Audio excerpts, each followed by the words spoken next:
To address the fuel shortage, the Astral Express followed Miss Black Swan's suggestion to travel to Amphoreus, a place known as the Eternal Land. However, soon after the arrival, March suddenly fell unconscious, and the landing that Don Hung and I made on Amphoreus was anything but smooth. After surviving the crash, the Trailblaze squad met the local heroes known as the Chrysos Heirs. From them, they learned that the titans sustaining the world were beginning to decay, and that Amphoreus itself was scarred and broken. Thus began the prologue of the Flame Chase journey. At the end of this epic adventure, we uncovered the truth. Amphoreus was trapped within the eternal recurrence, created by Finan and Cyrene. Their goal was simple: to defy the Aeon and rewrite the world's fated end of destruction. Carrying on Finan's legacy, we stepped once more into the cycle, determined to find a way to break free from fate. After thwarting the schemes of Xandar, the First Genius, and Evernight, we finally gathered together to face the Lord Ravager Irontomb. The battle was so immense that it even drew the gaze of Noose. Herta took Irontomb's place, completing her self-coronation as the Lord Ravager fell. And Cyrene, the Child of Remembrance, gave her life so that the seeds of a new world could take root among the stars. And so, the Epic of Amphoreus came to an unprecedented and romantic close. In Noose's extrapolations, the fourth instant had already begun its countdown. With the spirit of Trailblaze shining in full, we brought this journey to a close in the purest, most poetic way imaginable. And as we bid farewell to the Eternal Land, the Astral Express set off once more toward its next destination.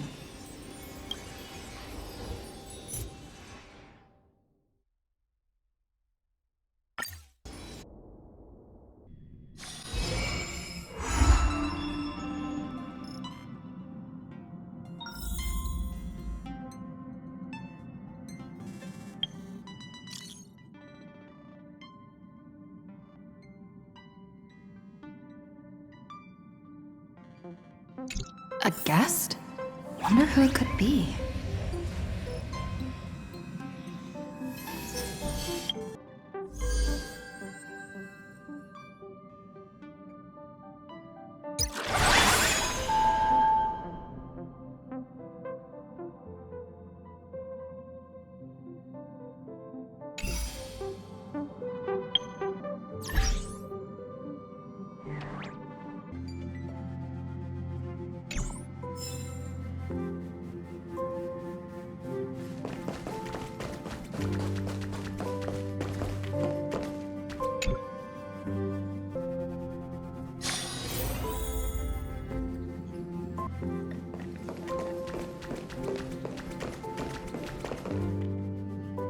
That's my proposal. There's no harm in giving it some thought. I understand, but the Express's voyages are meant to extend the Silver Rail. That won't change. But the cosmic situation will. The Legion's threat looms over the universe, and no one can avoid it. Isn't that why you started the trailblazing journey? To connect? When it comes to the Express's course, I can't make any decisions on my own. Madam Jade, your olive branch should be extended to everyone. Greetings, nameless ones. Deliverer of Amphoreus. I'm here to celebrate our victory before the Express makes its warp jump, and lay the groundwork for a long-term partnership. On behalf of the Strategic Investment Department, and in the name of Diamond, I hereby invite all of you to Astropolis to discuss our alliance.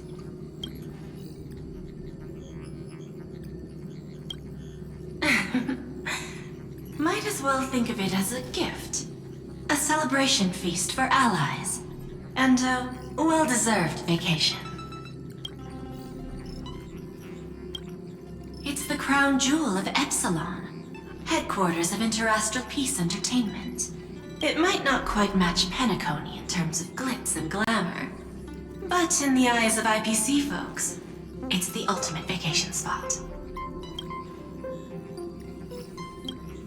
Defeating Iron Tomb is, of course, a feat worthy of being recorded in the history books. It's something that belongs to the cosmos, and even more so to the Nameless. But you and I both know this is just the beginning. To eliminate the threat of the destruction, all forces must still unite as one.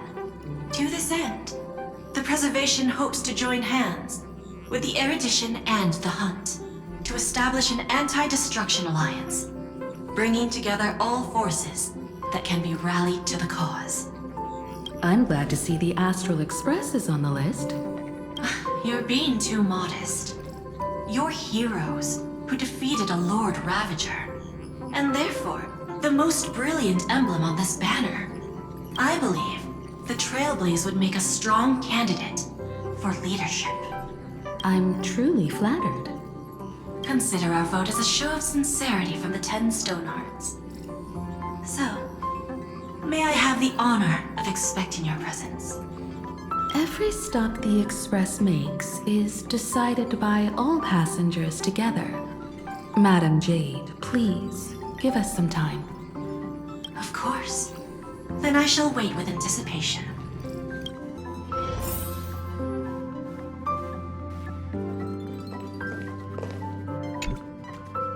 The IPC's invitation? We've got to think this through carefully.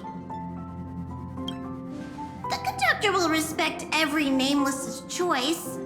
However, since setting sail again, Pom-Pom's seen many once neutral worlds become IPC territory. Better be careful with Jade's invitation.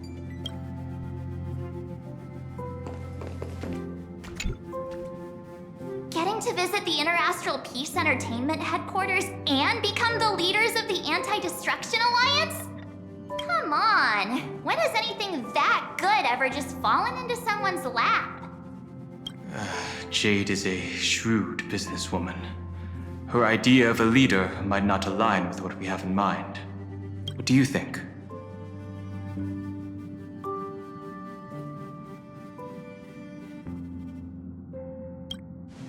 Why? Mind telling us your reasons? We should agree for now, and take things one step at a time. Well, you're not exactly wrong if you put it that way. But it's still better not to take any risks. This responsibility is too heavy to bear. Even if it makes sense, we must proceed with caution. Besides, it goes against our identity as free people of the Express.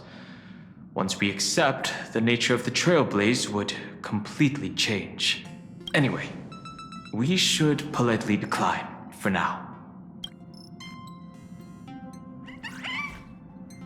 The Express has always maintained neutrality. By accepting this invitation, the Trailblaze would take on a completely different nature.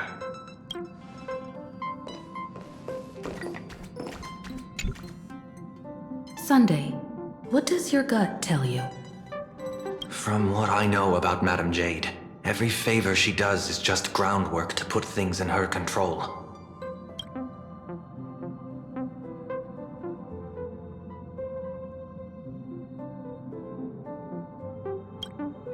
According to her, the IPC sees the Trailblaze as something to rally behind.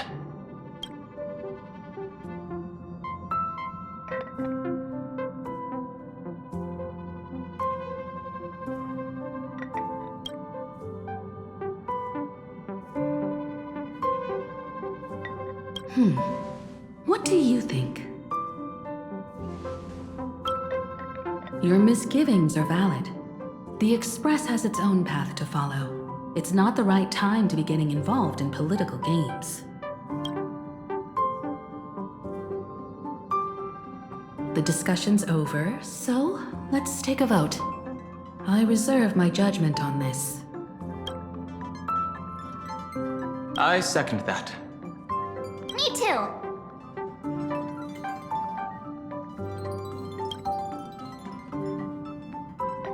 I abstain.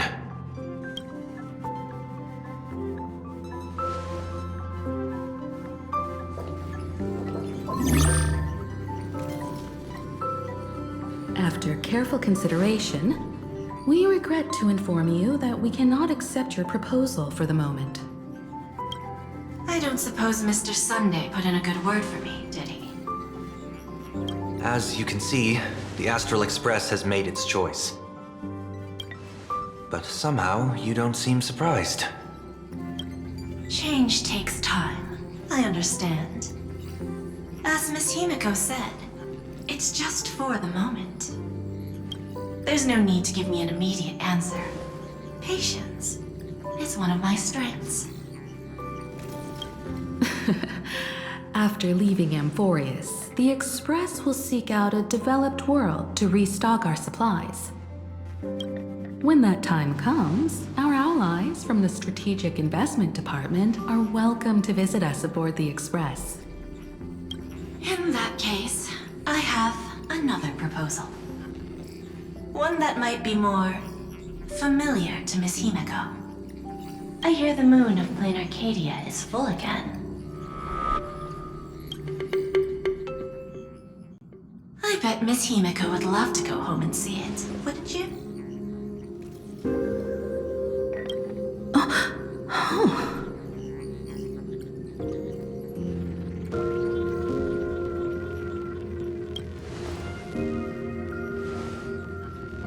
So the moon is full once again. I wonder if all is well over there. Stable and prosperous as usual. Planarcadia has long since become one of the IPC's most valuable planetary assets.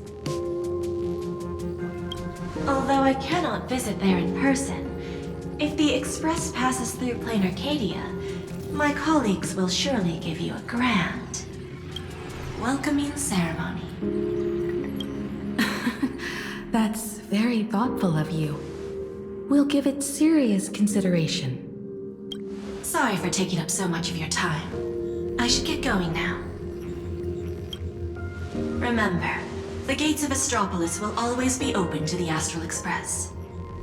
May the winds be favorable on your trailblazing expedition.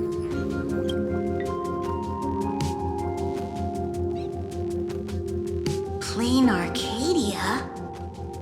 It's been 15 years since I last heard that name. It's clear she came prepared. Astropolis was probably just a cover. Jade's real objective was to let us know about the IPC's movements in my homeland. Are you planning to go back and check it out? Why don't we first explain things to these confused kids? The civilization of Planarcadia on Ahatopia is my homeland. And it's also where the Astral Express once crashed and set off again. Well, I've been away for so long. To be honest, I'm also not quite sure about this. Donghong, March 7th, and you've all grown so much during your time in Amphoreus. Each of you has become a truly capable nameless. So you must understand that Jade was right. The Trailblaze no longer means what it once did for the cosmos. Do we keep wandering through space? Or, as she suggested, do we become a core force against the destruction? We should give this question some serious thought before we depart. Going back to where the Trailblaze began again could be a way to reconnect with our original purpose. More importantly, our last stop was really exhausting, so we need to take a proper break. Ahatopia is an Arcadian world steeped in the elation, making it the perfect vacation spot. So, what do you think? That's my suggestion. Give it some thought. Oh, right. Black Swan wasn't part of our discussion earlier. Would you mind passing the message on to her?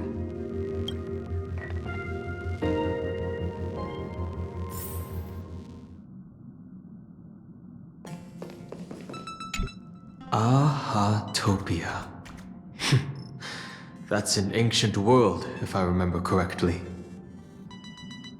Ah, would you like to hear the databank records, or just the rumors I've heard? Aha-topia is located in the constellation Star Zone. It is said that in the distant past, the Eon of Elation, Aha, once stopped here, turning it into a stage for the masked fools and mourning actors, and drawing travelers from many worlds. After the destruction came into being, this place too was driven to the brink by the Legion's onslaught. Many ancient nations vanished, and the entire world sank into a painted world upon canvas. Fortunately, with support from the Interastral Peace Corporation's Worlds Reborn initiative, Planarcadia emerged from the planar realm, regained its former vitality, joined the Pan-Cosmic Trade Network, and became one of the IPC's key assets and markets. As of today, an array of local entertainment creations originating from Planarcadia has circulated far and wide across the cosmos.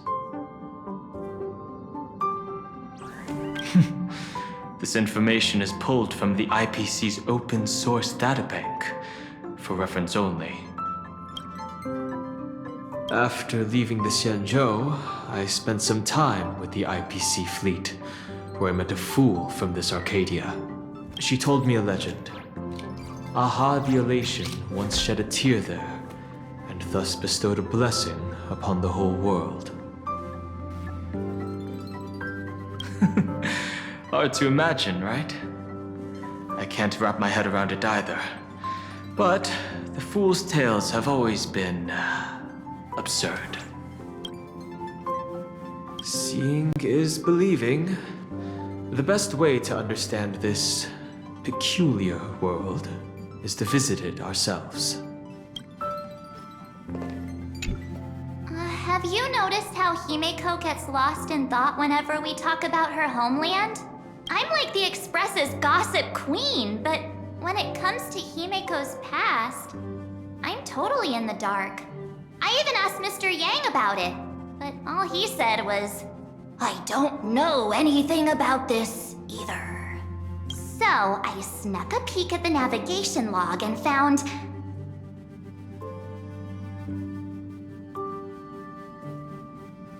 because sneaking peeks makes it way more thrilling, I found an unfamiliar signature in the logs. Something like... Mura? Based on the timeline, it must be someone Himeko knew. But she's never mentioned it. I bet there's some big secret behind all this. Have you noticed how I'm like the Oh, come on! You're missing the point here. I found it, but she's never...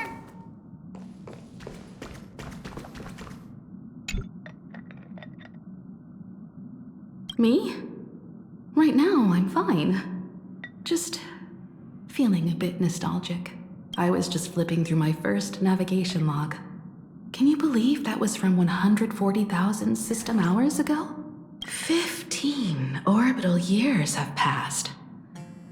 I wonder what Planarcadia looks like now. Just the thought of it makes me curious.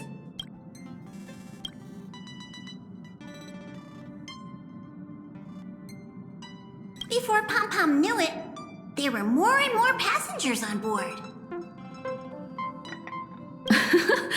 I'll tell you about them another time. For now, let's prepare for the warp jump.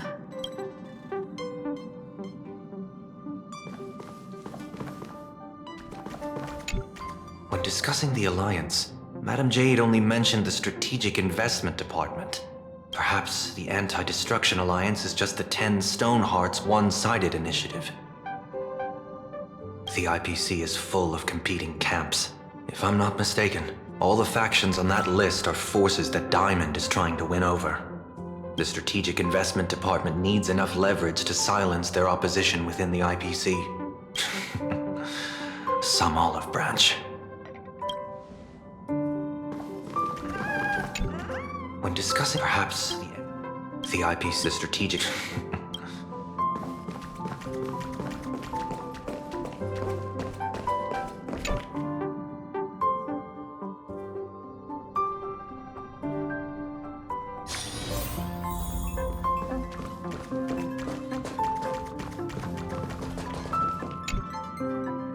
I heard you have some ideas about the next stop. Sorry, but I'm afraid my journey with the Express has come to an end. The Memo Keepers have received summons from the Garden of Recollection, so I must return to report. But this journey through Amphoreus has given me many unforgettable memories. Your trust, and my small act of rebellion against the Garden of Recollection. Covering up these traces won't be easy, so I need to leave quietly.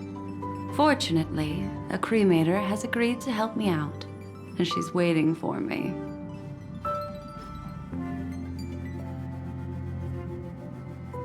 Of course not.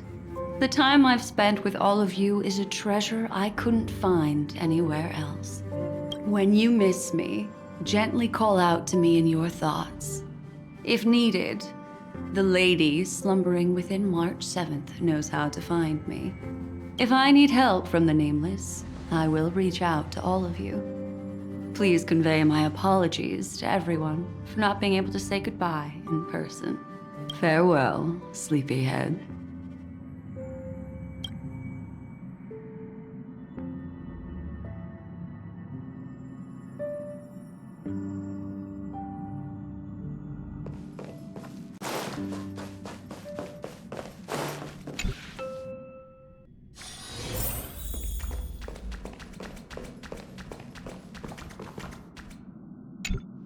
Planarcadia, another land known as an Arcadia.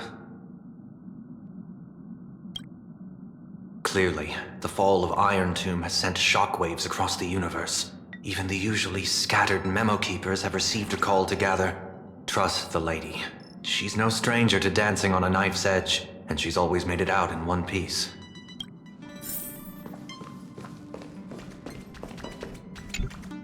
Still thinking about the next stop? Is that so? If she chose to leave on her own, she must have good reasons for doing so. I hope the Garden of Recollection has no way of knowing what happened inside Amphoreus. I wonder what interesting sights await us in Planarcadia. What? She just left like that? Without even saying goodbye? Oh, I was thinking of throwing her a proper farewell party. Black Swan went against the laws of the Garden of Recollection to help us. I wonder if the Memo Keepers will give her a hard time at this gathering. Yeah, Pathstriders of Remembrance are all really resourceful. I hope her path ahead is smooth.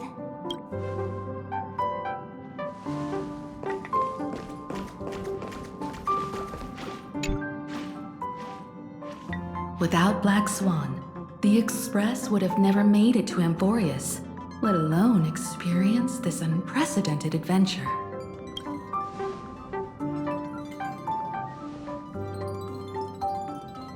Let the conductor sound a whistle for her, and wish her smooth sailing ahead. So, what have you all decided? I'm on board. Let's head to Planarcadia. After such a tough battle, we all deserve a good rest. I have no objections.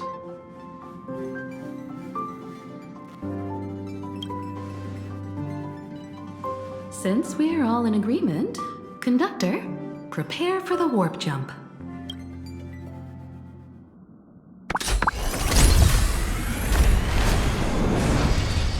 Attention passengers!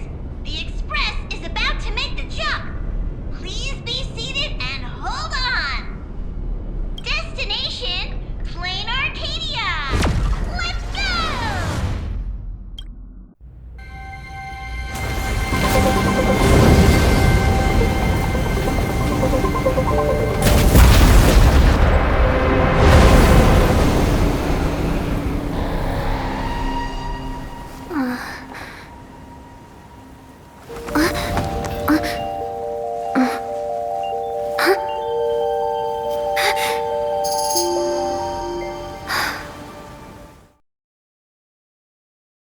dreamed it again. What a ridiculous dream. Even more over the top than what that guy promised. Looks like the Express has once again taken the wrong route. There's nothing we can do about it. In the river of time, if cause and effect can be kept apart for long, they're bound to have a terrifying reunion. Am I right, Observer? Watching us from behind countless veils. I've been rambling on since the show just started. You must be totally lost, aren't you? Then just forget all that nonsense I was spouting. Anyway, stop looking here. What you should be focusing on is them.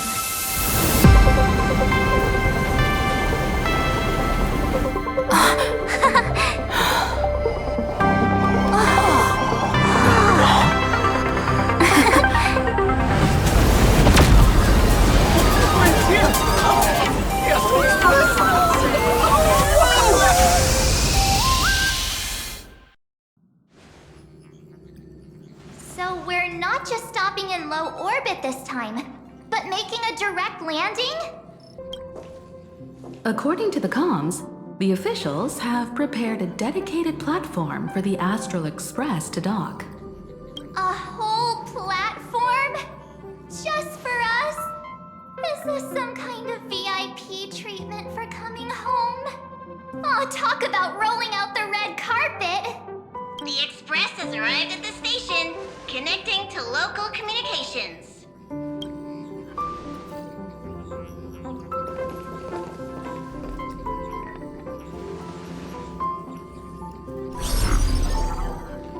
From what I see, the Astral Express is considered a legend across the cosmos. So, preparing a fitting gift would be more than appropriate. Allow me to introduce myself. I'm Pearl, from the IPC Strategic Investment Department. Now, in my capacity as the legal representative and CEO of this Arcadia, I welcome the Express Navigator, Miss Himeko, back home. Hello, Miss Pearl. This is news to me. I wasn't aware that the Strategic Investment Department had taken over administration of Planarcadia. As its governing official, I am still in the process of learning. If I can help this planet grow more prosperous, it would be a profound honor. We would be even more honored to have a face-to-face conversation with you. That's exactly what I wanted to say. While the Express is stationed here, the IPC will reasonably accommodate all your requests, including the one you just mentioned. Pardon my choice of words, but I sincerely hope that you enjoy your time in Planarcadia so much you never want to leave. In that case, I'd like to know about recent events in this world. I heard from Madame Jade that it's once again the time of the full moon. Indeed. I believe it's also welcoming the Express. After 15 years, now that the Phantasmoon of Elation is full again, the Phantasmoon Games will begin as scheduled. The more lively, the better. During these divine games, distinguished guests from across the cosmos will be stopping by. This time, along with the Express, a delegate from the Xianzhou Alliance has also arrived. Don't be surprised if you happen to run into them. A Xianzhou envoy? That's right. A big shot from the Yuchui.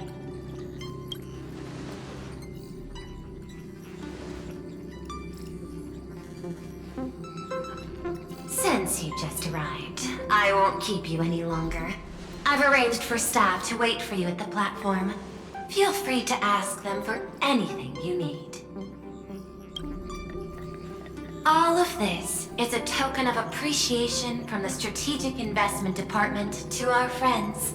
We hope you'll enjoy yourselves to the fullest.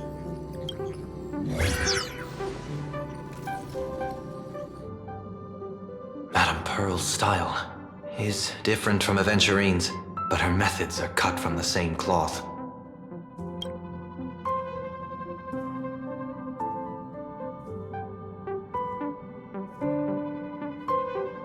This could go on forever. They're really pulling out all the stops to form this anti-destruction alliance. Looks like we need to pay them a visit. Whether to understand the CEO's intentions, or to firmly reject their proposal. At least in my homeland, we have more room to maneuver. Welt, care to join me? As for everyone else, you're free to do as you please. My suggestion is, why not take a look around and get to know this world better?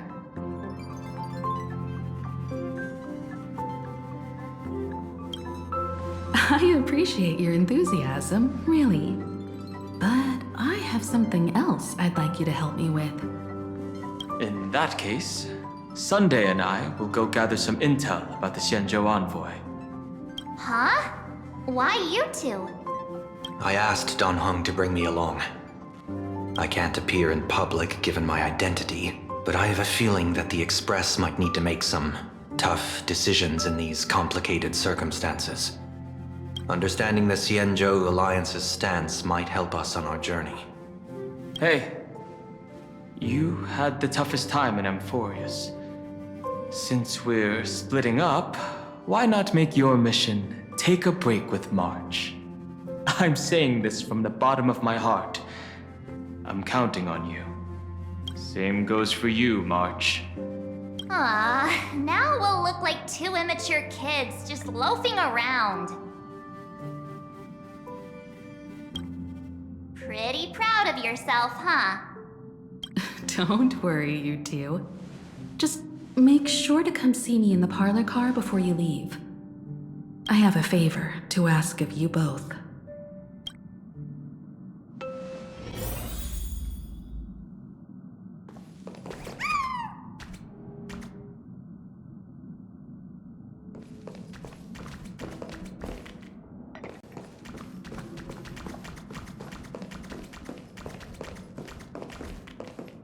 I've made contact with the Xianzhou delegation. Sunday, let's head out. If there is any etiquette I need to follow when meeting Xianzhou people, please let me know in advance.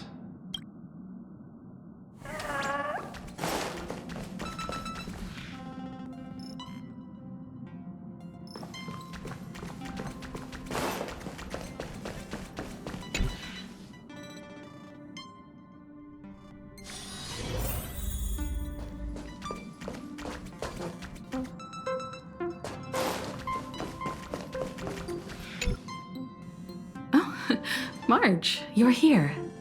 So, what kind of mission do you have for us? It's a long story, but what if I told you there was a game being played in a corner of the cosmos, and the winner might become a neon? Would that pique your interest? You two saw that special moon in the sky, didn't you? That's a piece of artwork.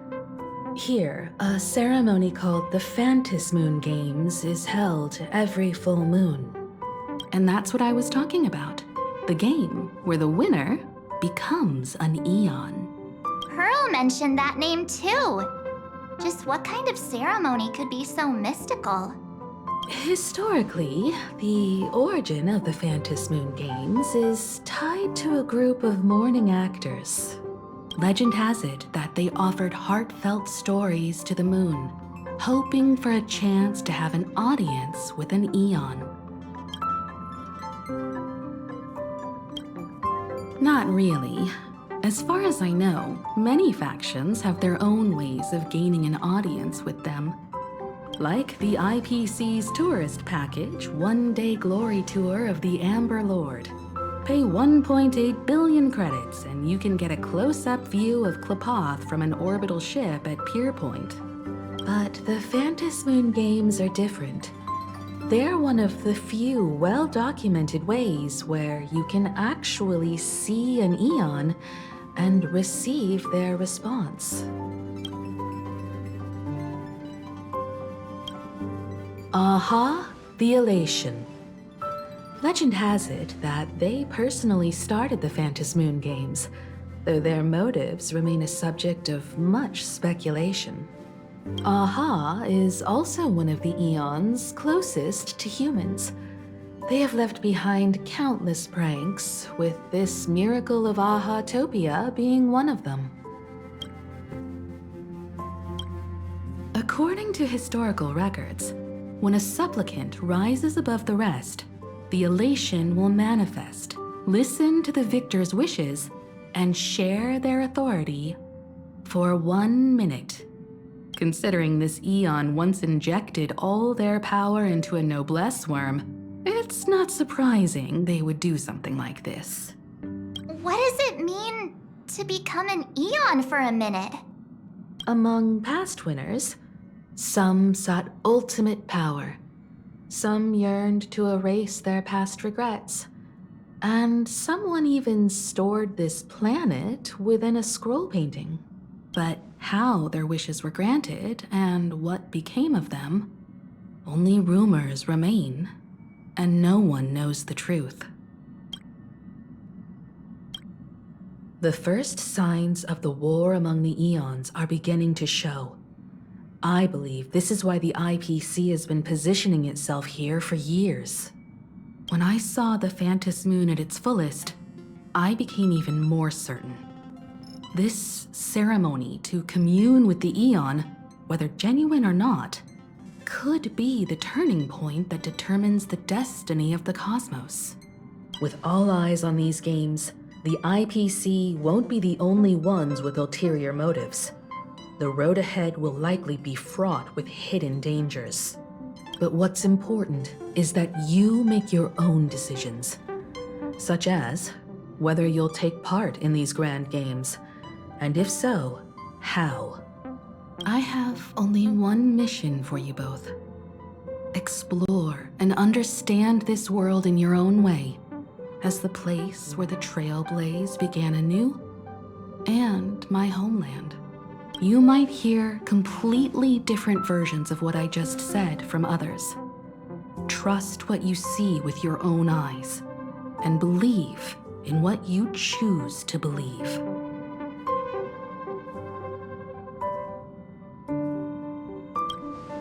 Me too! I won't let her walk ahead alone. I see you already have your own thoughts on this. In that case, everyone's got a mission to take care of now. Welt and I are going to meet Pearl. We'll see what kind of surprise she has in store for us.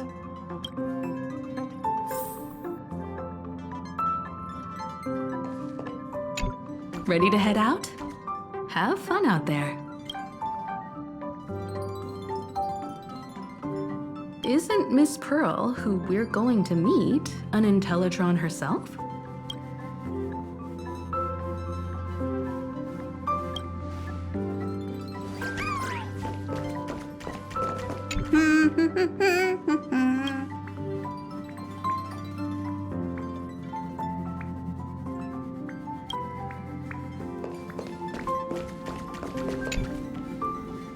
The Astral Express has arrived. Welcome.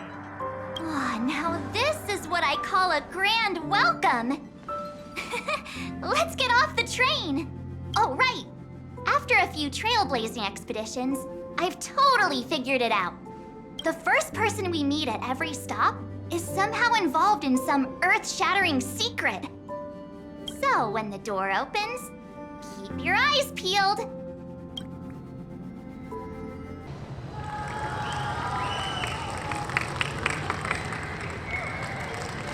In the name of ambition, traverse the cosmos. We meet again, deliverer from beyond the sky.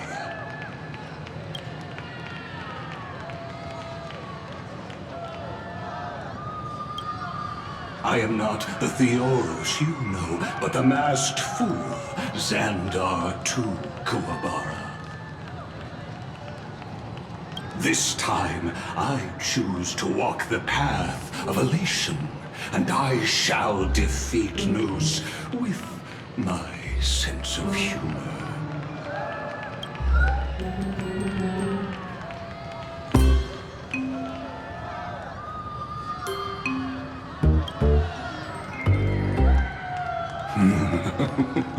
After all, I did say before. My latest dream is to join the Genius Society and play the role of a genius. Hey there, gray hair and darling March. Sparkle? It was you all along? Surprised? Well, this time I'm here as Planarcadia's cultural advisor, specially appointed to be the tour director for the Express crew.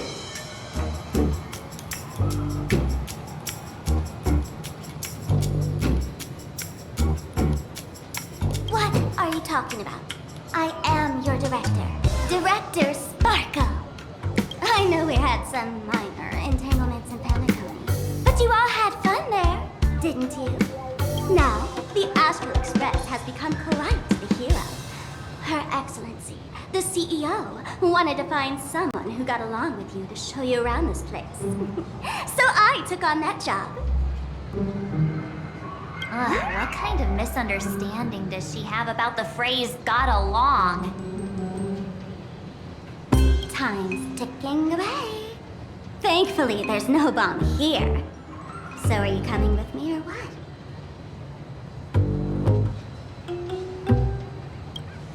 Fine.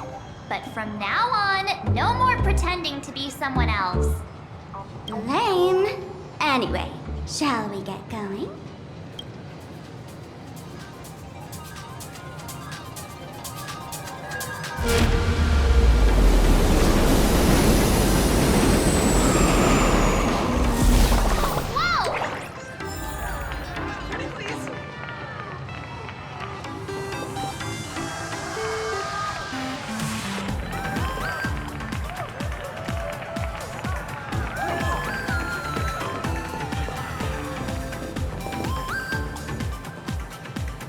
Is this a train? Looking sharp. Thanks for the compliment. Ugh! The train just spoke. Before us stands not just a train, but a strangeling. The term strangeling is so outdated. Times have changed, dear guests. Please refer to the Fekine Protection Act. We prefer to be called imaginary. So by the book, you really love those fancy scientific names from the IPC textbooks, huh? Fine, have it your way. This here is a species unique to Planarcadia, an imaginae, or a being born from paintings.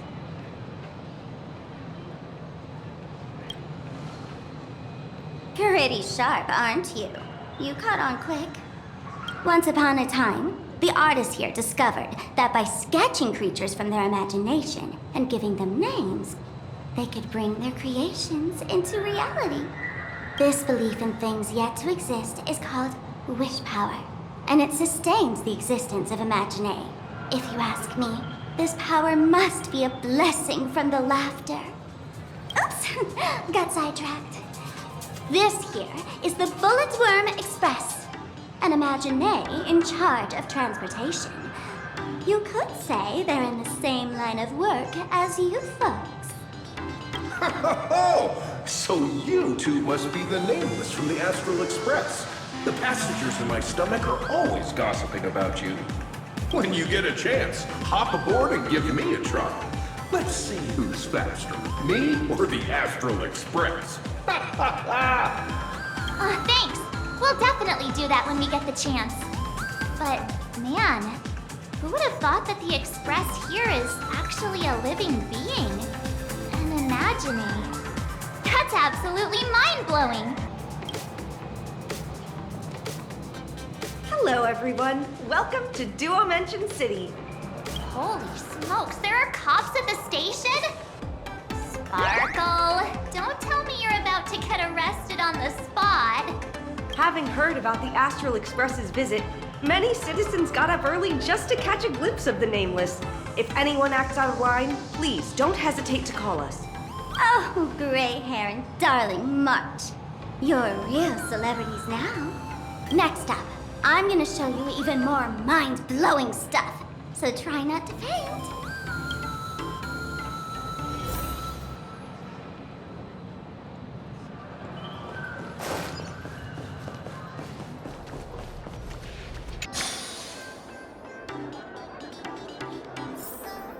Holy cow, it's packed in here.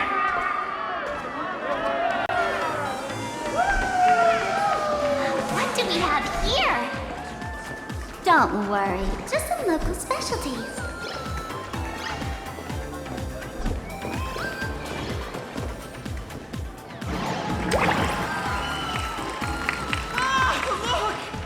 That pink-haired girl!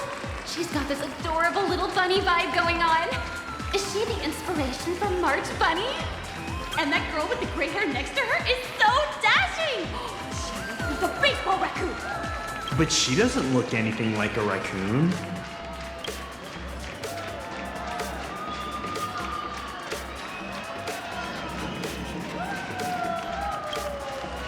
Hey there, friend from Planarcadia.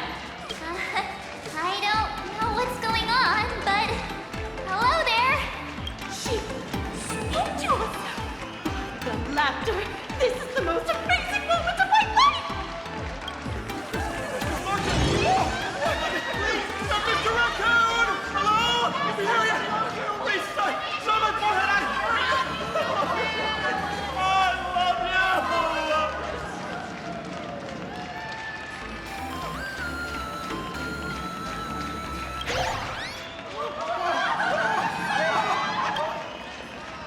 Everyone, please maintain order.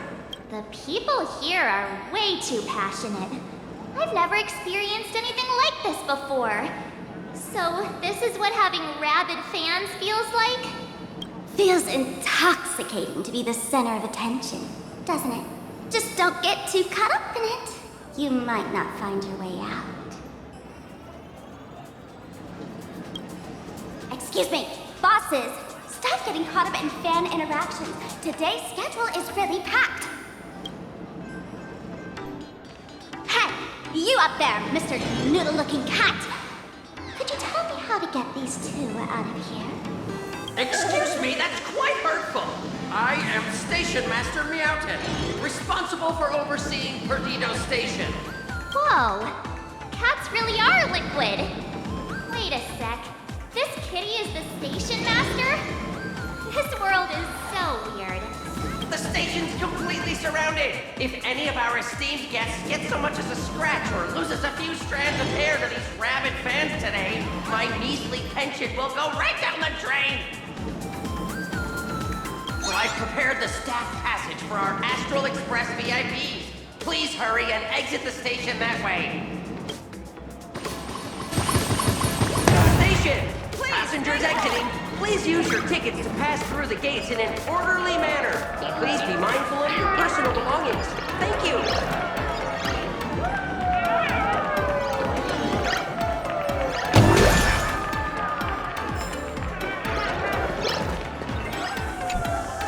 Staff passage? To be precise, it's the Imagine Staff Passage. A long time ago, all of this Arcadia was sealed inside a scroll painting.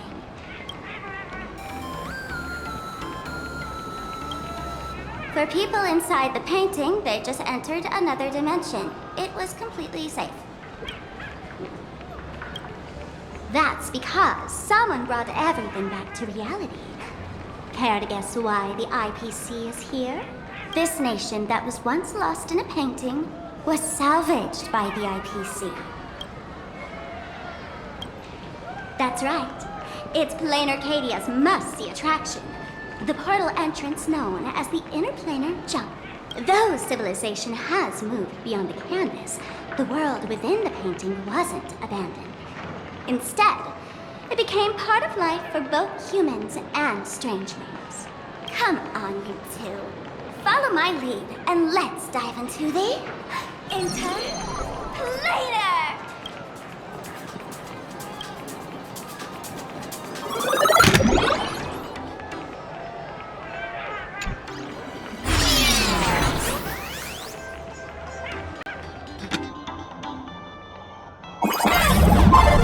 How did I turn into Pom-Pom? Oh, wait. On closer inspection, you don't look exactly like Pom-Pom. Maybe this is what the Trailblaze looks like to the people here.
That's right. This is Planarcadia, a world where strangelings roam freely, and a paradise woven from elation and wild imagination. That huge creature perched on the tower is staring right at us. It's giving me the creeps. Oh, it doesn't usually eat people. Unless it spots pink hair. What's the matter with you? Jumping around and scaring people. That big fella is called a thunder coil. Don't worry. To him, we're just tiny ants on the ground. Not even enough to get stuck between his teeth. Thunder coil? With a name like that, shouldn't he be flying around making thunder and rain? Why is he just wrapped around that pillar? without moving an inch. Times have changed. The IPC issued a decree requiring Imagine to integrate into civilized society. Legally, they have the same rights as humans, which means they have to work too. What? Strangelings have to work too? That's life under IPC management. Who dare deny an Imagine their right to work? Now, the Thunder Coil amplifies TV power signals, ensuring users worldwide can watch the station's broadcasts without interruption. Boring live streams, lame prank shows, and bleh. Oh, and there's the big news about the Express arriving! Look! What's up with that billboard?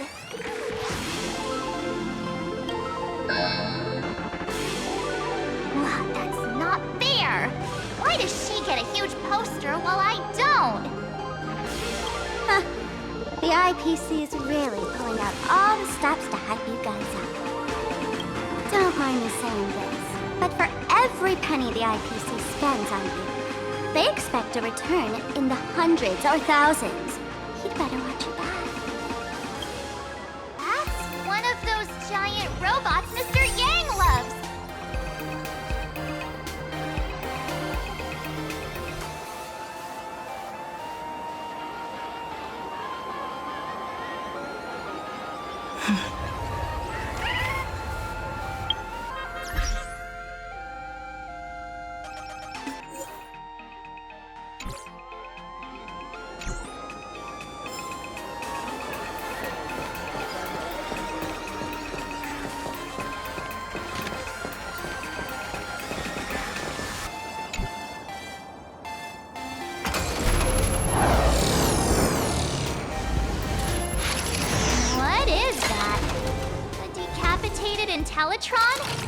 This is a new life form that was born after the last Phantasmoon Games. An Imagine called a Mechatron, created by the IPC. Technically speaking, it was drawn by IPC machines. Even though in Planarcadia, the creation of Imagine has always been the artist's responsibility. For the IPC, well, they always want to improve everything with their industrial mindset. This thing is also an Imagine? Doesn't look that different from a mech to me. Young lady, I must correct your cognitive bias. We are absolutely not the same as mechs. The Mechatron spoke! Our creation isn't as complicated as mechs, and we're not as fragile as Intellitrons when we're born. That's because we don't need to install an Intellitron's logic center, nor do we require a mech's power reactor. Pour materials into the mold channels, die-cast the parts, assemble them together. And just like that, we Mechatron are complete. We can fly, run, and jump, second to none among technological marvels. I get it. So you move with wish power, I suppose. Oh, seems someone knows their stuff. Yeah, that was 15 years ago. Wish power reaches its peak during the full moon. And so Imagine take this chance to multiply and thrive. Just like they say in documentaries. When spring arrives and nature awakens, it's mating season for the strangelings again. The novelty's probably worn off by now. Let's keep moving.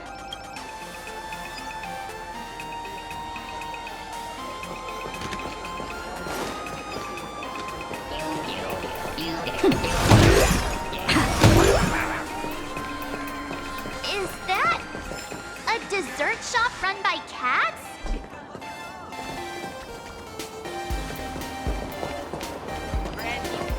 Dreamless Coffee is a chain store owned by Cat Imagine. The coffee and desserts here are absolutely delicious.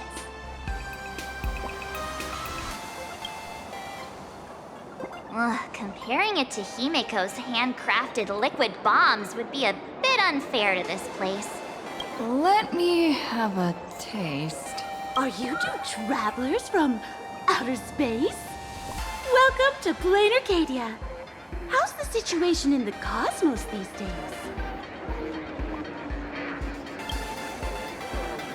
Oh my! If it isn't the heroes of the Astral Express! What an honor to meet you both. As Nameless, you must go on life and death adventures all the time, right? Would you like to keep smiling happily forever?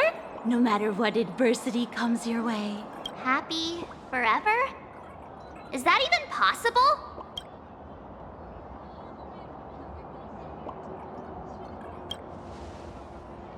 A masked fool? Ha! Of course not! The fools only seek their own happiness, while we want to make everyone happy. Make everyone happy? That's the funniest joke I've ever heard. The only person with this sense of humor is probably that big shot from Panaconi. If you're interested in learning more, I'll be around here. Feel free to come find me anytime.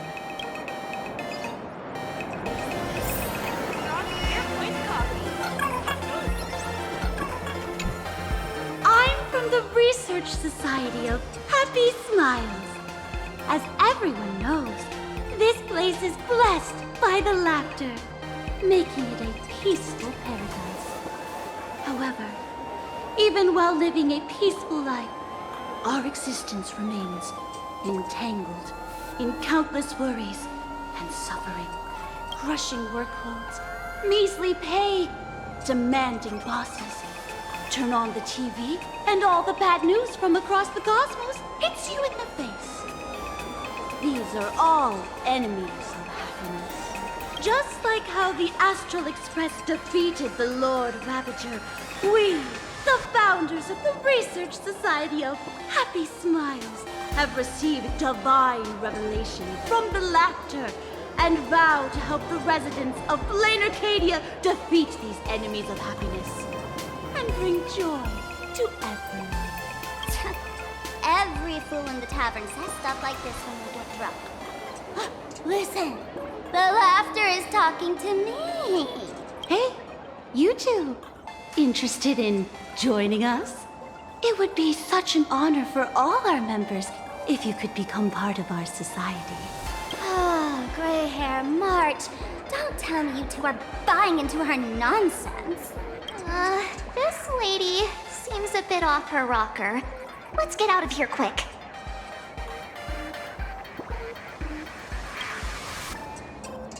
Oh, is that so? That's a shame. But don't worry. Opportunities for happiness will always be waiting for you. I hope we can have another heart-to-heart someday, so that you both can be guided to a life filled with eternal happy smiles. You extra strong Air Point coffee. Have a taste. Oh, there's something on the traffic light. Should we check it out from the overpass? Oh, look! There's a comic book store!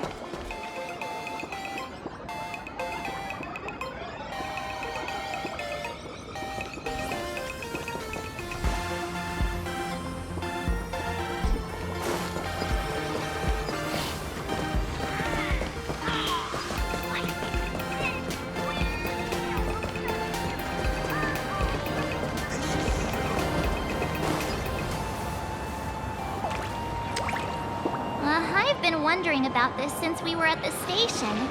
These colorful little dumplings seem to be all over the streets here. Ah, you must be tourists? Don't panic. Those are just little things we call wispe. The tiny wishes that humans make every moment of the day can condense into wispe. Some say these little creatures are proto-imaginae. They just never had anyone to give them forms, so they appear in the world in the simplest, most natural state. They do look pretty adorable. Like little wiggly blobs of jelly. Probably shouldn't ask this, but... can we eat them? They may be mischievous, but please don't hurt them. Ugh, eating random things off the street will give you an upset stomach.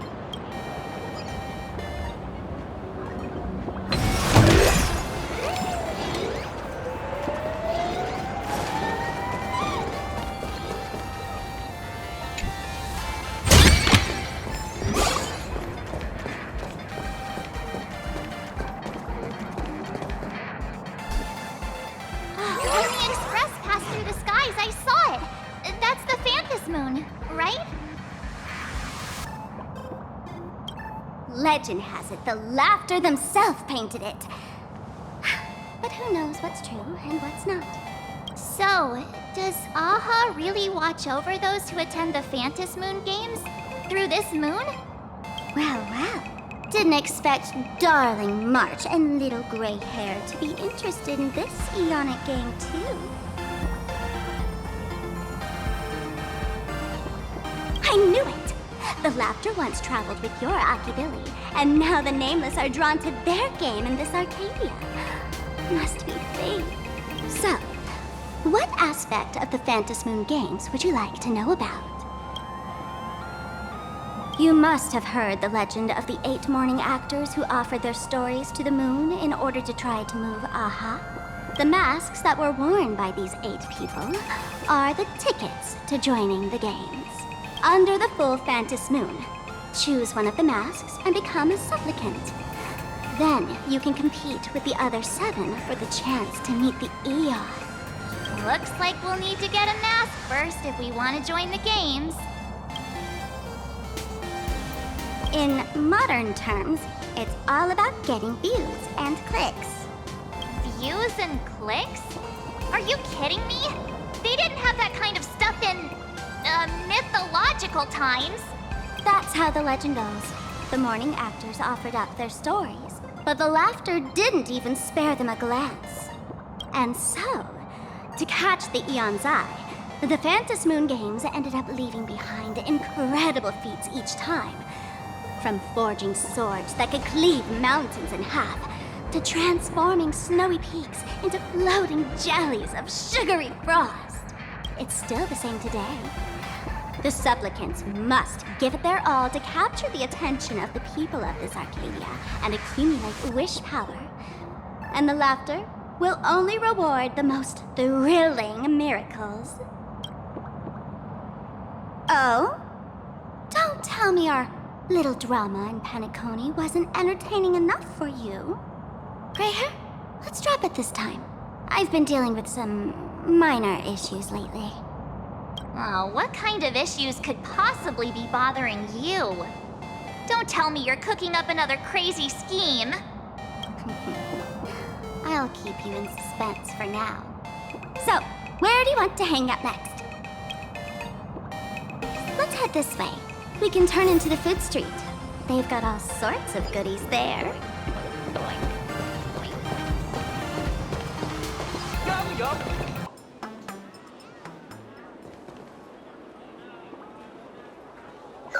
Click, click.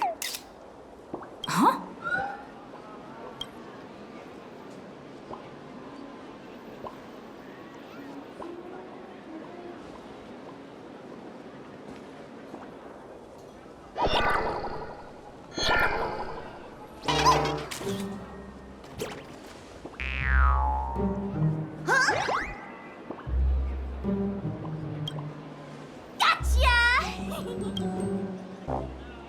I felt like someone was sneakily following us around for a while now. Looks like it wasn't my imagination. What's this little thing's deal, huh? It's kinda dressed like you, isn't it?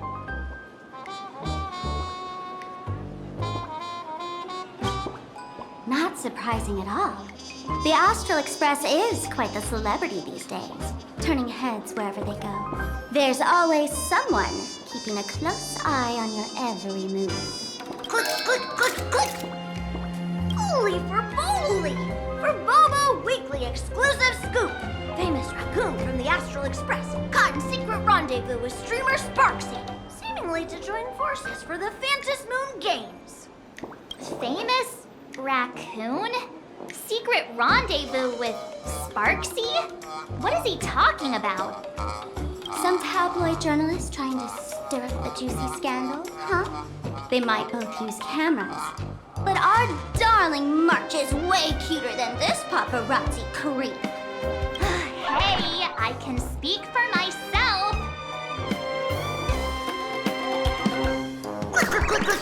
Breaking news from Furbo! Famous raccoon from the Astral Express openly claims Furbos can't be journalists, suspected of human supremacist ideology. Hey, don't write nonsense in your report. Why are you just standing there? Hurry up and catch that thing. Can't catch me. Boom, boom, boom, boom. I'm out of here. So, are we gonna kill the Furbo to silence it? We would never do something so violent.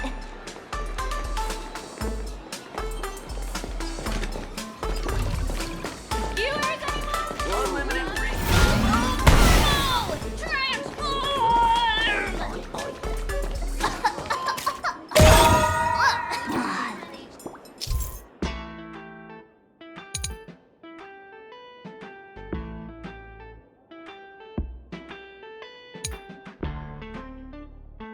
That little fella can transform into different things. Let's look around.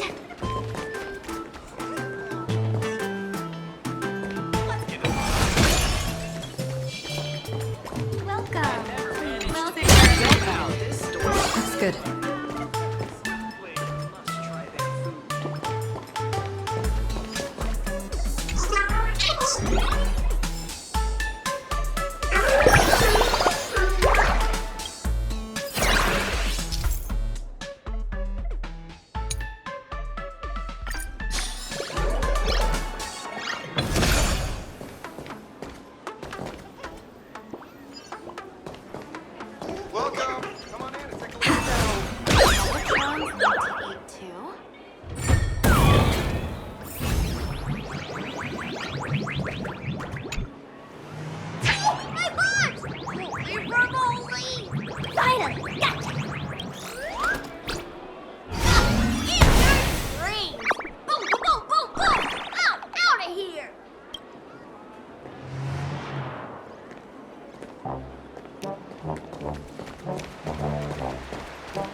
Delete those sneaky photos, and don't you dare write any of your made-up stories, or I'm gonna show you what's what.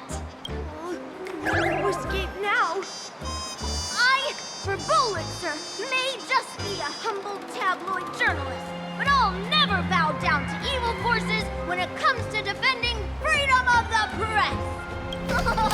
I'm on fire! Whoa. Why did this guy suddenly get into a combat stance? Here we go. Now be a good boy and stay down.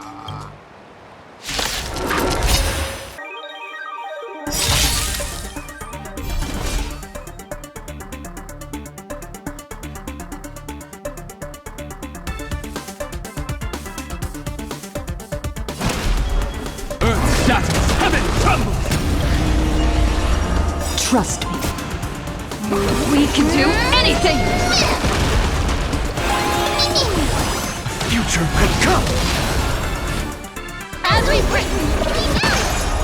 Dragons, obey this order. Soaring above the land, this is permanent! This mortal watch over you, guide you on your path. Now farewell.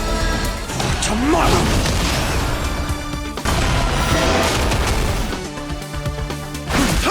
I'm on it.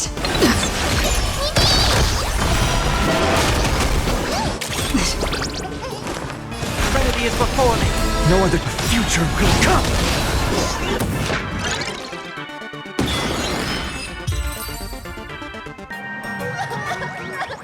Please, don't hurt this poor working all tough just now? You've got some nerve, sneaking photos of the Sparkle and the Astral Express. I mistook you for someone else. I thought you were that famous streamer. As for the Express's Great Raccoon, we're all huge fans of the Great Raccoon. You see, I've even styled my whole outfit after your look. Now, let's talk about compensation. Adding up emotional distress, lost wages, nutrition fees, and whatnot. 1 million credits per person should do it. A million? That Nihilux has already been behind on behind on everyone's wages for months. What the money? Just connecting a tabloid journalist, taking photos of the bigwigs on the Astral Express. Right now, I've got no money, and no life left to lose either.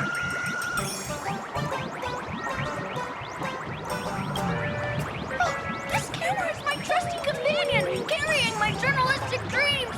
Please, I'm begging you, don't take it away! Since I offended the Great Raccoon of the Express, I suppose we could settle this with some compensation. Huh? Didn't you just say you had no money? What's with the sudden change of heart? This seems fishy. My pockets are truly empty. However, regarding compensation, I implore the Great Raccoon to visit our Furbo Weekly magazine office. Here's my business card right here. It has the magazine's address and contact details. Rest assured, President Nihilux will definitely present compensation that'll satisfy the Great Raccoon. Please make sure to come claim your compensation. Darn it! It got away again. Make sure to come claim your compensation? I wonder if I can trust that Furbo's words. Money can't buy entertainment this good. Since that scheming little Furbo's extended an invitation, might as well go check it out. Right now in Planarcadia, there are eyes following you everywhere. Just like that Furbo. So, Sparkle, what's your angle in keeping tabs on us? My darling March, you still doubt me. What about you, gray hair? Has all basic trust between people disappeared? Oh, I'm hurt to my core. What you should be worried about right now isn't me or that tabloid journalist from earlier. Has the renowned Astral Express come to Planarcadia as tourists on vacation? Or are you here for the Eon's game, eager to share their authority? For the local residents, you're already in the spotlight without doing anything. If you decide to join this game, you'd better stay on your toes. There are quite a few people looking to join the Phantasmoon Games and become a supplicant. In their eyes, the Astral Express is the perfect prey. Among the folks I know, there's one who might become your enemy.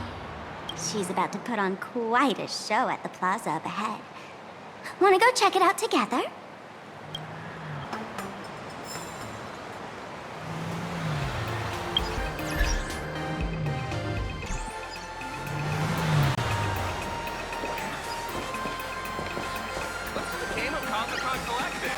These little wisps are quite mischievous. As lively as our darling March. Hey, I'm being super well behaved here.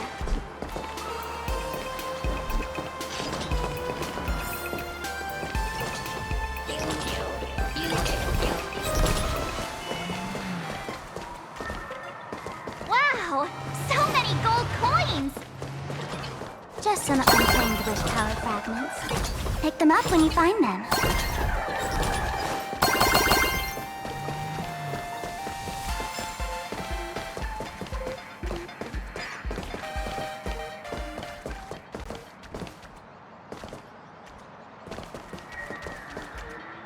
The elation is naturally the most venerated deity here. However, people have their own different ways of practicing elation.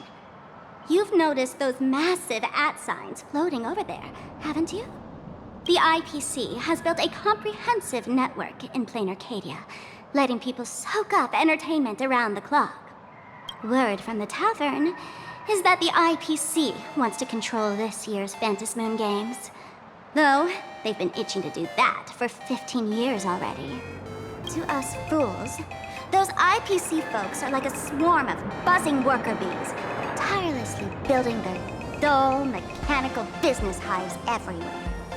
The worst part is, these folks actually enjoy it. Their elation is mind-numbingly boring. And even worse, this dull elation has spread like a plague to every corner of Planarcadia. Come on in and feel it for yourself.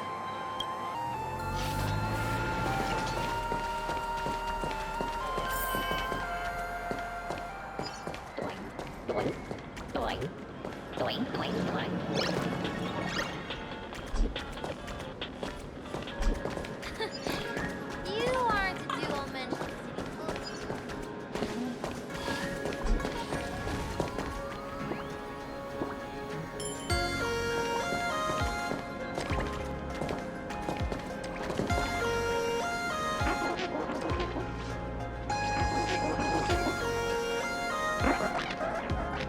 Planarcadia has enough entertainment to keep you busy until doomsday without repeating anything. But you know what's missing here? Real fun! What's the difference between being glued to the internet all day and being stuck in a dream? The Phantasmoon Games must not fall into the IPC's hands and be reduced to a business deal decided by internal bidding. It must not become just another bargaining chip in the power struggle between cosmic forces.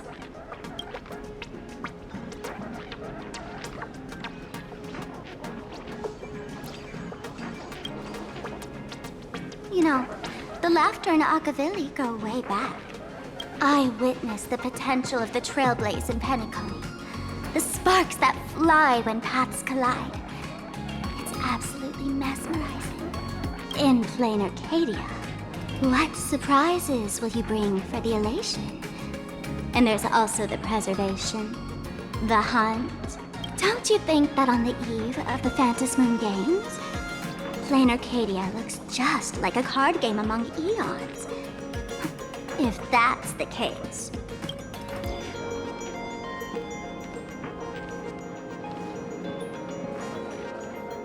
Friends, have you ever heard of Cosmicon Collective?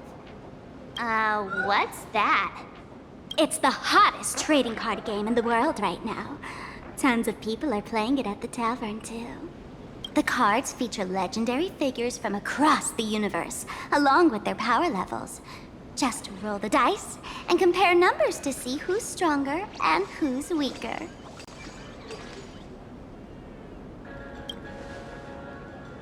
Gray hair, care to play cards with me?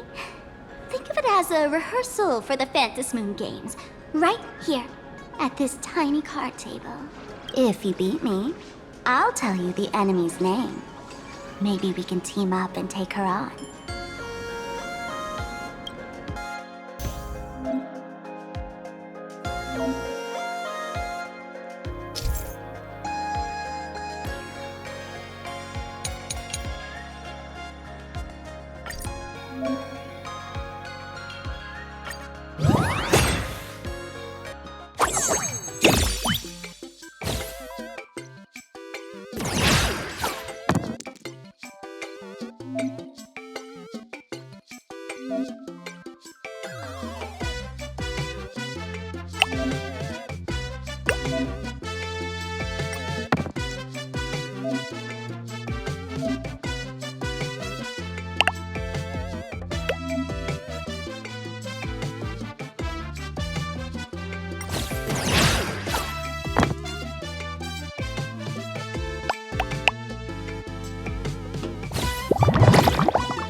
As expected of you, gray hair, starting off with a bang. Since you won, this card is yours. If you want more cards, go chat with the card masters at the plaza. A streamer who's about to go live at the plaza. She calls herself Sparxie. That's right. She's your enemy. This streamer, just like you, has been seeking a chance to join the Phantasmoon Games. It won't be long before she shows up at the plaza. That little trouble you've gotten yourself into. It's her, isn't it? Darling March, I just can't escape your sixth sense, huh? She's our common enemy. If you need my help... Oh, there she is! That woman who stuffed me in the trash can! Ah, right there! Get her! Everything we leave behind in life has a way of coming back to us in unexpected ways. Now that the IPC guide is here, the Tavern guide will be on her way. So, you really weren't sent by the IPC to welcome us? Quality time together is always so short. Before I take my leave, allow me to give you a friendly hint. Remember this well. For all supplicants who join the Phantasmoon Games, whether they look up or down, the moon that humanity gazes upon in the sky is always the same Phantasmoon. Is this some kind of riddle? Remember this little riddle? You might need it when we meet again.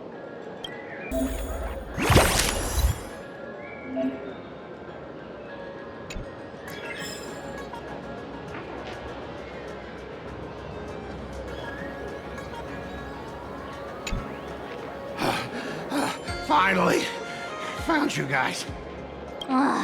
You wouldn't happen to be the guide the IPC assigned to us, would you, Mr. Skott? That's exactly right. We meet again, bosses.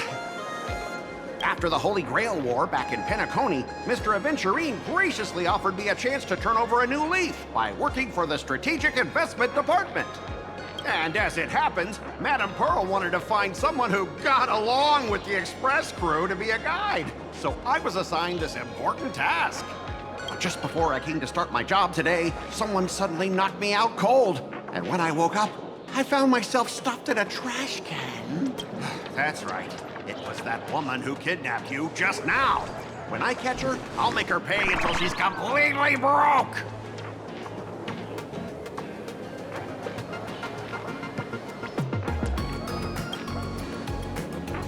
I'm starting to question his judgment in picking people. I knew it! You don't want to see my despicable face! I, Skott, totally understand your frustration. As long as you're safe and sound, that's all I care about. So, dear bosses, would you like to grab a bite to eat?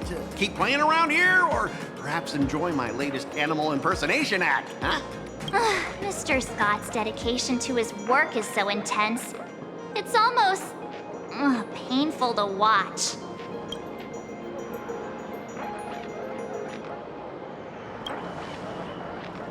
Enemy? Not on my watch. Anyone who wants to harm my esteemed bosses will have to first step over my dead body.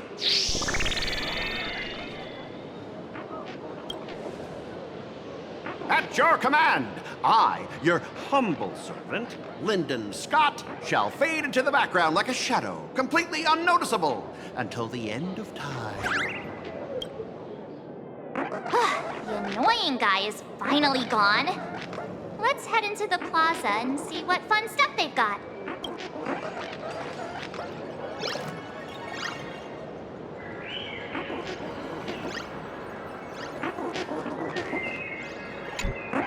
What can I do for you, boss? I'll be like a shadow.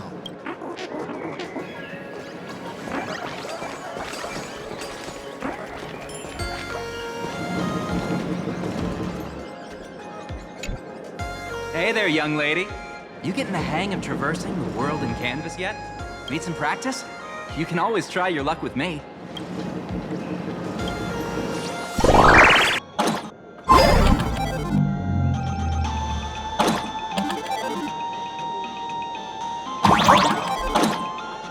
Lady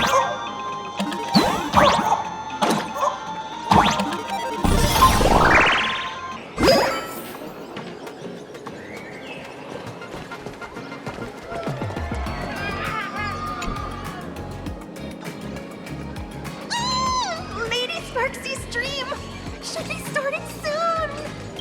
Sparxie? That Furbo from just now mentioned that name too. What's her relationship with Sparkle? Oh! There's someone who doesn't know the great Lady Sparxie? I smell a new fan in the making! Would you mind introducing this Miss Sparxie to us? I am so glad I get to introduce Lady Sparxie to those who don't know her. She's the cutest live streamer in Planarcadia and our savior. The first thing I do after work every day is wait for her live stream. She's about to start streaming right here in this plaza. Stay with us, and we can all enjoy her performance together.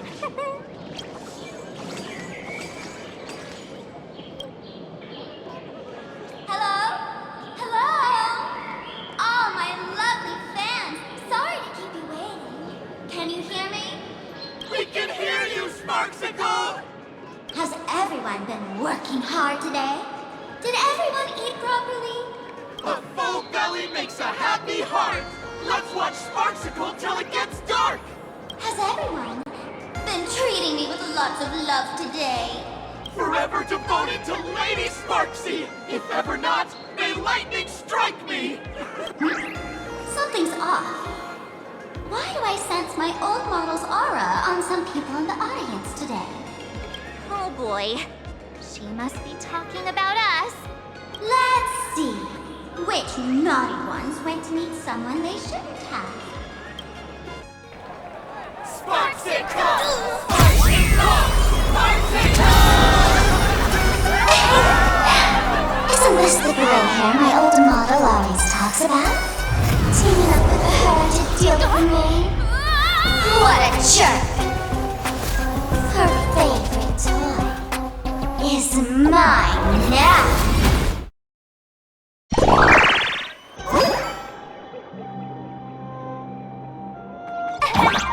Let's Sparxicle do a proper makeover. Huh? My outfit changed?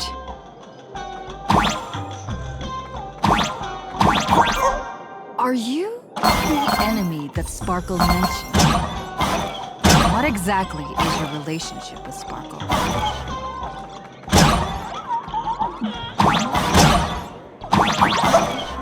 Did that useless old model send you to save her?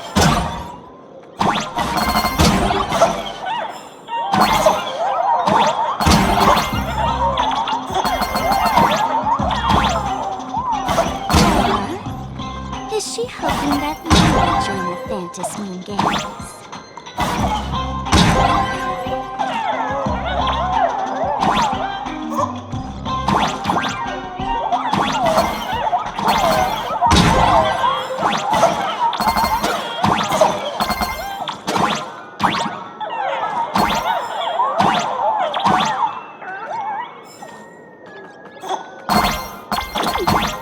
Not bad.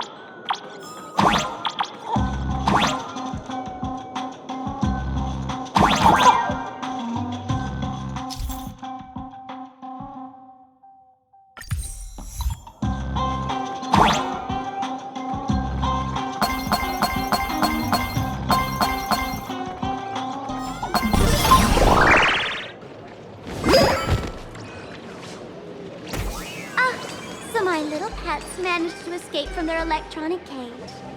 Looks like I'll have to use the power of love to catch you and bring you back. My dear, lovely fans, those two bullies want to hurt me. Please, everyone, protect your beloved Sparxicle, won't you? Get those baddies! Get those baddies! Get those baddies! Hey! We mean no harm! Can't we just talk this out? No harm. Talk this out! Isn't that exactly what the IPC loved to say when they took over Planarcadia? You're all cut from the same cloth. You want to control the game that the laughter left for this world, just like the IPC, don't you?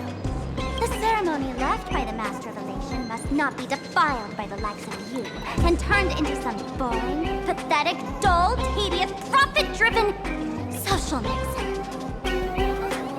You've got us all wrong! Bringing the fun back to the Phantasmoon Games, that's the Masked Fool's unequivocal duty.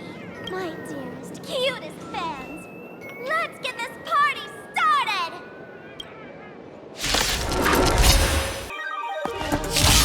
In the name of Sparxie, we hereby declare you are guilty! Arrest immediately! Arrest immediately! Arrest! Arrest! We can do anything! Future could come!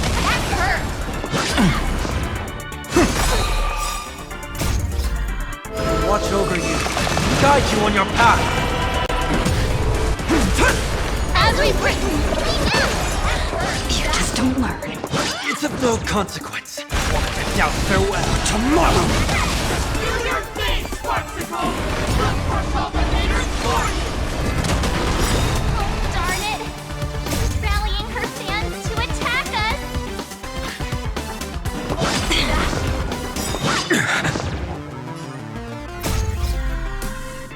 Fury of innumerable core flames consume me! Hail the new dawn!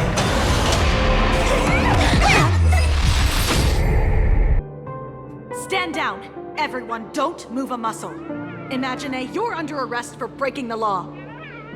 Passengers of the Astral Express, I'm an officer from the Department of Aberration Defense. Don't worry, she won't be able to harm you as long as I'm here. You meddlesome fool! Officials have no right to interfere with the supplicants' actions during the Phantasmoon Games, do they? Only those who possess a mask can be called supplicants. You're just one of thousands of troublemakers in this land who claim to be joining the Phantasmoon Games while actually causing chaos. Planarcadia is a society governed by law. Any act that violates the law, even if done in the name of the Phantasmoon Games, will be severely punished by the Department of Aberration Defense. Severely punished? You're just a lapdog of the IPC, yet you're still so full of pride. That's very funny. That's exactly what I'm saying. Planarcadia under the IPC's rule is boring as hell. Even the Phantasmoon Games have turned into some kiddie playdate for all the goody two-shoes.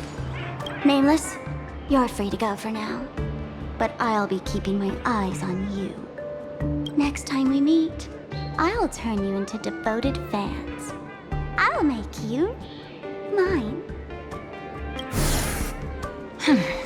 Escaped, huh? Excuse me. I'd like to have a word with you two. Thank goodness we made it in time. Otherwise, things could have turned out pretty badly. Don't worry. March and I don't get hurt that easily.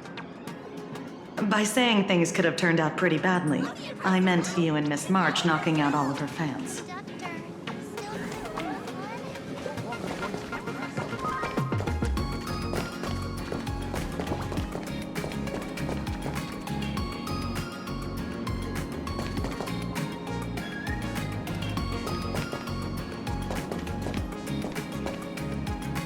Let me introduce myself again. I'm Kuchiba, an officer from the Department of Aberration Defense. We don't need to introduce ourselves, do we? Miss Kuchiba, you probably know who we are. Of course. The newspapers, TV channels, they've all been reporting on you nonstop. Police dog? Ah, you mean those Wufei. They're legitimate law enforcement officers, and some of them have even more experience than I do. However, as a staff member of the Department of Aberration Defense, I have some special privileges that allow me to request their assistance. As you both know, Planarcadia is quite a fascinating world. Creatures made real by artists' brushstrokes. Objects that unexpectedly come to life. strange dimensions hidden within paintings, and even the ground beneath our feet that occasionally trembles. This is what the Department of Aberration Defense exists for. Everything from managing supernatural anomalies to registering Imaginae and ensuring their continued existence. And of course, there's the Phantasmoon games that Sparxie just mentioned. If I'm not mistaken, was it Mr. Skott who sent you here? So that's the name of that high and mighty IPC specialist. This Mr. Skott believed he wasn't dealing with ordinary criminals, but with masked fools, which required decisive action. So, a phone call was immediately made to the Department of Aberration Defense. Well, it's not surprising. But what do we do now? Our guide ran off, and we got into a fight with Sparxie's fans. I guess our shopping plans for today are down the drain. Should we give Himeko a call and fill her in on what's going on? I guess you're right. No need to rush, you two. I bet you haven't tried the local delicacies yet, have you? How about this? I'll take you both to grab a bite nearby. That way, you can kill some time while waiting for your friend. Yay! My stomach's been growling like crazy!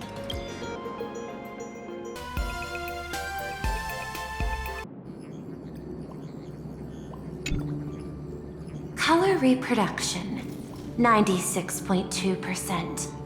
Brushstroke reproduction, 93.6%. Conclusion. On the physical level, my reproduction has reached the appraisal threshold. This forgery can now be considered the authentic piece. Yet you still seem dissatisfied. Tell me, what troubles you? Is it that less than 4% margin of error? Or something beyond the numbers? I'm grappling with a quality that defies measurement. Artistry. It is the prerequisite for becoming the steward of this Arcadia.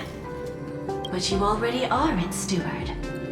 Diamond will remember that you only took 6 months to claim that title. It was 5 months and 15 days.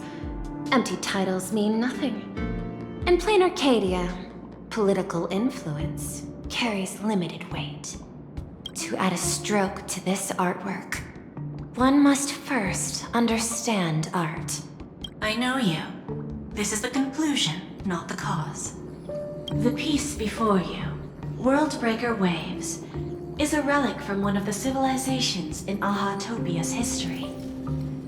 The final work left behind by Graphia, the ancestral painter of ancient Benzai Tengoku.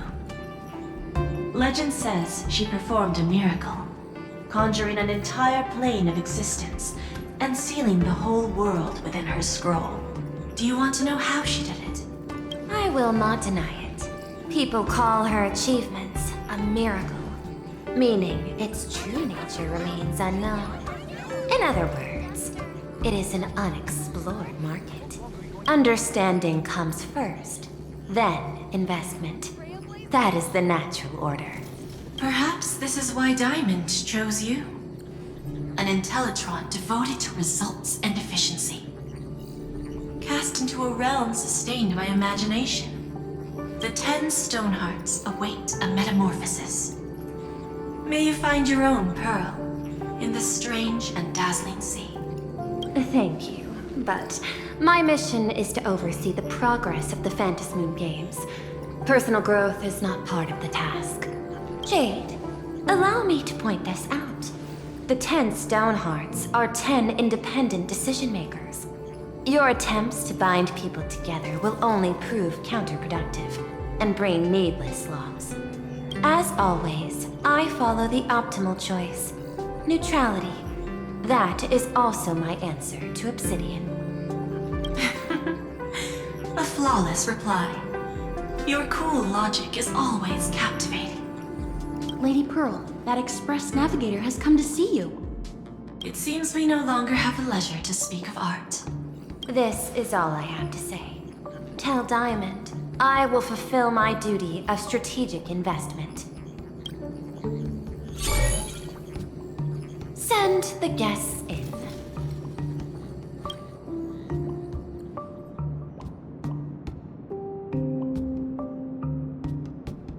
Both of you, please, come in.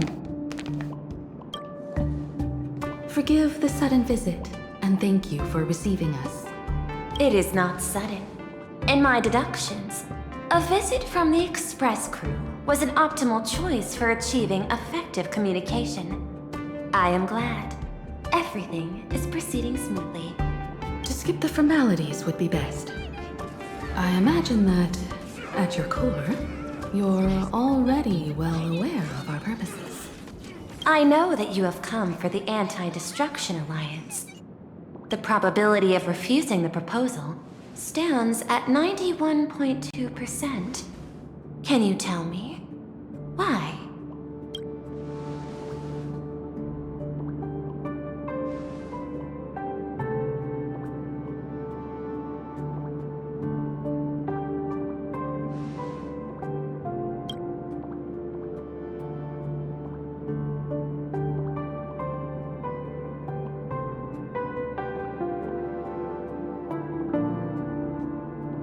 That is a reasonable concern. Allow me to present data that is often overlooked. In the past 2 eras, 1,263 planets have joined the pan-cosmic trade system, and 63% of them have preserved their native civilizations. This is the result of the Strategic Investment Department's work. Planarcadia is one such world. On this land, the preservation and the elation coexist in harmony. That remains open to debate. I recognize that throughout this war against the destruction, every participant may experience moments of doubt or retreat. But, based on extrapolations, we believe by following the route of the Trailblaze and building upon the framework of the preservation, we shall gather the manpower of the harmony, the computational strength of the erudition, and the military might of the hunt. The threat of the destruction will ultimately be eliminated. Hesitation breeds instability, and instability makes us vulnerable. And our enemies will exploit every crack to break us apart. Your point is valid, but allow me to note one error. That number, 91.2%, is inaccurate. Then, is the probability of rejection 100% in your eyes?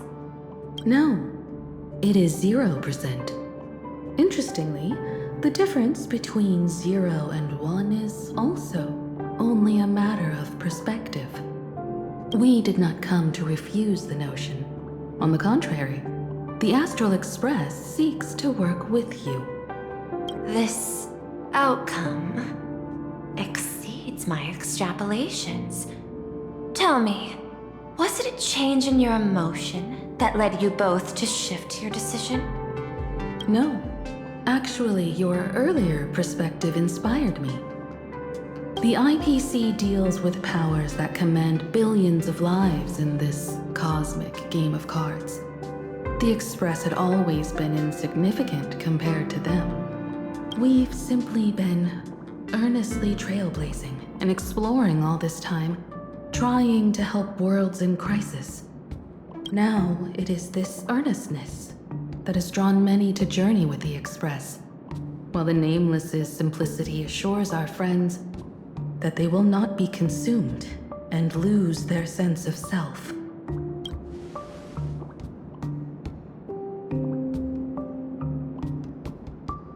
That is why we came to you, Miss Pearl. Please set aside your role as one of the 10 Stonehearts and imagine this possibility. To fight against the destruction, there is no need for an alliance. What we need is to stand by each other. The IPC may not stand as an ally of the Express, nor might the Strategic Investment Department. But you can. work with the harmony, calculate alongside the erudition, help aim the arrows of the hunt, and build the steadfast shield of the preservation. Then, what part does the Trailblaze wish to play in all this? We shall become the sail. The ship's sail? That sounds no different from my former proposal.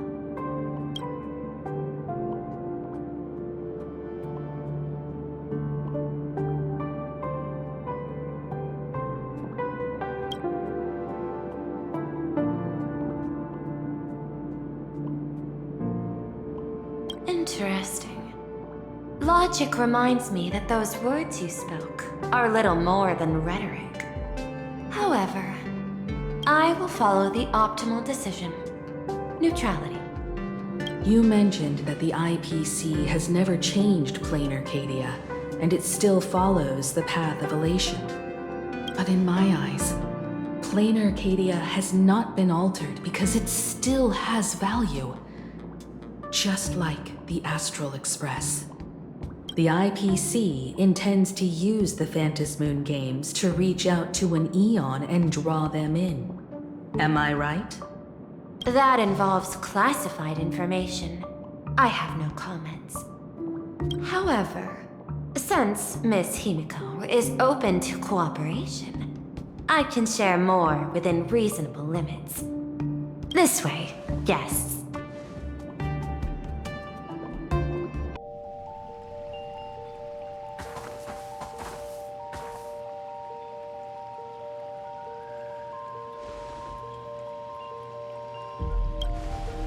Place in the world in canvas, called the Phantasmoon Courtyard.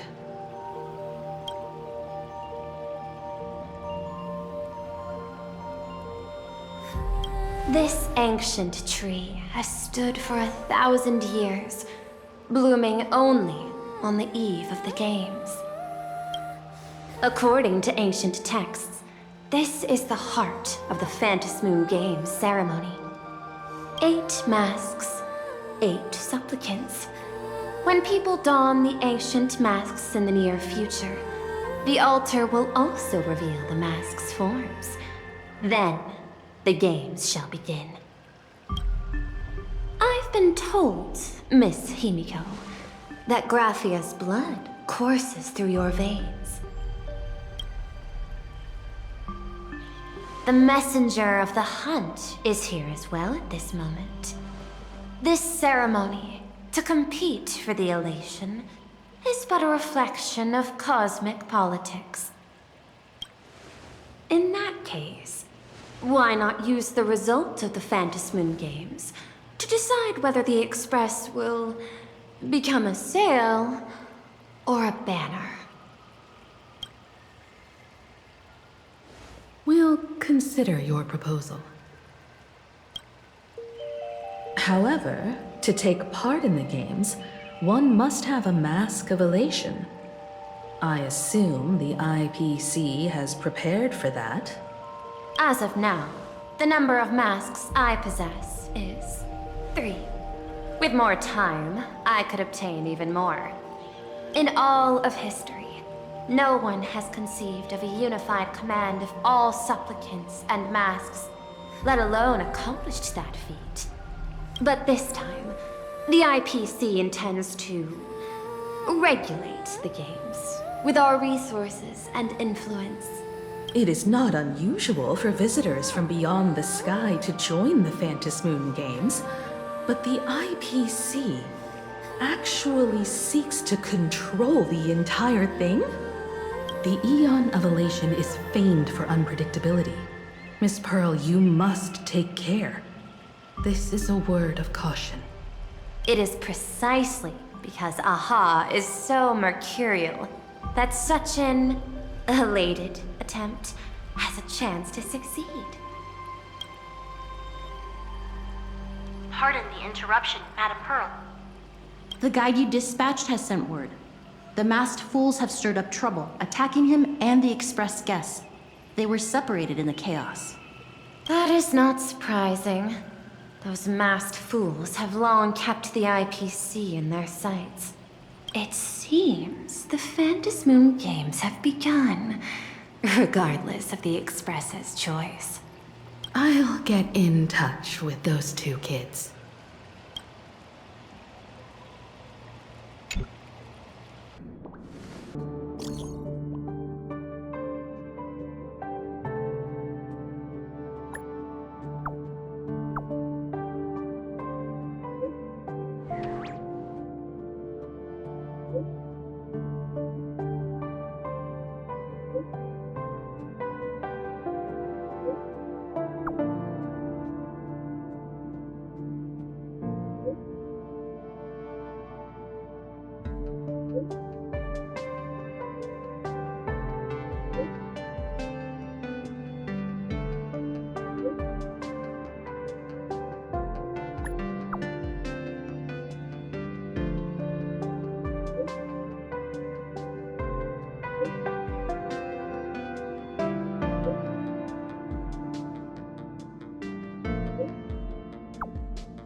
Miss Pearl, Welt and I must take our leave now, for the sake of security.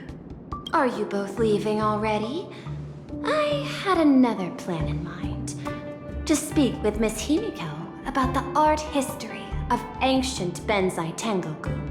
Especially your ancestors' final work, Worldbreaker Waves, and her unparalleled mastery of imagenesis art.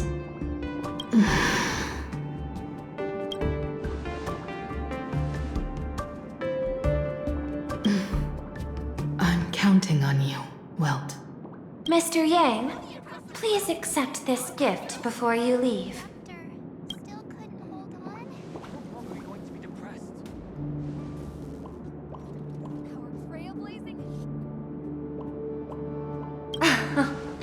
You misunderstand.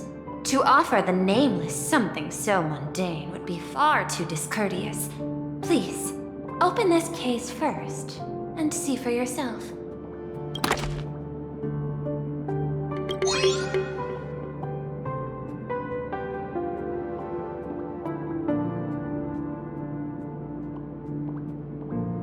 I am aware. Mr. Yang has an expert understanding of robotics. I chose this gift especially for you, and I hope it pleases you.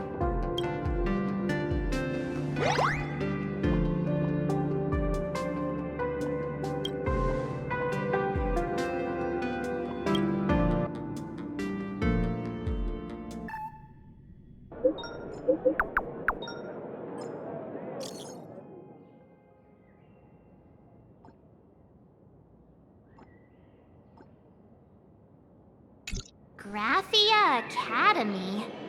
What kind of place is that? It is a school that trains artists, and it's quite well known in this world.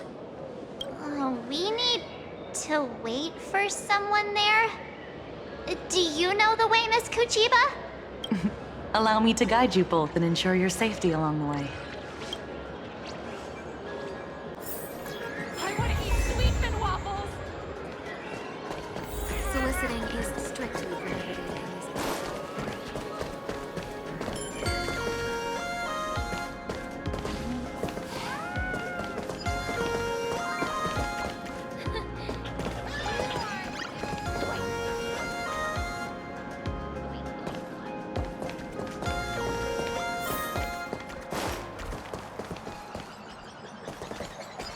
My life had 3 serious. Wow. This path to school, lined with falling blossoms? It's such a youthful feeling. Definitely worth a photo. Yes, quite a few TV dramas have been filmed here. I imagine it is perfect for those classic series, where couples part ways, or lovers miss their chance, right? Exactly. Follow this road straight ahead for a while, and you will arrive at Graphia Academy.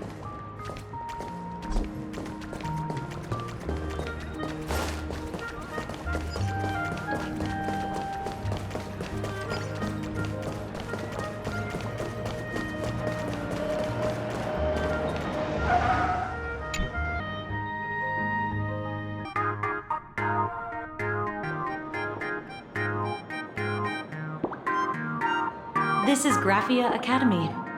You can wait for your companions here. Oh, and to prevent further surprises, I have already informed your guide of your situation. Here is my contact info. If you encounter any problems during the Phantasmoon Games, you may reach me at any time. Thank you so much, Miss Kuchiba. Sorry for the trouble. We're here. Let's check in with Mr. Yang first and see where he is.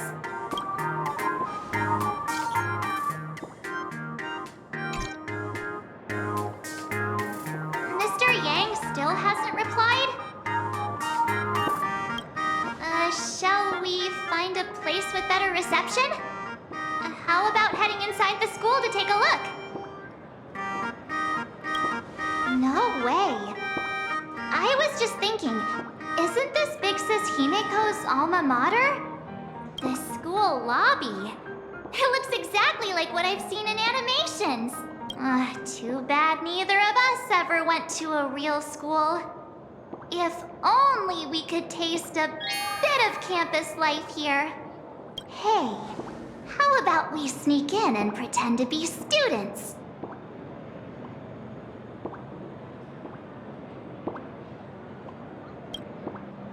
Relax. With the way we look, we fit right in among the students. Well, since we can't contact Mr. Yang yet, why don't we stroll around and keep an eye out for him? Maybe he's already here somewhere.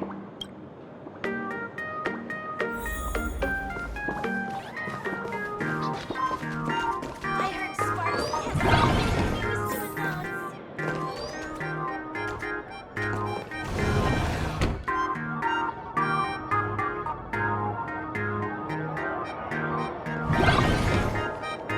Come here, quick! Look at this wave.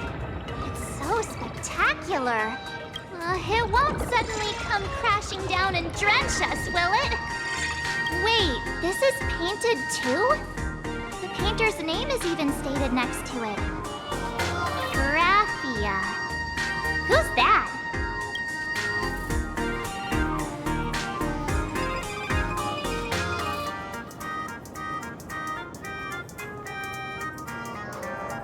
March 7th and Company. Your transfer procedures have been completed. Please proceed to the Dean's office immediately. Transfer procedures? What's going on here? Let's go take a look, shall we?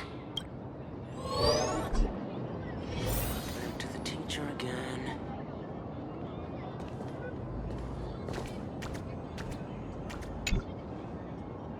I heard Skott got into another clash with a teacher. That blonde-haired delinquent from third year? No surprise there.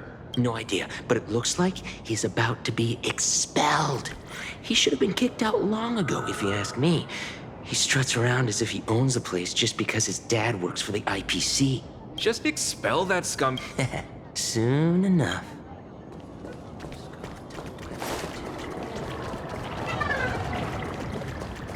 Who's that tall guy from around here?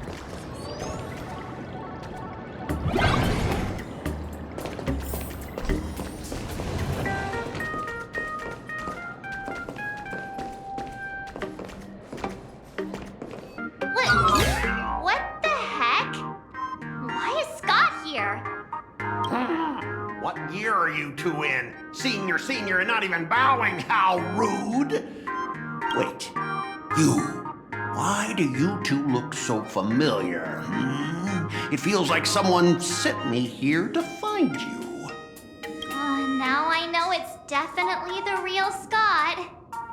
Where did we get teleported to?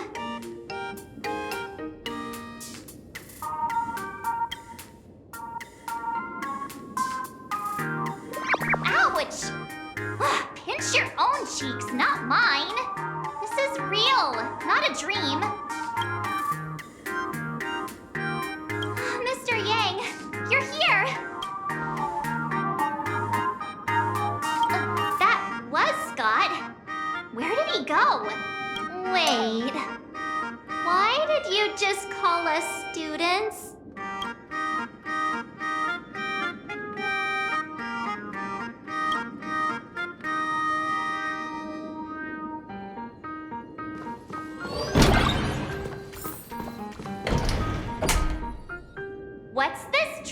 transfer business all about?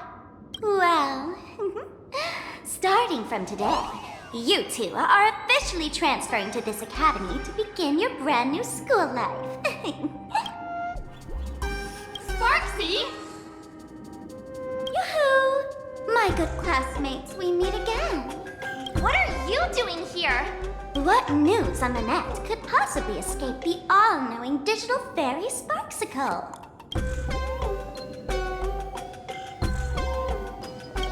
Of course! As of this moment, I have taken over this school and become its acting dean. After all, this school is filled with fans who watch my streams. A little cognitive adjustment is all it takes to make plenty of them do whatever I want. Huh? Why the hostile stares? Surely you're not thinking of roughing up the dean? All right, relax. How about forgetting the Phantasmoon Games for now? Instead, throw yourselves into a carefree, cozy, romantic, and enthusiastic school life. Oh no!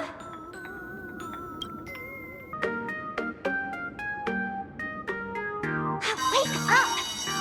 Wake up! The teacher's here!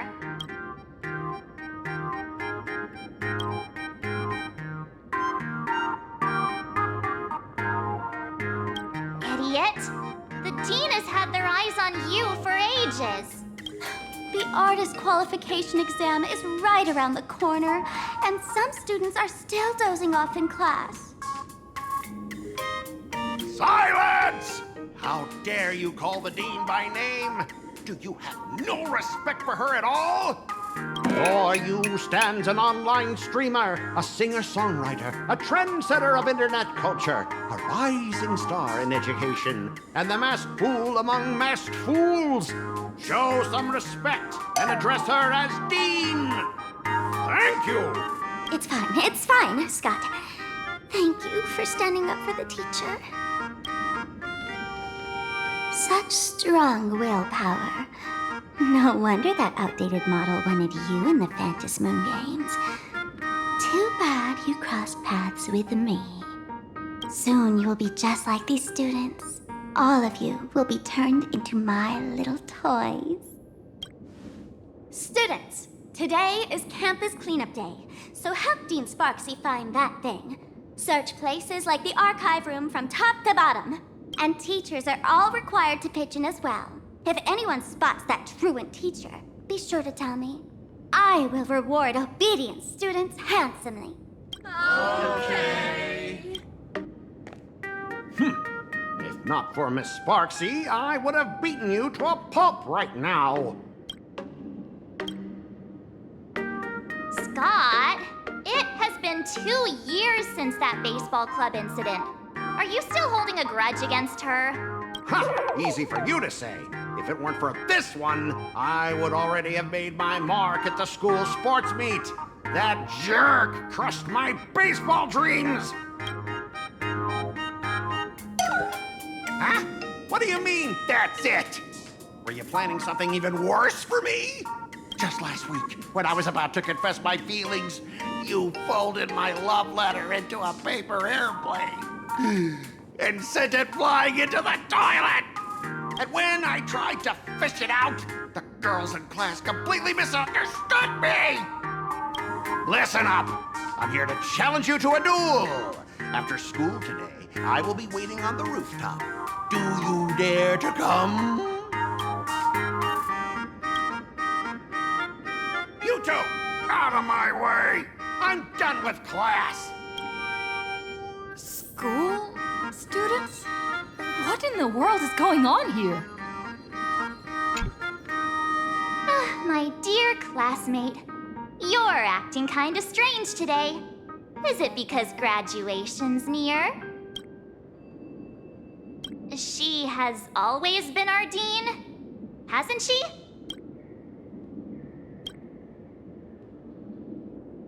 You stumped me there. At our age, what else could we be but students here? Don't tell me. Did the pressure of school make you lose your memory? You can't fall apart now. Actually, we just got our class photo developed. Let's use it to jog your memory. Look, this is our class photo. Does it bring anything back to you?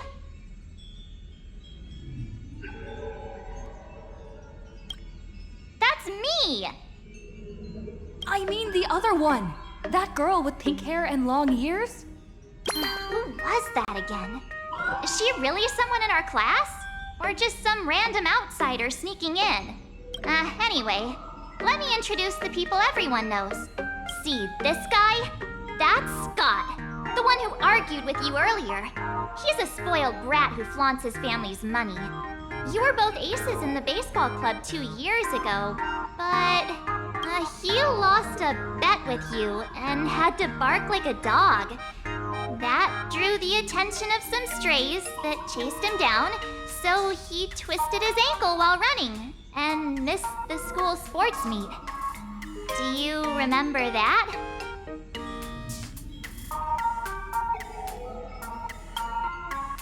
Look, the dean is in this photo too, and so is Mr. Yang, our homeroom and history teacher.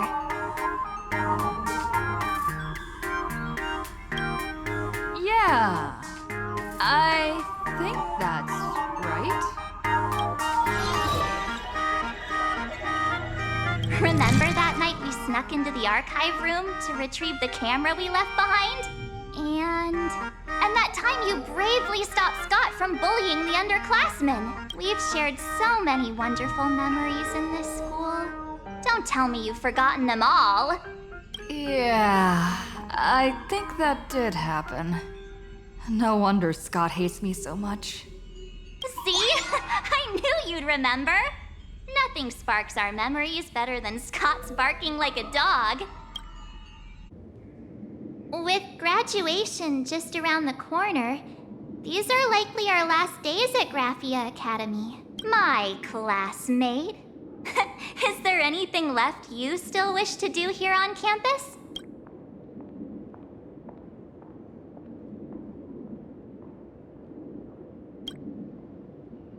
Don Hung?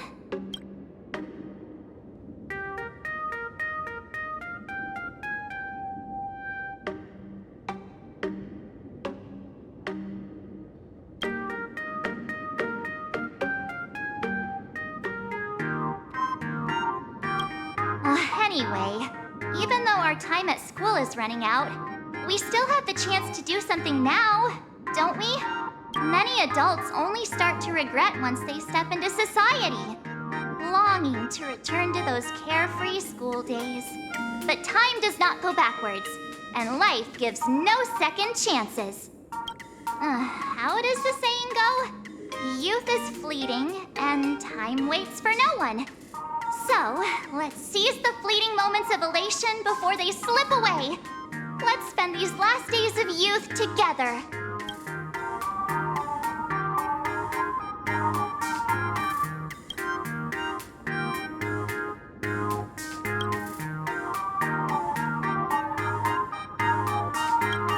Who exactly was I supposed to find?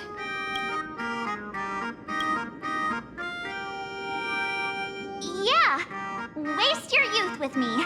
If we don't waste it now, it'll be too late. I have so many things I want to do. Where should I start? Should I head to class, deal with Skott, or just wander around?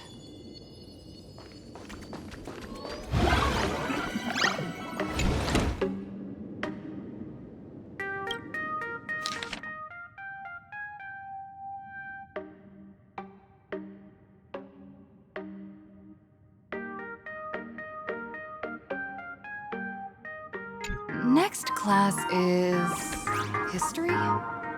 Should I go? Or check out another classroom instead?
Deja vu.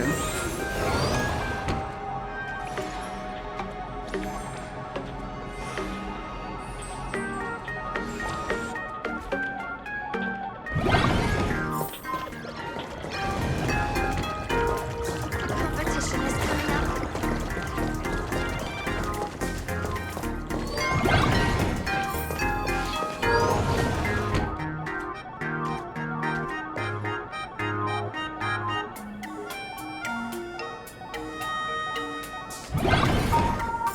Skott says he wants to duel me on the rooftop. Why not take the side path up and see if there's an ambush?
I've explained it to you so many times already.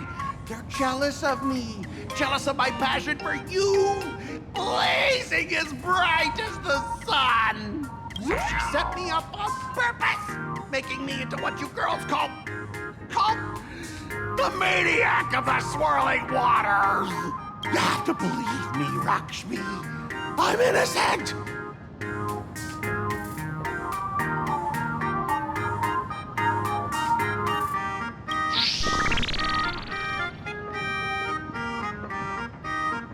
Finally, the perfect chance. Come on, hurry and confess! Oh, Lakshmi, stop tormenting me like this! Say something!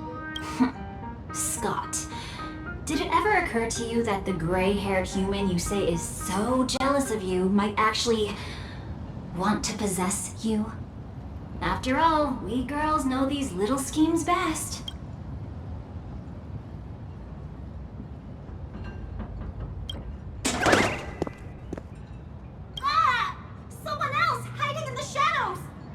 Me? Why did you say someone else?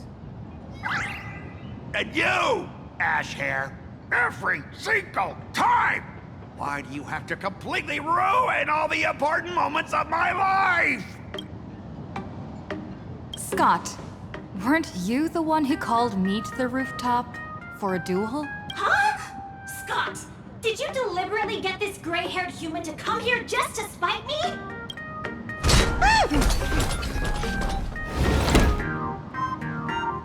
No!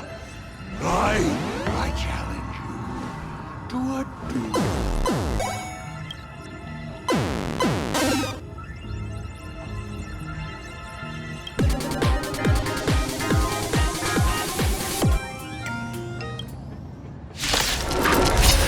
I cannot rest until I teach an idiot like you a lesson!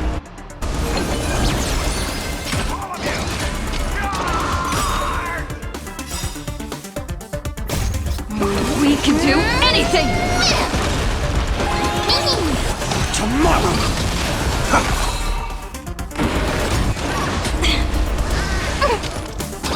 I'm fine.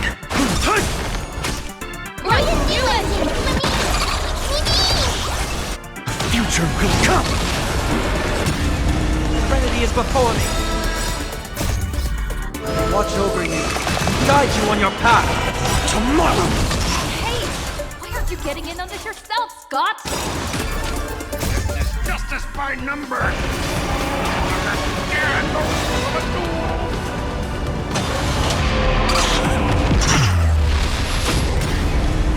Empty shit, so without substance. All right, enough! Please, I'm begging you, ma'am. It's over! My campus romance and the gang I built with my own hands. You ruined them all. Are you happy now? Quiet! I need to calm down. You stay away from me!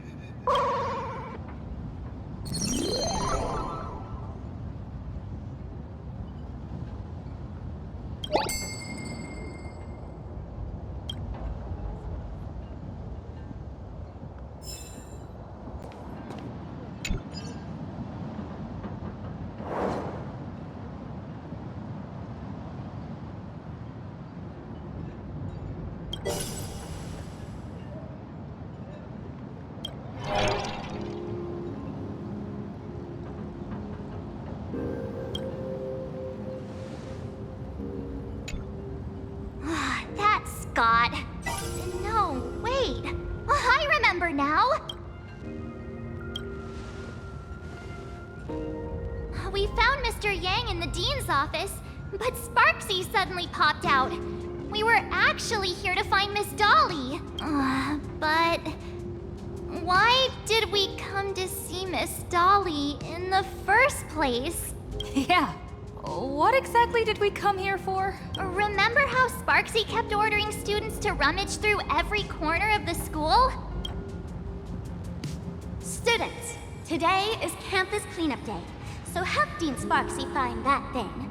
Search places like the archive room from top to bottom. Maybe we should check out the archive room she mentioned.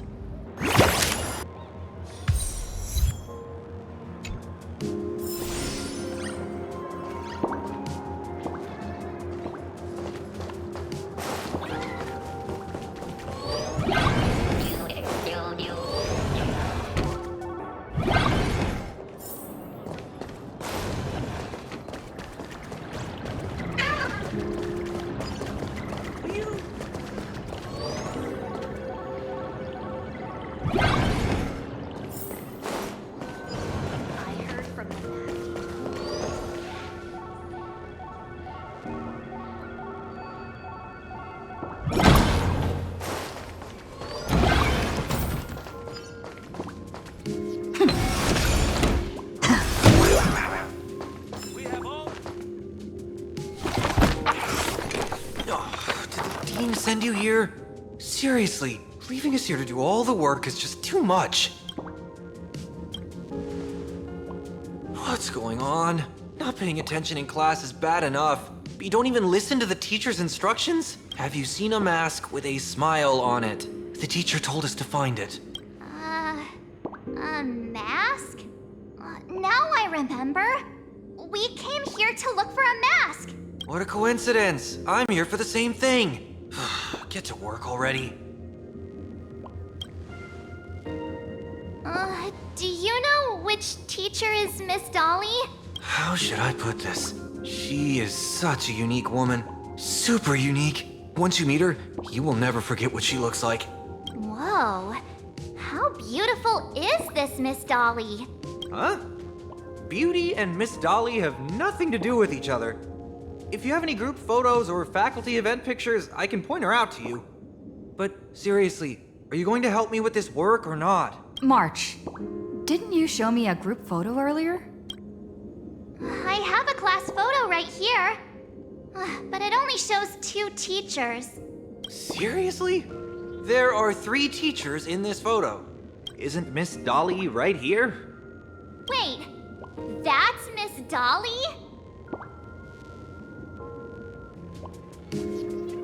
She's a charm doll? Probably the teacher who's worked the longest out of the entire staff. Wait, don't tell me you've never taken her Imagenesis class. I finally remember it. Himeko told us we must find Miss Dollie and take the mask back from her. Darn it. That wretched Sparxie had us running in circles. March, what happened to your power of the remembrance? How could you be led around so easily? It must be because I'm so passionate about learning. That's why I fell into the illusion so fast. Wait, you didn't notice it either, did you? 2 years of studying were nothing but an illusion. At most, we've only been trapped here for 2 hours. It's not too late to act now. Now that we know what Miss Dollie looks like, it's time for me to step up. Miss Dollie has vanished. Either she's been captured, or she's actively hiding from Sparxie. All we need to do is find her. I'll show Sparxie how the power of the remembrance should really be used. It'll just cost us some film. Even though Miss Dollie is in hiding, we can still capture her lingering memories. Follow the trail of these memo sprites.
That's how it works.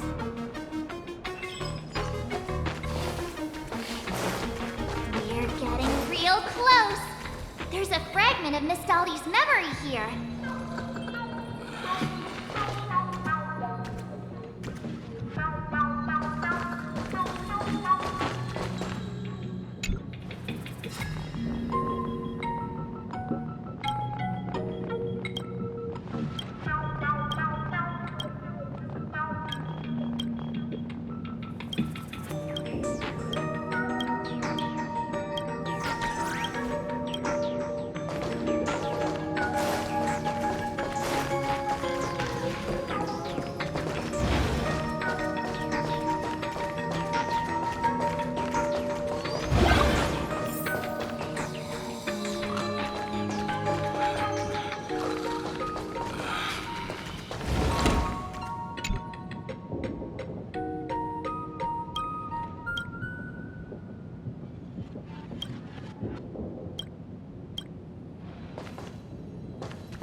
Sparxie. She's not really the dean at all, is she?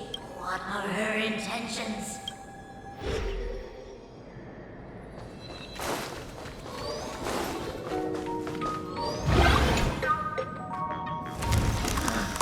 He isn't searching for me.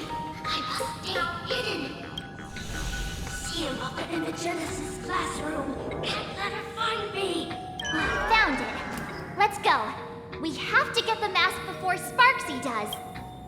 The door to this classroom... it's locked. Just as I thought. Better look for another way in.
Himeko sent me. Give up. I will never hand over what she entrusted to me to outsiders. That imposter dean outside is rummaging for it too, right? That's right. The masked fool Sparxie pulled off a takeover of the Academy. It took me so much work to find you. I'm one of the nameless on the Astral Express. And right now, I'm the only one who can protect you. Please, you must trust me. The Astral Express? Indeed. I read about its arrival in Planarcadia in the papers, and saw it on TV recently. Since you claim to be Himeko's friend, answer a few questions about her. If your answers are correct, I will entrust you with the mask. I'm ready for this. Fire away. What kind of coffee is Himeko best at brewing? Wait a second. How could you ask such a question? Don't you know her coffee is absolutely undrinkable? Looks like you've suffered from it yourself. Then here's the second question. What kind of people does Himeko hate the most? A real chatterbox with a silver tongue. Word is, she even managed to kick a nameless off the Express because of that. I may not know much about her time on the Express, but that does sound just like the bossy vibe she had back in school. Very well, I can almost trust you. The final question. Himeko experienced the greatest regret of her life during her time at this school. What was that? Who knows? Could it be about that time she got a stylish short haircut to keep up with... She actually told you that story. It seems you really are her friend. But that's not the answer. Huh? Did I really get played by that guy? It isn't that you were wrong. Perhaps Himeko never told you. And now that I think about it, she might never bring herself to share such a burden. The thing she regretted most must be what happened 15 years ago. No, better not bring that up. I believe you. You truly are Himeko's friend. Then, since you've proved that you're Himeko's friend, I will give it to you.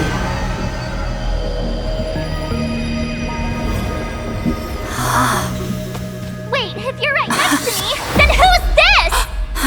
Thank you, Miss Dollie.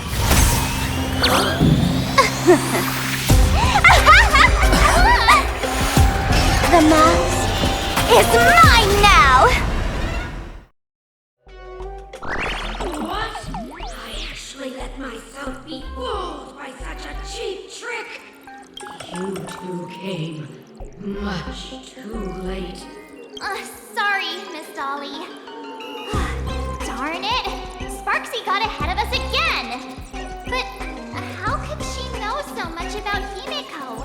That man with glasses seems to have no issues with becoming a teacher. Once I took your forms and chatted with him, I got everything I wanted to know.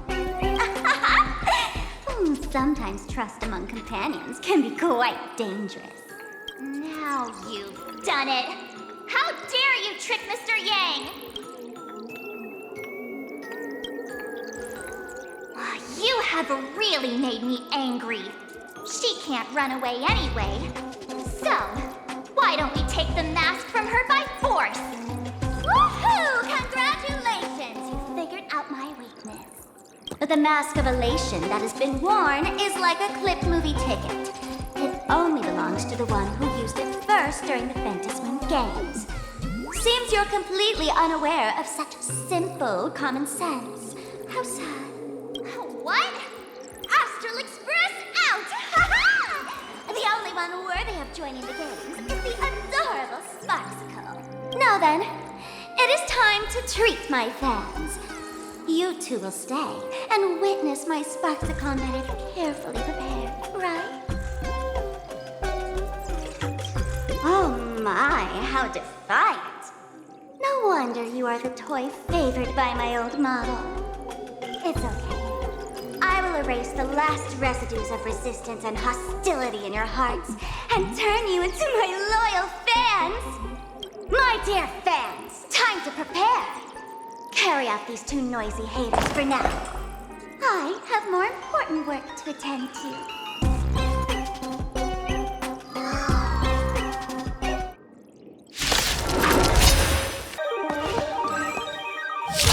My dear fans, be charmed by me. Fight for me. Give me all sorrow and obsession. Give me every last breath. Your split power. Trinity is before me. That hurt. Future will come.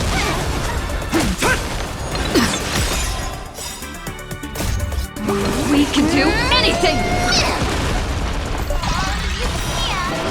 They're far too strong.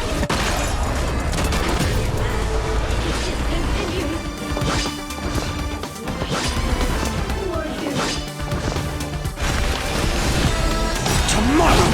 That hurt. Fury of innumerable core flames consume me. Hail the new dawn!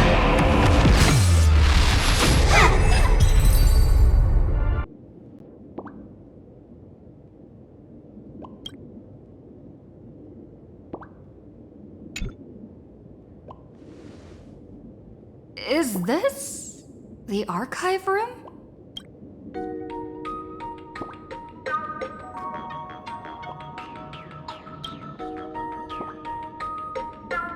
Hey there, my sweetest fans! The mission of finding the mask and Miss Dollie has been a complete success. But Just moments ago, a gray-haired, black-hearted hater slipped into the academy, plotting something dreadful against Sparxicle. I am so scared. You won't stand by and let the adorable Sparxicle be hurt, right? Where could she be hiding in the school? Please? Let's root out this villain together. Everyone, let us drag that intruder out. They will not be able to hide for long.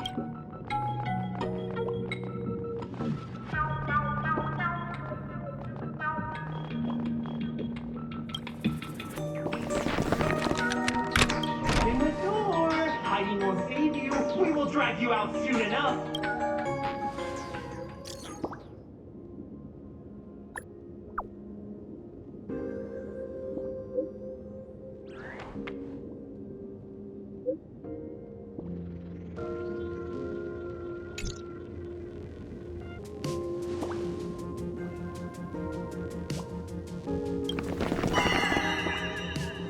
Hiding won't save you. We will drag you out soon enough. Have you reached the end of your rope?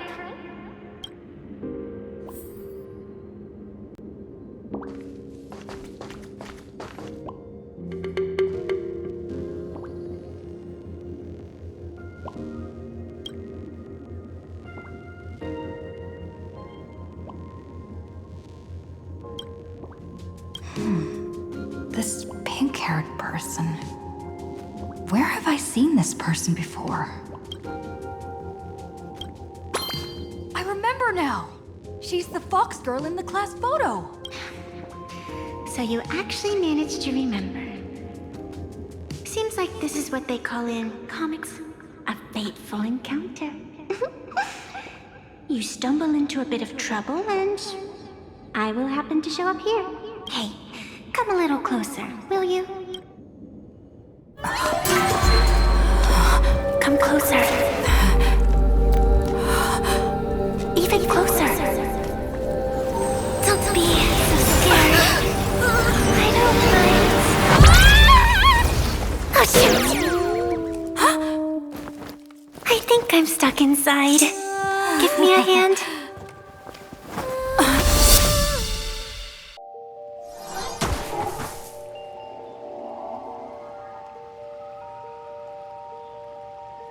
What is this place? Two nameless came through here a few hours ago and asked the exact same question. I'll use their answers to reply to you. This is a place in the world in Canvas, known as the Phantasmoon Courtyard. According to ancient texts, this is the heart of the Phantasmoon Games ceremony. Oh, and one of those nameless is playing the part of a teacher at the school. Oh dear, was that a spoiler? That's not good. Greetings, protagonist.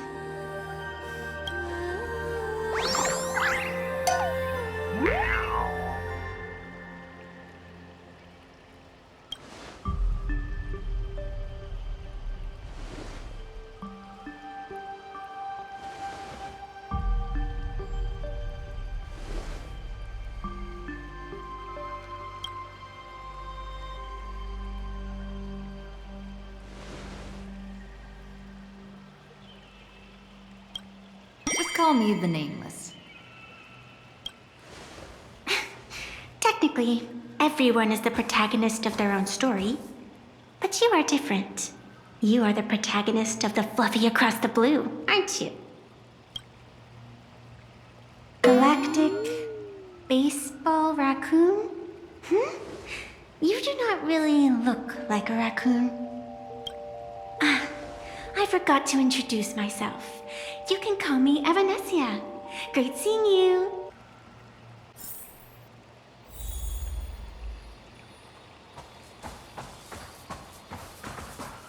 Wait.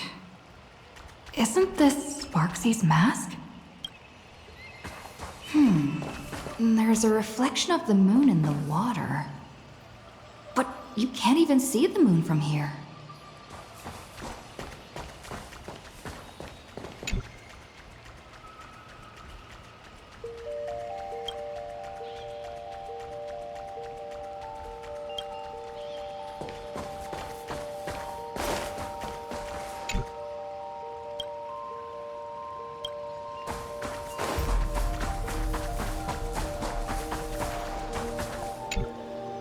first supplicant wearing a mask has appeared.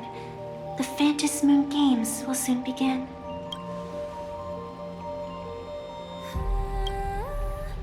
Do not be afraid. Just think of me as part of the audience. Like a reader following comics and cartoons. A bit of experience. Just like someone who has read enough comics can get superpowered battles and schoolyard romances without any instructions. Do you seriously mean you've never read it? The comic that has taken this world by storm? It is inspired by the adventures of the Astral Express, telling the tale of cute little animals riding a train across the cosmos. Fluffy across the blue.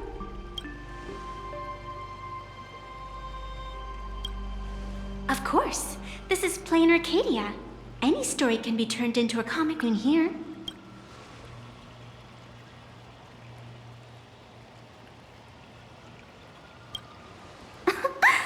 You are such a curious one. You were fleeing for your life a moment ago, yet now you can talk so casually about such nonsense. Is that really what matters right now? Still, that sense of ease. It is entertaining. Since you managed to amuse me for a moment, I will grant you a little aid. So, what would you like?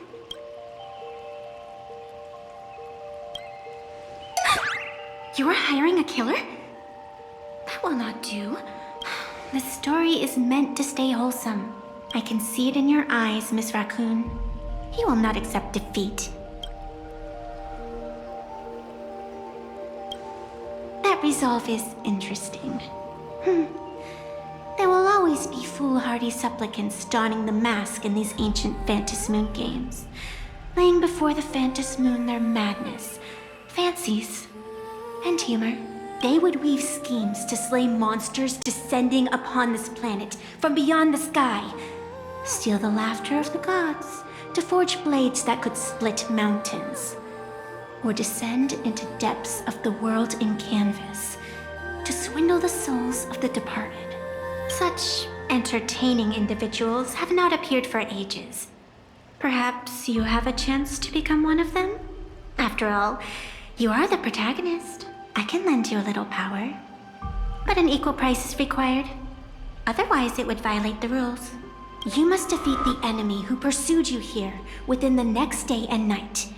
If you fail, your soul will be enslaved by her for all eternity. Do you accept? Then it is done. Phantasmoon above and sacred tree below. Witness this oath at this moment. As constant as the vault of heaven, as certain as the moon's rise. Let it be never forsworn. Now come, let me make you more of a protagonist. Oh! Yes, that's it!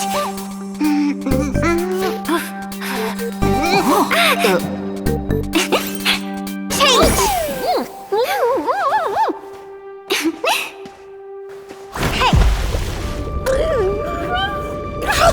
Huh? Where's this?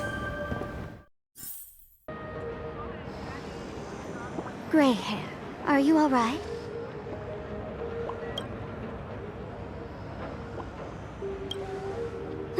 Can't say I am surprised.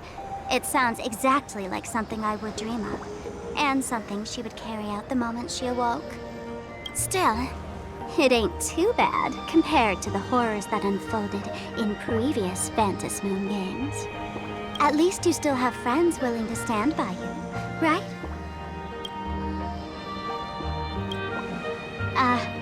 And now and then I do odd jobs here. Live streaming is one of them. Sparxie is the name I use to stream online. An avatar that I personally sketched line by line. To keep the streams running, even when I was absent, I breathed a trace of power into that avatar. Who would have figured that everything changed after the Phantasmoon turned full?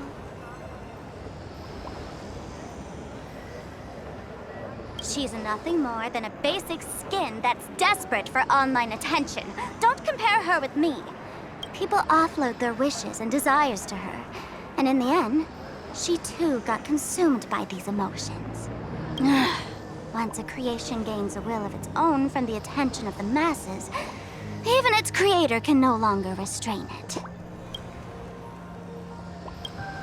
I've been watching you from the start, waiting for the right moment to step in and help. Sadly, you were either with the IPC's people, or with the Department of Aberration Defense. Then you and darling March wandered right into that school of bad omens. That was when I realized things had slipped out of my hands. So tell me, what happened in that school?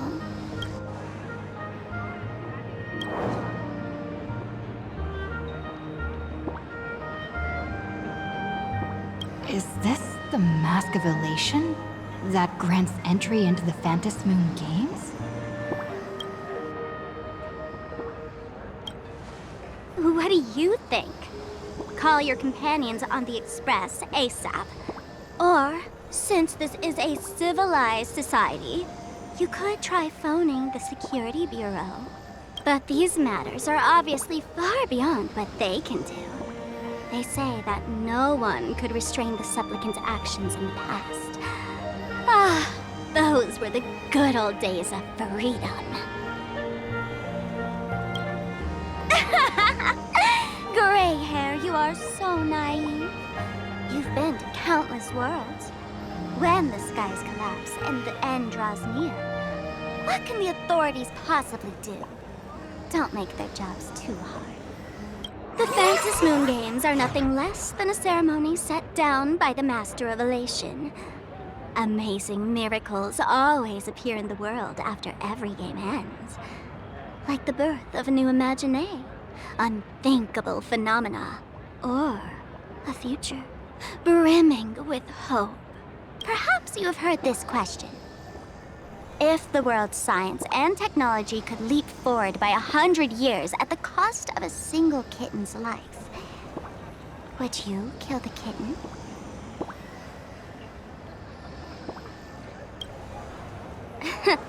But clearly, Planarcadia would. Whatever. This is not the time to debate over ethics.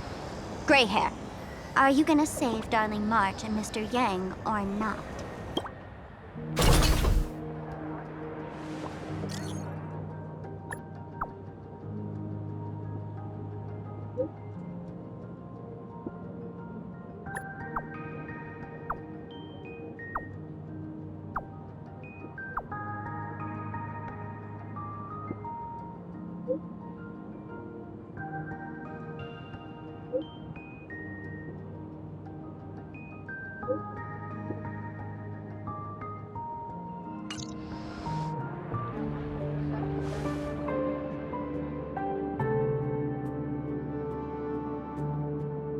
The hour grows late, Miss Pearl. Matters regarding the Express demand our attention. Be it the Alliance or the Phantasmoon Games, if you seek deeper cooperation, my doors remain open. Then, I shall take my leave.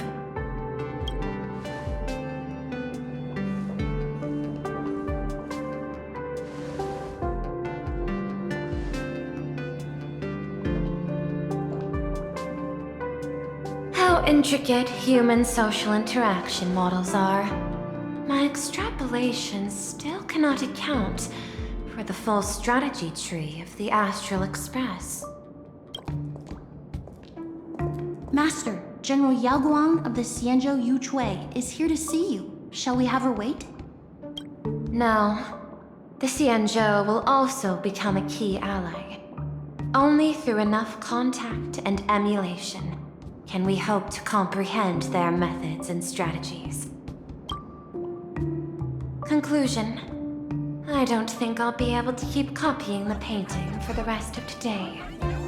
Let General Yao Guang in.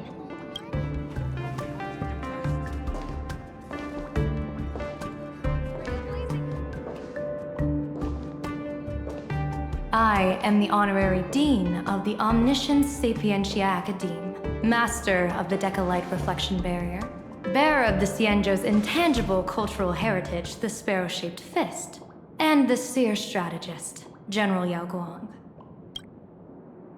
Thank you for seeing me despite your busy schedule, Madame Pearl.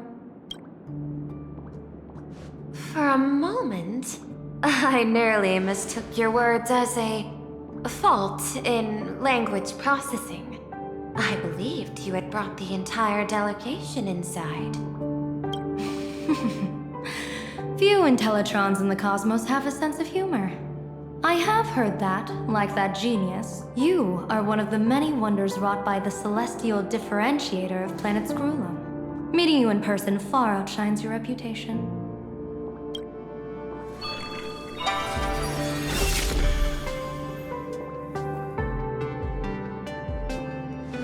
Madame Pearl, seeing how you have a calculating look, and with your heart pristine and your outer form so dazzling, I could not help but cast a divination for you. The hexagram lies between fire and heaven, demonstrating a bountiful harvest with your fortunes lying at the zenith or even beyond.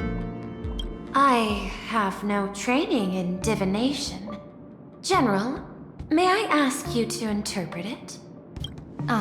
Then let me speak in terms even an Intellitron can follow. I extrapolated your fortune using the Xianzhou's predictive algorithms. The result is 101111, a sign of great blessing. If you treat others with sincerity, abundance will follow. I have long heard of the Arbiter General's legends. The strategy of General Tingyuan, the courage of General Fei Shao, the ingenuity of General Huaiyan.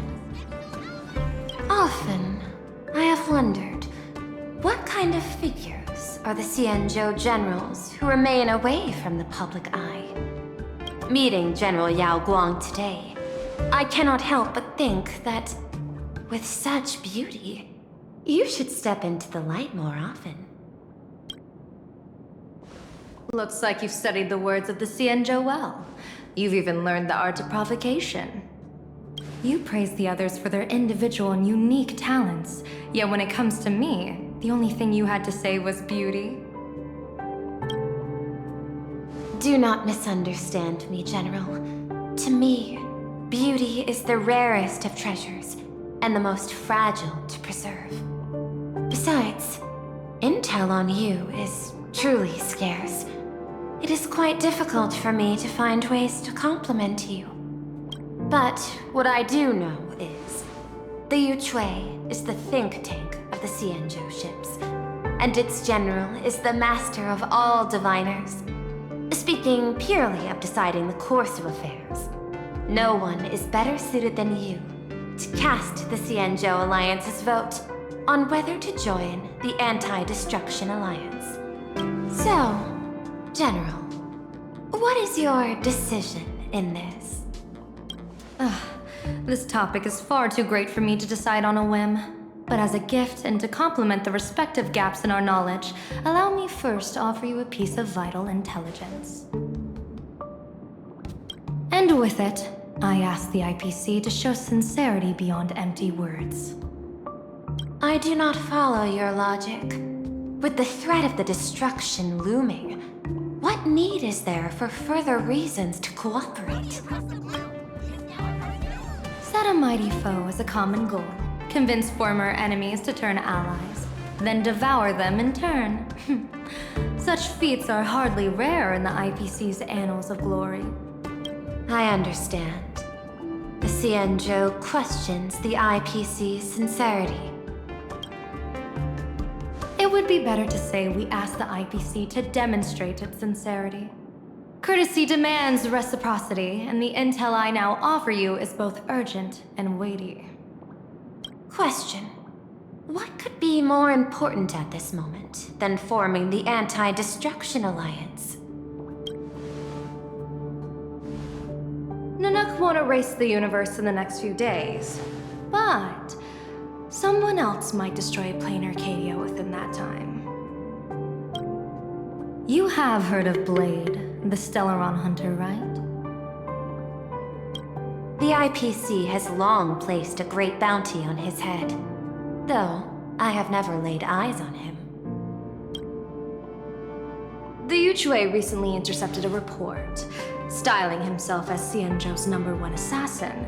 This man accepted a contract from the Sinwish Syndicate, a local organized violence group. I do not know his exact aim here, but he is a major criminal of the Xianzhou. He is guilty of the 10 unpardonable sins and is a formidable fighter, with few able to match him. As general of the Yuchue, I will take it upon myself to bring him in before he can cause disaster here. This planet, Ahatopia, is part of the pan-cosmic trade system, and Blade is a wanted criminal of the IPC. Since he has set foot here, he falls under its law. General Yao Guang, is the sincerity you seek for us to capture this man and deliver him into the hands of the Xianzhou? I hear the Phantasmoon Games are about to begin, with the entire nation awaiting it with bated breath. I imagine you will also find it hard to extract yourself from the festivities. If this cursed man were to quietly depart on his own at this time, would that not be a perfect outcome for all? This is my understanding. You wish for the right to act freely within Planarcadia. Apart from this cooperation, what better proof of sincerity could there be before we join forces against the destruction?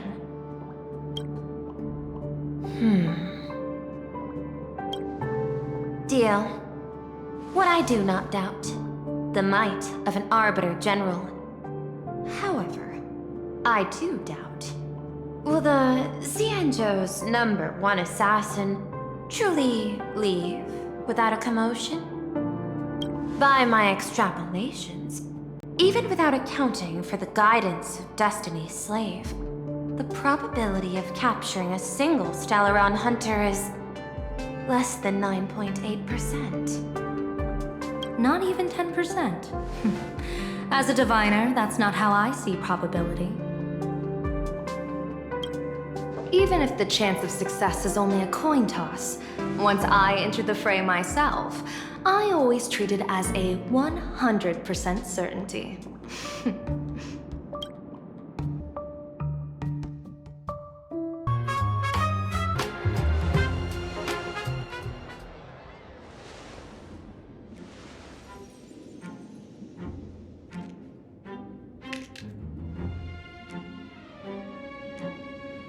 Is that even a question?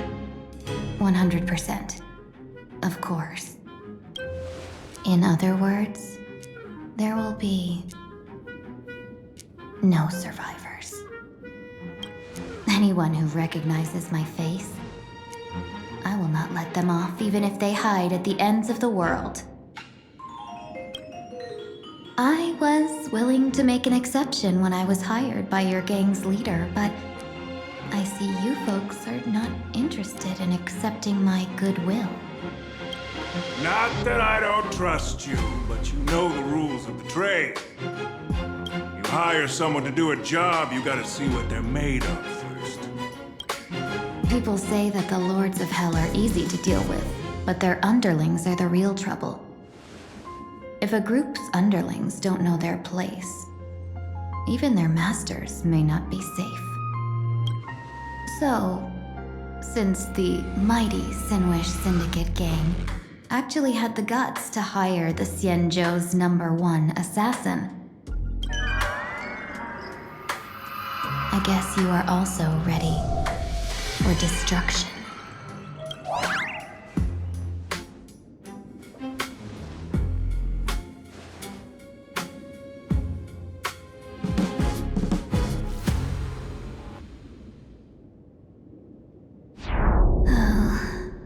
Years of wandering have given me nothing but exhaustion, and I have finally come to know how harsh the road of life truly is. Impersonating the Xianzhou's #1 assassin. Madam Yao, you really stuck me with a wonderful task. Please take great care during this mission, Miss Tingyun. If any misfortune should befall you, I would have no way to answer to your Helm Master Yukong. You worry too much, Madame Yao. When I pledged my resolve to Madame Yukong and departed for the Yuchui, I had already steeled myself for the worst. But, may I ask, does this task of misfortune really have to fall upon me? I cast a divination today. This task lacks the fire element. Without the Whistling Flames Ambassador's knack for diplomacy, this task cannot succeed. The place you're heading to is crawling with gang members. If they pick a fight, you can try to drop the name Xianzhou's #1 assassin, and they might step aside. Do not worry, General. I have journeyed far and wide with the merchant guilds for years and faced no shortage of danger. A handful of gangsters is hardly difficult to deal with. If you're not afraid of danger, then why have you not set out yet? Shall I read your fortune and give you a little peace of mind? What I fear is that fortune-telling of yours. No, what I really fear is you, Madame Yao. Afraid of me? Am I so notorious on the Xianzhou Lafu? I've heard many tales about you. After the Battle of the Fanghu, you willingly surrendered your command token and became a general in name only, with neither troops nor soldiers. They also say that the seer strategist, for the sake of a tiny chance at victory, stood by as her mentor went to a noble death, treated the countless lives of dead verdant knights as nothing more than numbers consumed in her divinations, and even doomed an arbiter general. Are you afraid that I, the cold-blooded diviner, might send you to your doom here in Planarcadia? Bold words for a little fox. It's just a bit of my curiosity about you, General. I hoped you could clear up a few of my doubts. Seems like I wasn't wrong about you. Few can face a Xianzhou general with such composure and dignity. No wonder you can make such a bold statement. The gods use humans as pawns in their cosmic game, sacrificing countless innocent souls. Have you ever thought about making them pay? They say you survived a Lord Ravager's deadly clutches thanks to luck. But I believe it was your unbreakable resilience that carried you through. You flatter me, Madame Yao. One must glean some wisdom to be worthy of enduring such a life-and-death ordeal. If we surpass the gods only in cruelty and heartlessness, then that would be our complete failure in my eyes. Excellent. I couldn't agree more. Miss Tingyun, you've passed the interview. Ever since I escaped death, I swore never again to be a pawn for heartless chess players. And Madame Yao, you've passed my test too. I know you're not interested in empty talk, so let's get down to business. Miss Tingyun, our Yuchui business delegations are treated much better than what you get on the Lafu when they set out on official missions. They get 5 meals a day. General, I really don't have such a large appetite. For the duration of the delegation's mission, you'll receive 6 times the usual allowance, and all expenses will be fully reimbursed. Such a generous offer. To be honest, that makes me even more nervous. Head to Dovebrook District, locate the Sinwish Syndicate contact, use the passphrase you gave me to establish contact, and do not reveal my true name. If there's nothing more to it, is this task really worth 6 times the pay? You're the kind of talent worthy of such a reward. After all, we diviners are no different from you merchants. Even when we hit a dead end, we still have to bargain and carve out the faintest chance. Merchants strive for profitable opportunities, while diviners reach for a sliver of luck. Looks like my mission bears significant weight in Madame Yao's reading of fate. In that case, I shall depart. When in doubt, open the 3 strategy pouches I entrusted to you. Inside are tactics I divined, certain to break any deadlock and aid your journey. Go, Xianzhou's #1 assassin. Time to get down to business. Where could the Sinwish Syndicate be hiding? The contact from the Syndicate should stand out. Blazing hot, fiery strong, insanely spicy! Can you really handle... Please, tell the boss I want to return to the Sinwish Syndicate. Ma'am, maybe it's time to rest in peace. Don't you remember dying during that mission a few weeks ago? The you right now is just a lingering obsession left behind after death. According to the provisions of the Fey Kind Protection Act, ghosts are not considered the same as they were while alive. In other words, you are a new Imagine, barely 3 months old. Are you a lawyer or a gangster? I gave my life for the Sinwish Syndicate, and now you mean to shut me out? These two are members of the Sinwish Syndicate? Don't you get it? The old you's dead, and even your criminal record got wiped clean. The leader's trying to say that now you've got a chance to keep to the straight and narrow. You shouldn't come back to the gang. How am I supposed to convince you? Hey, Fox Girl, you eavesdropping over there? I'm just a Xianzhou person here to talk business. Could you tell me which way to the Sinwish Syndicate? I come from the Xianzhou to discuss a deal. A deal that wears me down, yet tears my enemies apart. Business? From the Xianzhou. The Sinwish Syndicate office is just across the river. Have a safe journey. He doesn't seem to have understood the passphrase. But the news that the Xianzhou's #1 assassin is coming has already spread through the organization.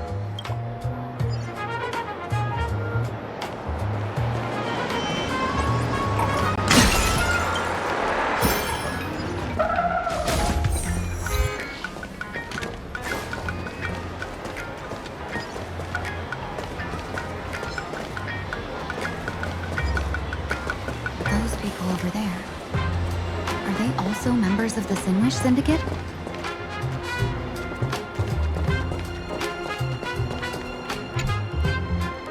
Bro, how much longer do we have to wait? What, are your legs giving out? Idiot. The boss told us to wait here as a show of respect. Now behave yourselves! Could that big guy be the contact from the Sinwish Syndicate? Hey, you fox over there. You've been staring at us long enough. Got something to say? May I ask, is this the Sinwish Syndicate's turf up ahead? Yeah, so what?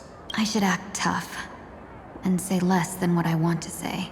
Since this is the Sinwish Syndicate's turf ahead, not only am I going in, you will invite me in with respect. What did you say? You're here to stir up trouble, aren't you? I come from the Xianzhou to discuss a deal.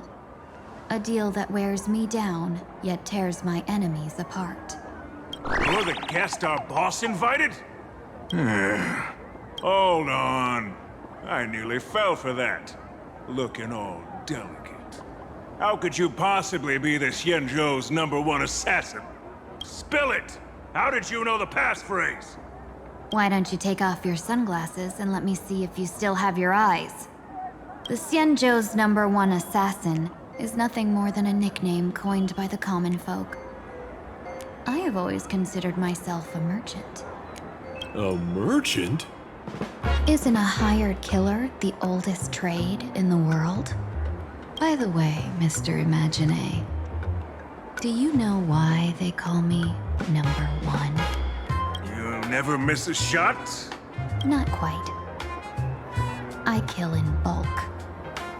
The way to keep business going is to offer a little extra. If they pay for one person to be silenced, I throw in 2 more. With that hot temper of yours, always picking fights, you've probably given your boss plenty of headaches. I doubt the boss would mind if I took you as a bonus kill. You punk! How dare you disrespect the underboss! Shut up, all of you. The boss's orders come first. My name is Skott. Sorry about my underling's rudeness earlier. I'll cut a finger off later to make amends. There's no need for that. I only collect heads, not fingers. No worries. Won't be my finger anyway. These brutes should be easy to handle. They've never seen the face of the Xianzhou's #1 assassin, so this'll be much simpler. What should I call you? Yelling assassin, assassin every time just won't cut it. Just call me the Tarrying Fugue.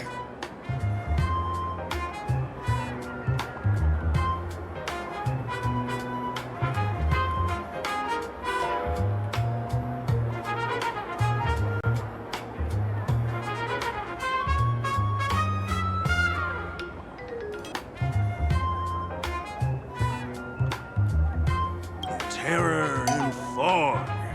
That name oozes menace. Completely overwhelming. Now then, can you lead the way?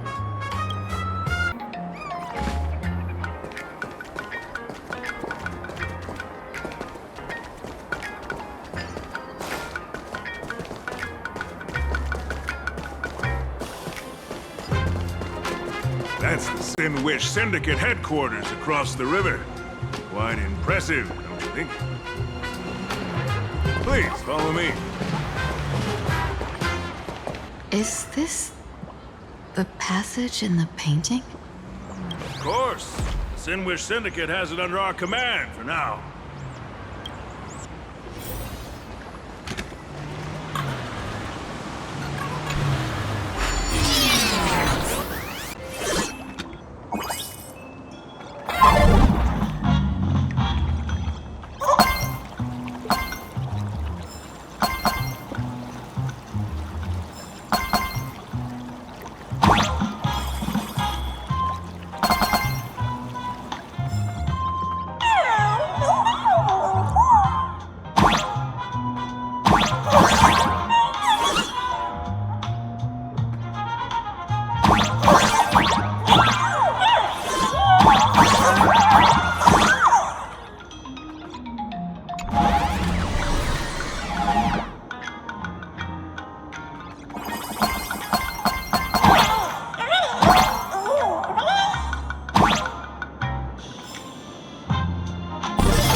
Welcome home, Underboss! Is this the one the boss brought in?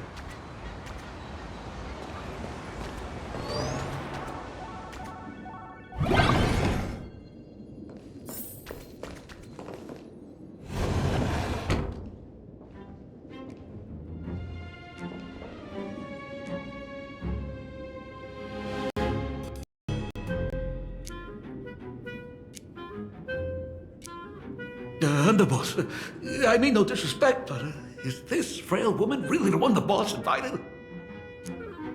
That's right. Her name is the Terror and Fog. Spread the word that the Sin Wish Syndicate has secured the Xianzhou's #1 assassin. Underboss, beat me if you want, but I gotta say, are you serious? Are we really counting on this delicate woman for the Phantasmoon games? The Phantasmoon games. Is that why they hired a Stellaron hunter to do their bidding?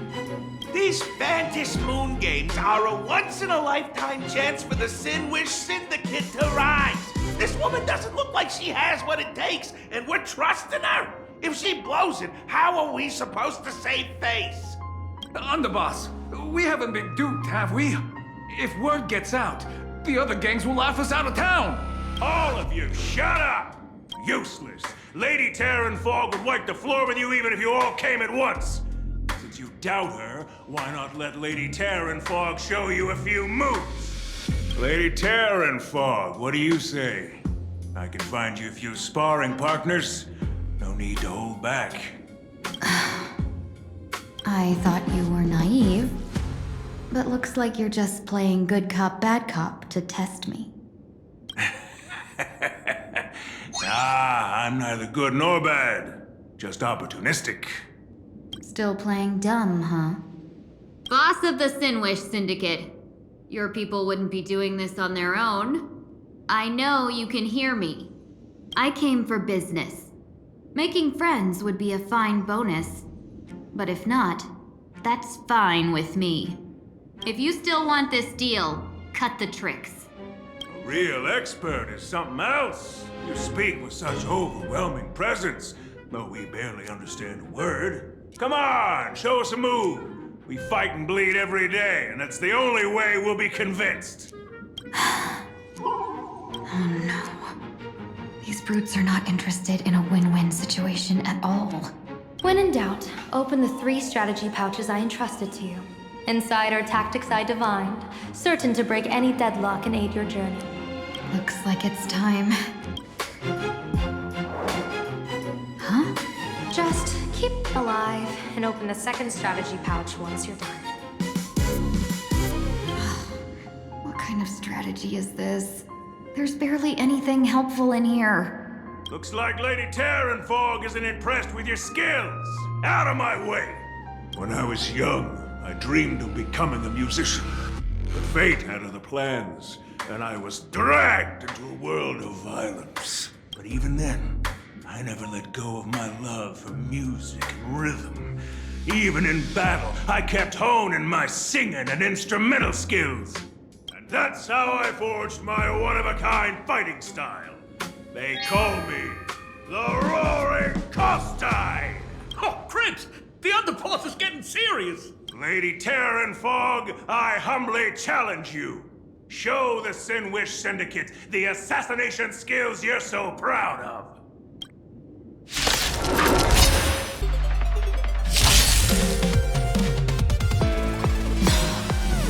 Looks like I'll have to hold back against these reckless brutes.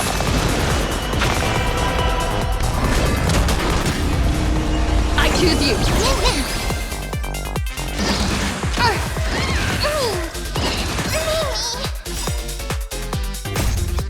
We can do anything! Tomorrow! It's of no consequence. Mountains move, crackers rise! Soaring above the lands, this is permanence! As we've written, The future will come!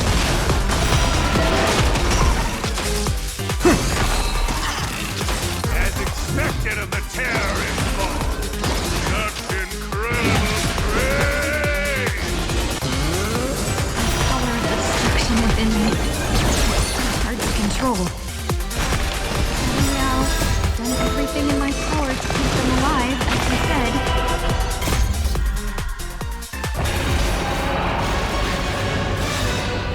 The flames are not strong. Hail the new dawn! I'll need so without substance. I don't want to take your life. Back down while you still can. A true warrior of the Sinwish Syndicate fears no death. Don't underestimate me. Underboss, bad news! 2 more weird dudes just showed up! Cut your bull, I can see for myself! Never thought visiting an ally would mean crashing into a local gang's hall. Oh. This will take some explaining. What a twist of fate. But for us to reunite with an old friend here? So be it. You two, stand down! Listen well. This will be an honorable duel. A duel. You dare duel a Xianzhou? Xianzhou's #1 assassin? And you still dare to act so brazen? Huh? Wait, What do you mean, Xianzhou's #1 assassin?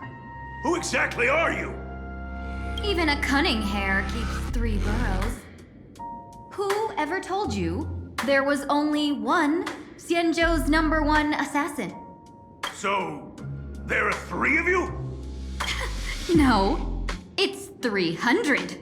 Times have changed. The title Xianzhou's #1 assassin is already a brand. At my side stands the organization's 7th-ranked Holovian Reaper, the Winged Death Knell. He sends every target into the sweetest sleep of death. And this one is the 2nd-ranked assassin in the organization, a ruthless killer surpassed only by me. His spear strikes like a falling star, and his presence soars like a dragon. They call him the Jade Dragon. Then you are... You can call me Whistling Flame Fox. I humbly hold the top position in our organization, though I mostly handle business relations and HR work. Hard to believe, isn't it? Come on, madam. It's pointless to say anything now. If you want this gentleman to know you speak the truth, let our brother show off a bit of his spear work. That will convince them. I say, there's no need for that. Course tied. You insisted on testing them and got nothing out of it, did you? If you would let them meet me sooner, none of this would have happened. Boss! I cannot hand your grand enterprise over to people we know nothing about. You are the one who hired us? The boss of the Sinwish Syndicate? That's me.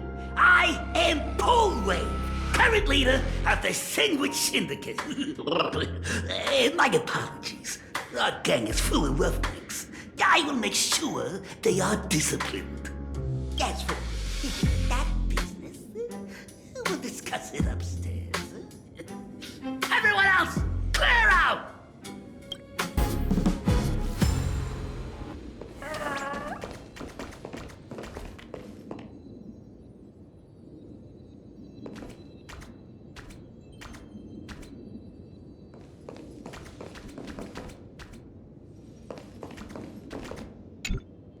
Long time no see, Lady Tingyun. It's been a while since we last met in Penacony. I am truly grateful for your quick thinking. To avoid revealing too much, I made up false names and titles for you two just now. If you were offended, then I beg your forgiveness. This place is a hotbed of trouble. What brings you two here? When Sunday and I contacted the Xianzhou delegation, they asked for our help. They claimed someone from their group had lost their way here in a foreign land and was captured by a local gang, and they wanted us to help. It was clear there was more to the story, but we came anyway. Who would have thought? It turned out to be true. Lost? Captured. There must be some misunderstanding. Alas, this rumor was likely a destiny arranged by Madame Yao. Did you just say Madame Yao? Do you mean the seer strategist from the Xianzhou Yutre? I happened to hear of her back in Penacony too. They say she is the Diviner General, one who lives in seclusion. Did the Alliance send her this time? Lady Tingyun, you stepped into such danger yourself. Do you have a vital mission? You two are no strangers, so I will speak plainly. She's the one who sent me here on this mission. The Sinwish Syndicate invited the notorious Xianzhou's #1 assassin with the intention of hiring this person to participate in the Phantasmoon games. But the delegation's intelligence revealed that the person was none other than the Stellaron hunter, Blade. Him? I assumed the title to come here to uncover why the Stellaron hunters are involved and how he will enter the game. So, how's it going so far? By sheer twists of fate, everything has gone smoothly so far. But as for what comes next, I still don't know anything either. Still, Madame Yao entrusted me with 3 pouches before I departed. Each said to hold a stratagem. Well, Let us call them stratagems for now. And at this moment, it is time to open the second. A strategy pouch? So you revealed my identity after all. No worries, I've sent you some backup. Use them however you like. Open the third pouch only after you've met the Sinwish Syndicate's boss. No wonder they also call Madame Yao the Crosstalk General. The what, General? It says the two of you will help me clear the way, so I can safely meet the Sinwish Syndicate's boss. What do you say? This place is perilous. Of course, we will accompany you, Miss Tingyun. As for the Stellaron Hunters, I too find them intriguing. Dan Heng, will you help me gather a bit more information? Of course. Thank you, Sunday.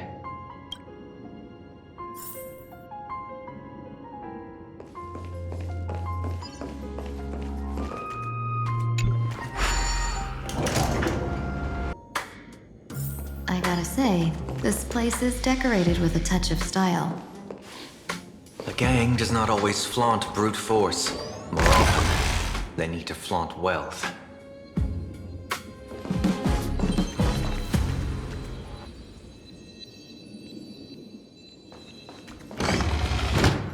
Before I even realized, the scenery of Dovebrook became unrecognizable.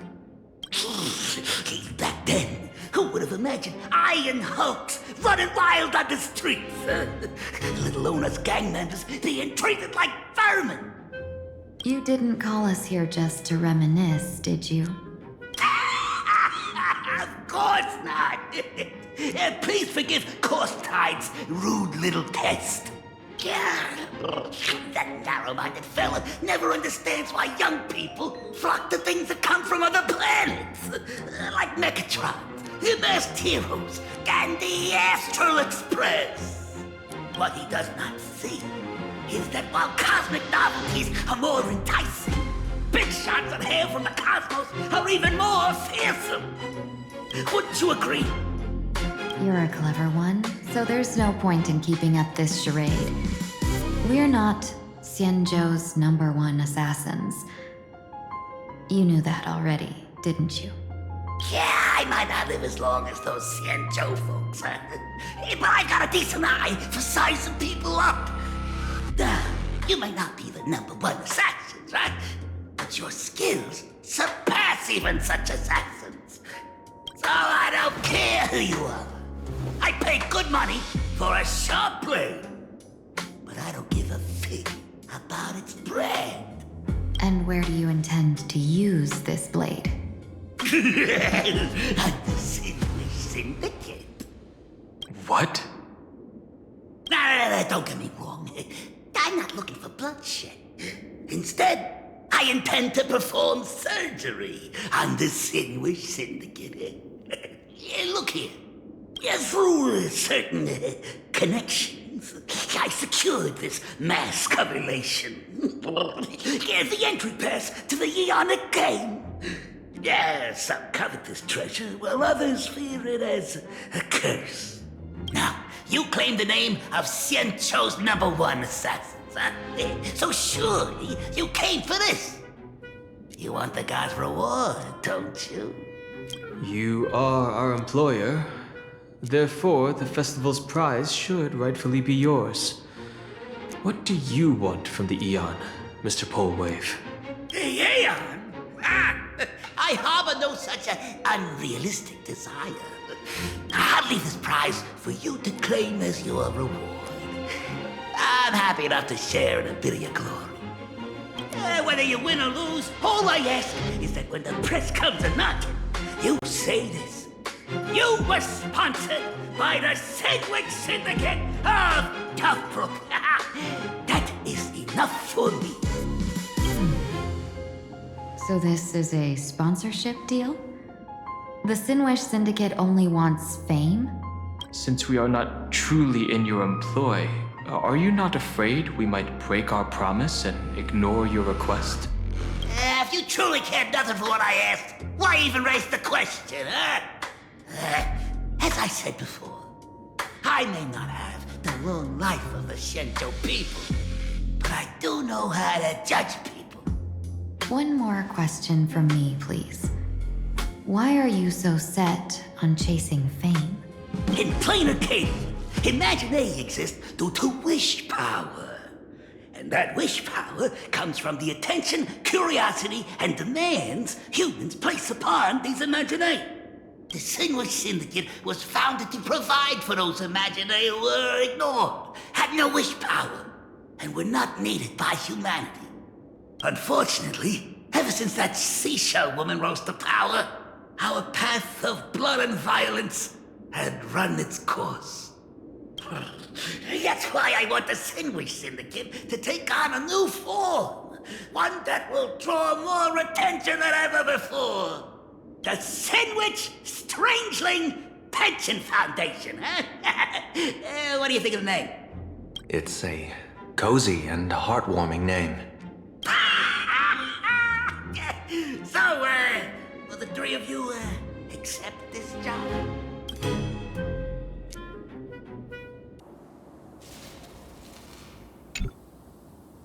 Mr. Polewave's goal is surprisingly grounded. A gang leader won't survive this long by relying on bodyguards. It's about having a sharp instinct for survival.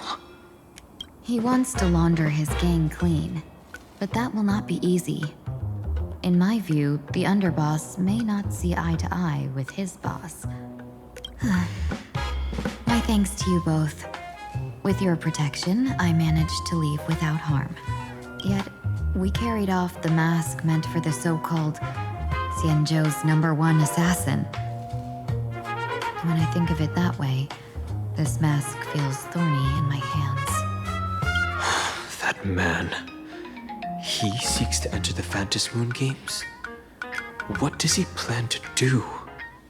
Whatever his purpose, this matter is grave. I'm afraid I must take my leave for now and report to General Yao Guang before making any decisions. No need for that. I've been waiting here for you all for some time. Madam Yao, you came in person? Well, you see, I must admit I passed false information to the two behind you, sending them on a wild goose chase. I should personally ask for their forgiveness. As for why I am here, Miss Tingyun, you still have not opened the third pouch, have you? That's true. Whatever they give you, just take it all and bring them to me. What kind of after-the-fact strategy is this? General, had you spoken plainly, Sunday and I would never have refused you. Why did you lie to us and claim that someone was lost and captured? I didn't lie. If not for the appearance of the former Vidyadhara High Elder and the runaway master of Penacony, Miss Tingyun would still be trapped in those brutes' endless probing. Her being lost and captured was exactly the future I divined. I also foresaw bloodshed awaiting the Sinwish Syndicate. Had it come true, it would have been because Miss Tingyun failed to restrain her strength during the clash. Yet, with you two here, the gangsters' lives were spared. You even foresaw the anomaly with my body. Sometimes, even when fate is foreseen, it cannot be changed. Fortunately, things did not come to the worst. As for Mr. Sunday, I've heard so much about you. With my 1,000 feathered eyes, I had the privilege of watching the broadcast of your entire god-ascending feat in Penacony from far away. Truly magnificent. Let's not speak of that misstep anymore, General. Rather, we have brought back the mask, as you asked. How do you intend to use it? Surely not just to hold it and block the Stellaron Hunter's entry. That was the plan, but from one cost spring 100 outcomes. Now that the mask is in my hands, there are many possibilities. What do you say about using it to lure Blade here and strike him down together? Or perhaps I could wear the mask myself and personally compete in the Phantasmoon games. That'd be interesting. right? Each mask used is gone for good. The Stellaron hunters will be left with a real headache. That'd be truly killing two birds with one stone. Madam Yao, this is deadly business. It's no laughing matter. Deadly? Miss Tingyun, that is exactly why I am here. Not to put blade in his grave, that is. His ties to the Xianzhou have long since frayed. There was no need for me to snatch someone else's assignment and come here only for his sake. Snatch someone else's assignment? So the Xianzhou envoy was supposed to be someone else? To be frank, this journey to Planarcadia was meant for Tingyuan, the divine foresight. The Lawfu Cloud Knights recently returned from the great battle against Iron Tomb, and the honors should have been his. Yet, before his departure, I cast several divinations on all parties involved and received this result.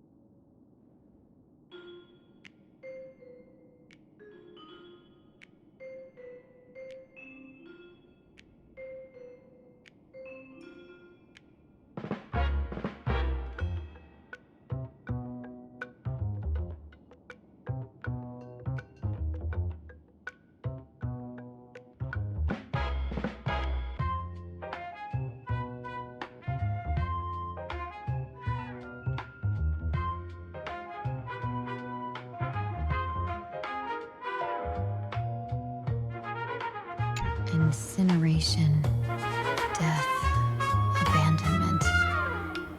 I may not know divination, but even I can tell that there is no good omen.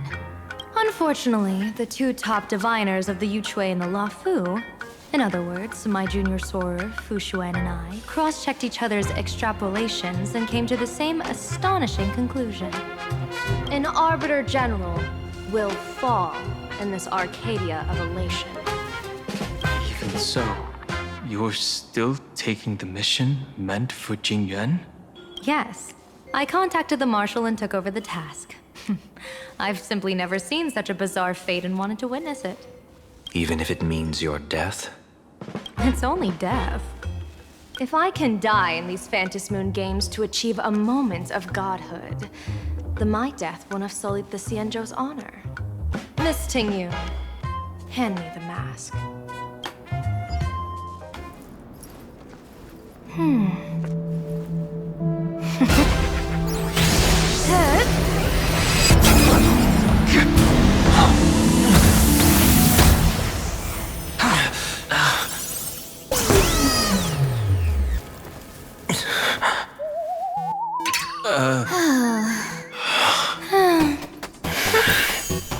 Well done. You have hit your fitness goal. Another active and fulfilling day.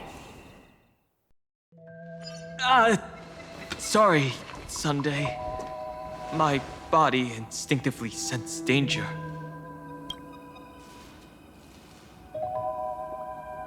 Once the mask for joining the Phantasmoon games is worn, it binds tightly to the supplicant and manifests the shape of the wearer's soul. I read something like this in the Views of the Universe from a Star Skiff. It's confirmed now. This mask is indeed genuine. Congratulations, Mr. Sunday. You're now a supplicant in the Aeonic game. What exactly are you trying to do, Seer Strategist? Twice now you've acted without warning. Do you mean to make an enemy out of the Astral Express? Dan Heng, let me take care of this. Sunday, are you planning to fight? Don't worry, I'm no match for this general.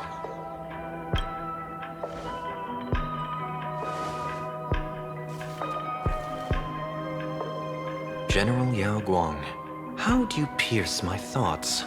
I ran a check with my tuning, and there were no signs of any outside intrusion. They say a diviner can't read hearts. I call that the excuse of mediocrity. Mr. Sunday, you're fascinated by the Phantasmoon games. You even wondered, what if I wore this mask, didn't you? You can even divine thoughts like that? No, I'm simply good at seeing using my eyes. Though Mr. Sunday never asked to examine the mask, he's glanced at it at least 3 times since we started the conversation. Given the character and manners of someone as noble as him, I can't think of any motive for this action but genuine interest. Sunday? Yes, I did think of it. For a moment, I even considered putting it on. So, I merely gave you what you desired. This is no trap. It's just an unexpected gift. During the Phantasmoon games, I'll give every ounce of aid I can to help you seize your chance to have an audience with the Eon. General Yao Guang, as far as I know, throwing out heavy profits first is usually a lure to make others lose. We've only just met. I don't understand why you'd go this far. Why belittle yourself? Every move I've made is to carve a sliver of possibility from the impossible. With my eye of Ishvara, I see you're the only one in this land who doesn't need to do a thing for me. Simply acting on your own will can bring change. Your own will. Indeed. Dan Heng, I do want to learn more about this world. Because this world of elation fascinates me. Is Planarcadia truly a paradise? An Arcadia that its name claims? I once pursued a mistaken vision of paradise with stubborn resolve. Even now, I can't say for sure what a true paradise should look like. That's why I want to see with my own eyes whether this Arcadia lives up to its name. So then, as long as Mr. Sunday acts, that omen of death Madame Yao foresaw. Of course it would still come to pass. Did you think just a lavish gift could let you stroll out of Destiny's shackles alive? Pardon me for butting in, but does the Xianzhou know about this? This is such serious business. I'd never make this decision on my own. I've talked it over with the 6 charioteers of the Yuchue. If something happens to me, I'll line up a solid successor. She headed to the Yuchue on the day I left on this mission, just in case anything went wrong. There, with the other potential successors picked by the 6 charioteers, she'll train at the Omniscience Sapientia Academe in divination arts, war strategies, and civil governance. You mean Lady Fushuan? She'd take over the Yuchue after you? Fushuan? What Fushuan?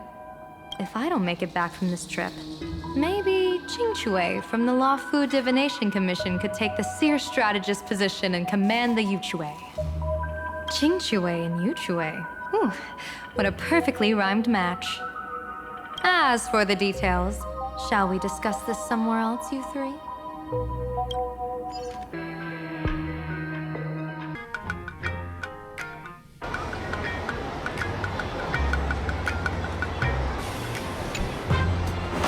Map says the Ashen Detective Agency should be right here. But why is there just a magazine publisher's office? Holy for holy! A big drama hit Graphia Academy! A Furbo? Taking photos? You really can find anything in the land blessed by, Let's go ask for directions.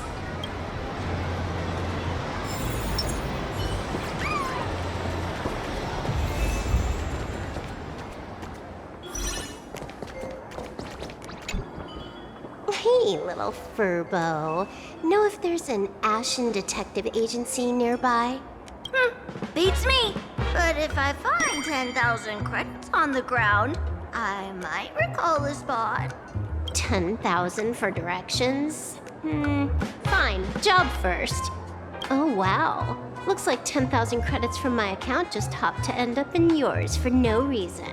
Now, spill. Whoa! Generous, miss. The place you're looking for is upstairs.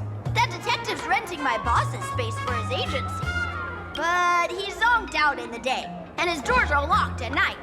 No clue how he earns any money. Maybe he's a vampire? So they're closed? Then how do I meet this ashen detective? Beats me. But if I find 50,000 credits on the ground, I might recall that too. You stinky Furbo! Begging for a smack! Scamming our guest! Oh, time to go!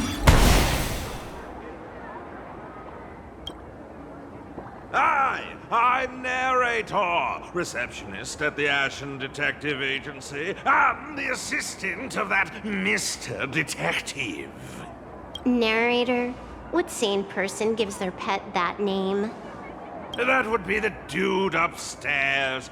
By the way, that mangy Furbo didn't fleece you, right?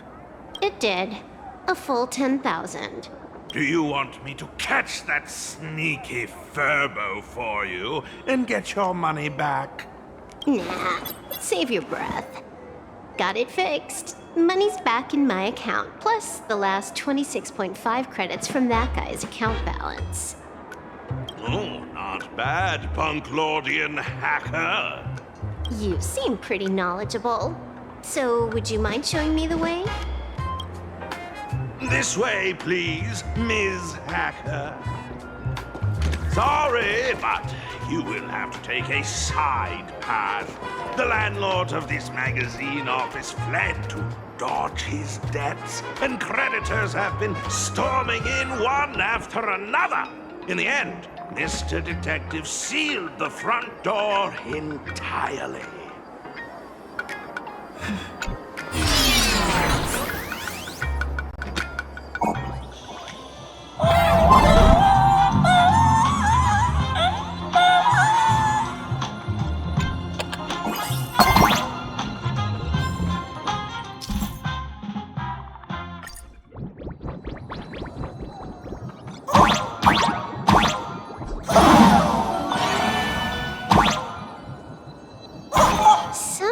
There's even a shooting button. That's interesting.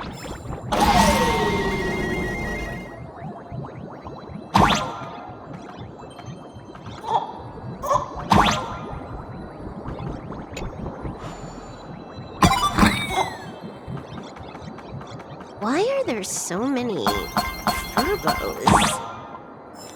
They're all employees of this magazine company.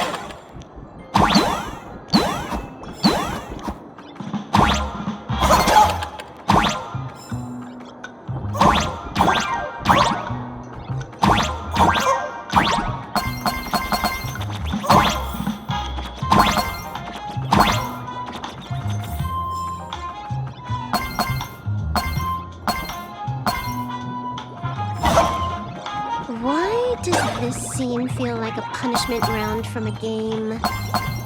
Office survival's way more brutal than any game.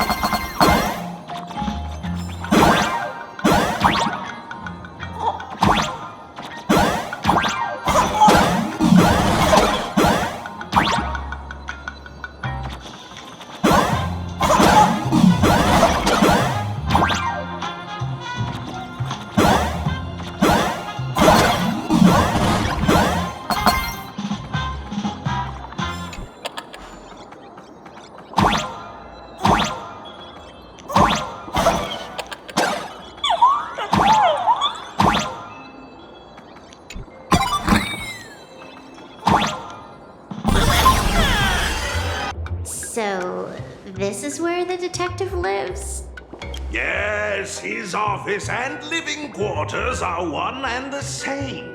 It is a little shabby, I admit. At this hour, he is probably fast asleep. Visitors here are rare indeed. Visitors being rare. That really does sound a little sad. Please, come with me. I will wake him at once.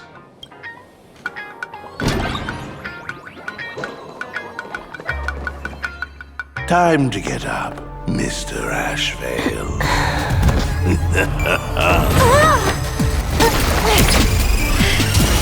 How many times do I have to say it? Just leave the delivery at the door.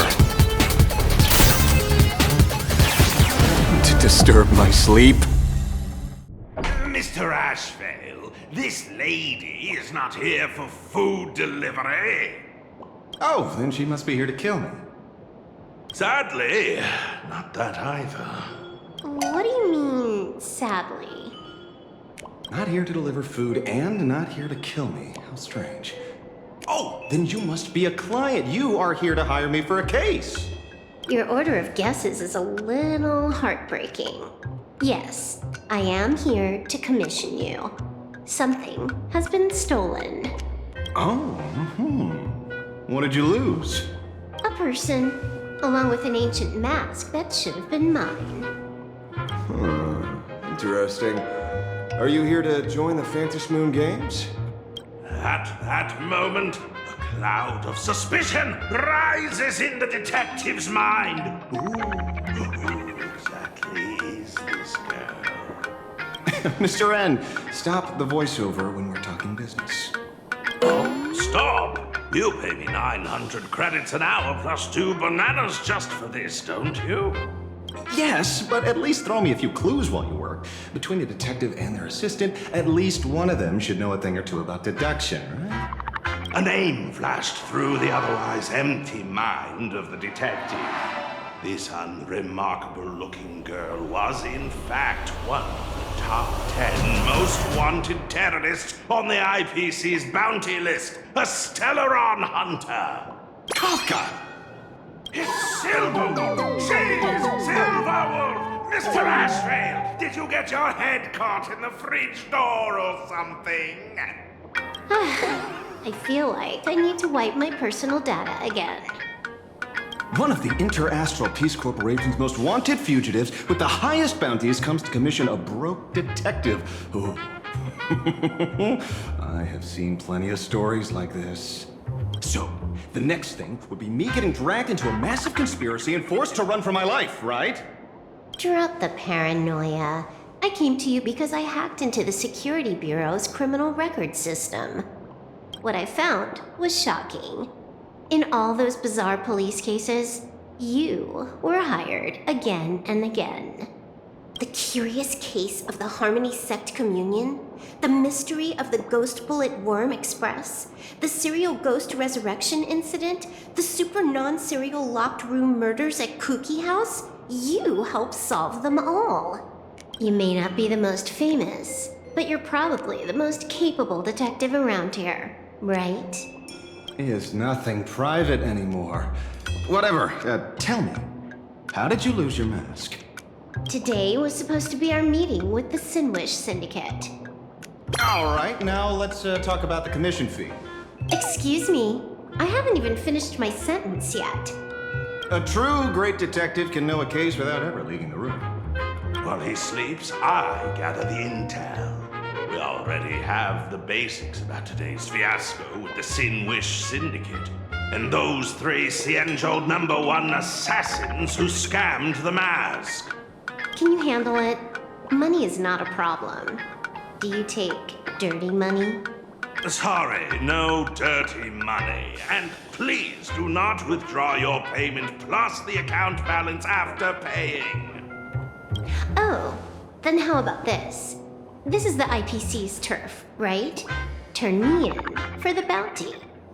You take the reward, and I bolt afterward. We Stellaron hunters sometimes use that trick to raise funds. Or maybe we could discuss the possibility of taking dirty money?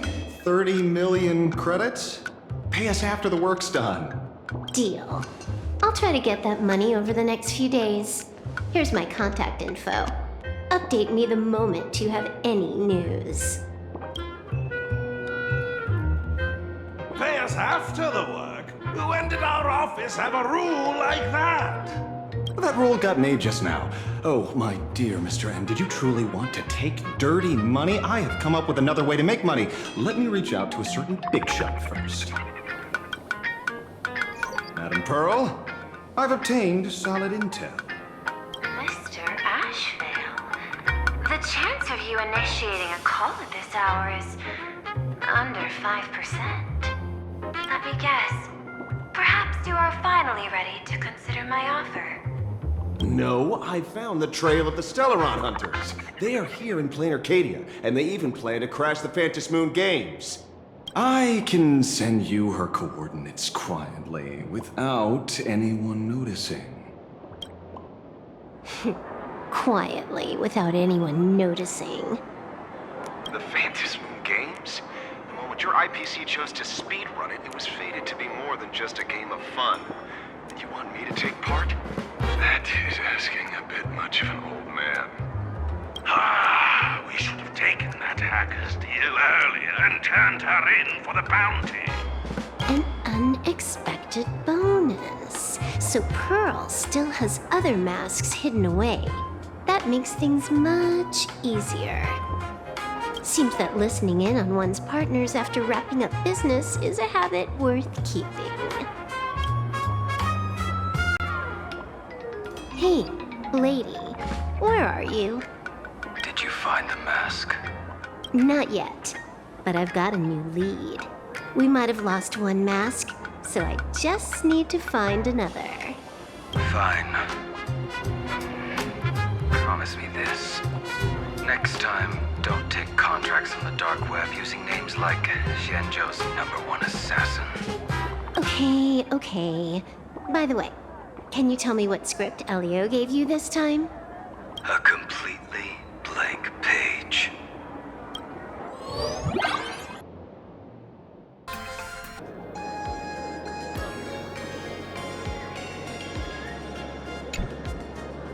So, what you're saying is that this Miss Sparxie, who was originally just a virtual avatar, has now crossed into reality and taken an entire school staff and students hostage. I get it. So it's just a typical case of the idiogenerative imagine phenomenon. Yeah, you could say that, according to the old superstition. Modern science believes that when something receives excessive attention, it would suddenly gain life and becomes an imagine due to the accumulation of too much wish power. What kind of modern science is that supposed to be? Planarcadia's modern science, of course. Outworld visitors might find this kind of thing strange, but it's not exactly rare around here. Certain historical eras had imagine popping up non-stop like mushrooms after a shower. Things are different now, but if you're not careful, you might still find characters from popular comics suddenly show up in the flesh. Sorry, used a bit of jargon there. Idiogenerative here means something born of chance and circumstance.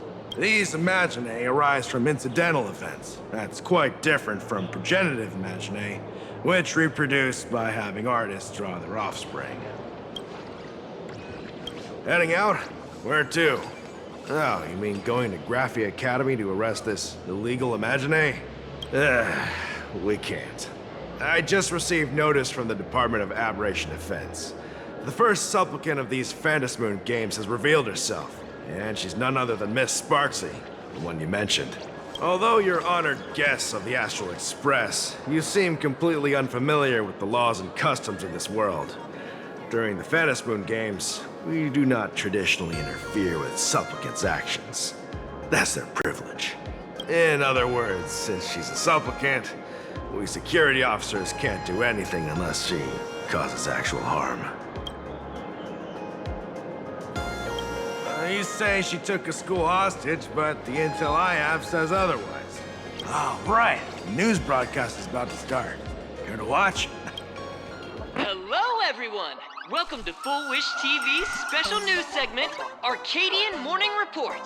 I'm your host, Poofy. Hi, everyone! I'm your host, Snowy! We've entered year 1999 of the Arcadian calendar. What an exciting time! Just one more year until the new millennium. Over 500 years ago, a famous prophet made a prediction. In year 1999, a terrifying devil will descend from the sky. Will this prophecy come true? Can Planarcadia safely make it through this crucial deceiving our viewers? They didn't tune in to hear your fear-mongering nonsense. Just read the news and stick to it. Yes! Incredibly, after just 15 years, the Phantasmoon is full again! And the time for the Phantasmoon Games is upon us once more! Surely a blessing from the Master Relation upon us, Arcadia! Which supplicants will appear in these Phantasmoon Games? And what mind-blowing miracles will they bring to everyone? With permission from the Department of Aberration Defense, we'll be following and reporting on the Phantasmoon Games from start to finish. Just now, the first masked supplicant has appeared. How intriguing! Who are they, and where did they come from? Let's take a look. Wow! Internet-famous streamer Miss Sparxie announced 2 hours ago that she's donning a mask to become a supplicant! The Department of Aberration Defense has confirmed the news is authentic! As an ideogenitive imagine, Miss Sparxie's birth wasn't approved by the Department of Aberration Defense. But that hardly matters at this point. What sort of miracle does this live streamer plan to produce during the Phantasmoon Games? Let's switch over to her stream and see.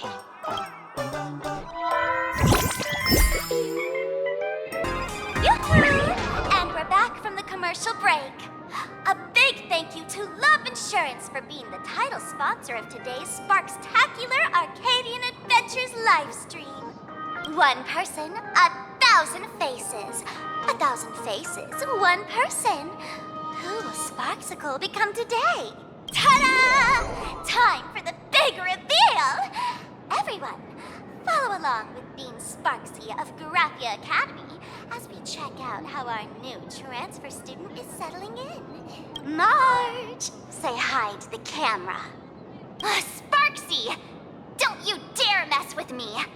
I, March, am not someone you can easily push around. I'll have you know I'm the disciple of General Tingyuan of the Luofu and General Huayan of the Xiuming. I've undergone rigorous Xianzhou sword training. Others might fear you, but I sure don't. My, March seems quite worked up. Is it because she's a bit nervous about her first live interview? All right then. Now, let me interview my colleague, Mr. Yang.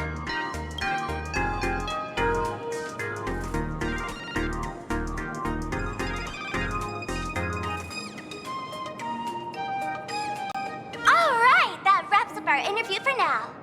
Let me give you all a sneak peek at what's coming up in our next live stream. Thank you all for your wholehearted support. Sparxicle will work hard to repay your kindness.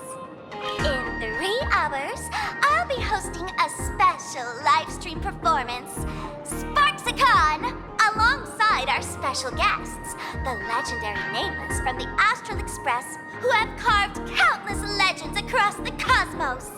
Tell your friends, your family, even your enemies. Let's set aside all grudges and meet in the stream to witness the most dazzling sparks light up Planarcadia!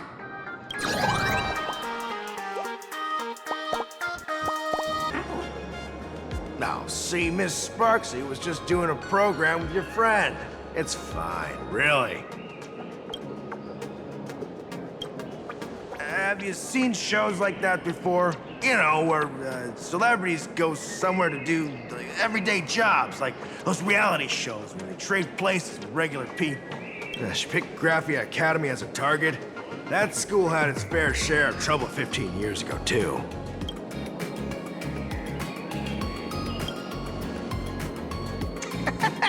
So these are the Nameless of the Astral Express? That's hilarious! I heard they're supposed to be great heroes who saved other worlds. Look at them now! Switching to comedy in a heartbeat.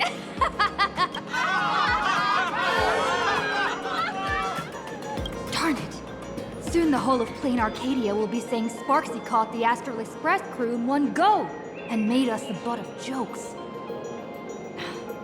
Our reputation would also turn into her trophy. Oh, right. Please keep this Phantasmoon Games emergency response guide safe. Some sections in it might come in handy.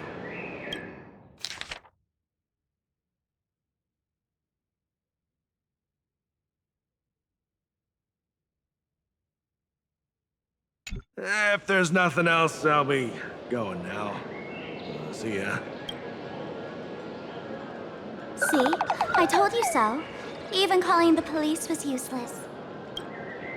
Right now, you're their only hope. And that red boss lady of yours. She's here too. Are you all right? Did you get hurt when you ran away?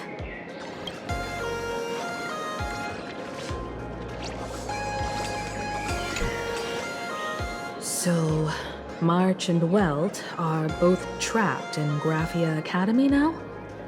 And that girl called Sparxie took the mask too. No, it's not your fault. I underestimated the complexity of the situation behind these games. Coming back to my homeland was meant to be a relaxing vacation for everyone. And I also wanted you and March to experience the atmosphere of elation in this world. Throughout the history of the Phantasmoon games, there have been many instances of cooperation between supplicants. But this time, forces from across the cosmos have turned this into their own high-stakes poker table. Rather than honoring the elation, these players are far more eager to savor victory for themselves, itching to knock everyone else out of the game. Sparxie is one such troublemaker.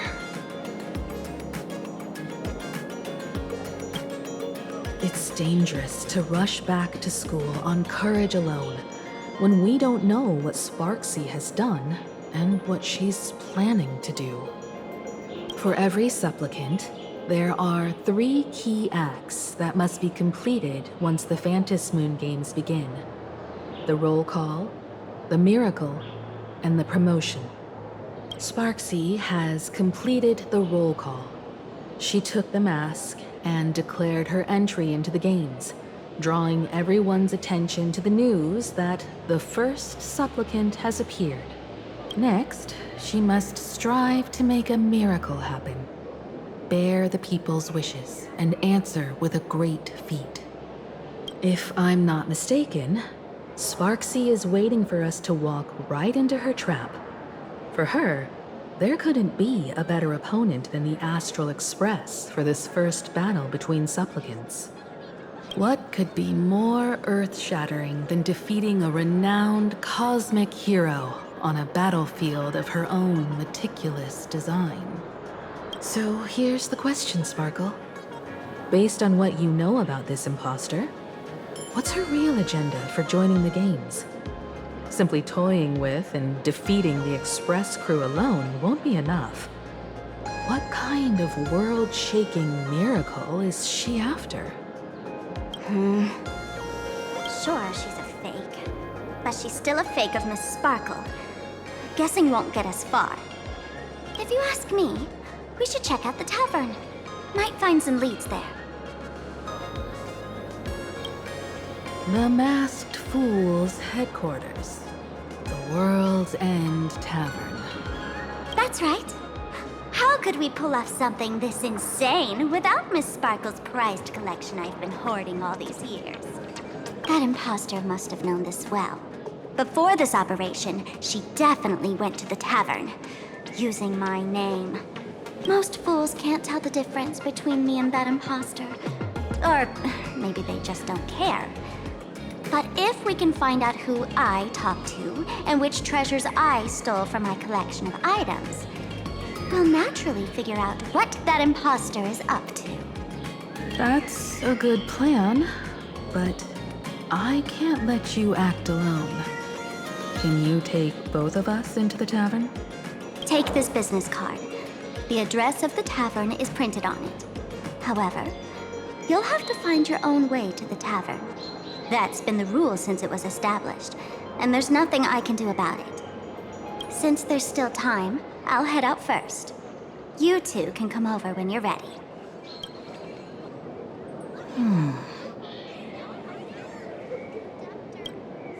I'd say she needs us more than we need her. Relax. To step into the Elation's right, what you need the most is ease. Don't dance to your enemy's tune. Find your own rhythm.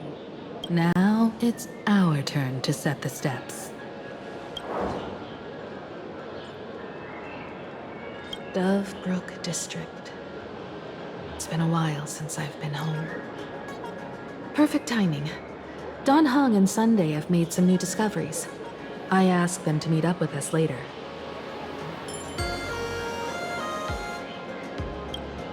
Don't get your hopes up too high. Looks like this vacation trip has gone right back to our usual trouble magnet mode. Now this is the kind of vacation the Nameless just has to savor.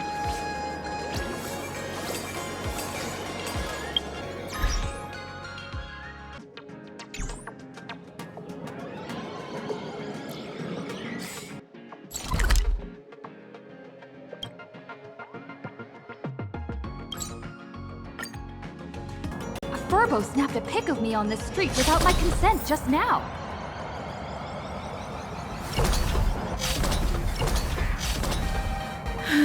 Fame isn't exactly good news for the Nameless. Come out! Where everybody first? Skewers, anyone? Yummy skewers! Unlimited free drinks for 100 credits. We're almost at Dovebrook District.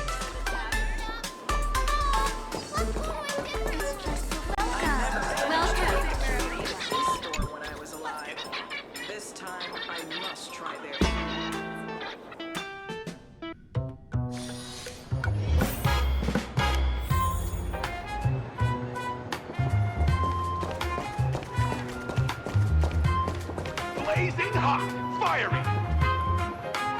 Quite a bustling district.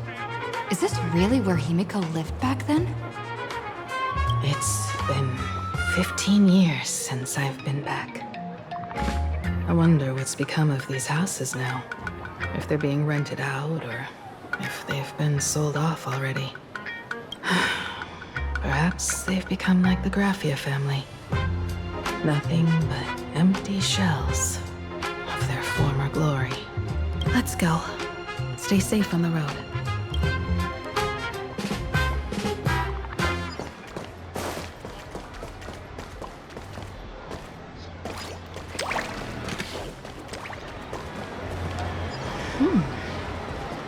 This place seems to have changed a lot.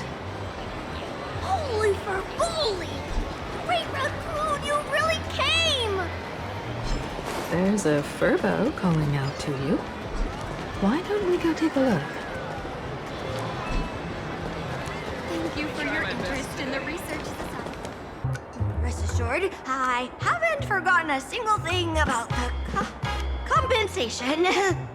This Furbo was actually waiting outside the magazine's office just to make amends? Furbo absurdo. And you are?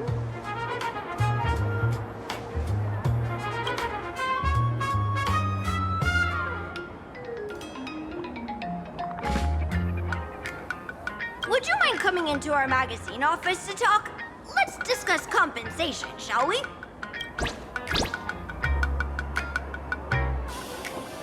It looks like the magazine publisher has taken over this entire building.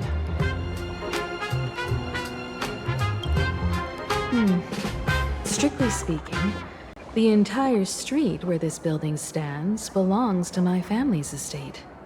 It's said that, in their heyday, the Graphia family owned property all across Planarcadia. But by my generation, very little was left. When my journey reaches its end, will anyone in this world be able to inherit anything from me? Sorry, I made things a bit too heavy there. Come, let's go inside the magazine office and see what this little Furbo is up to.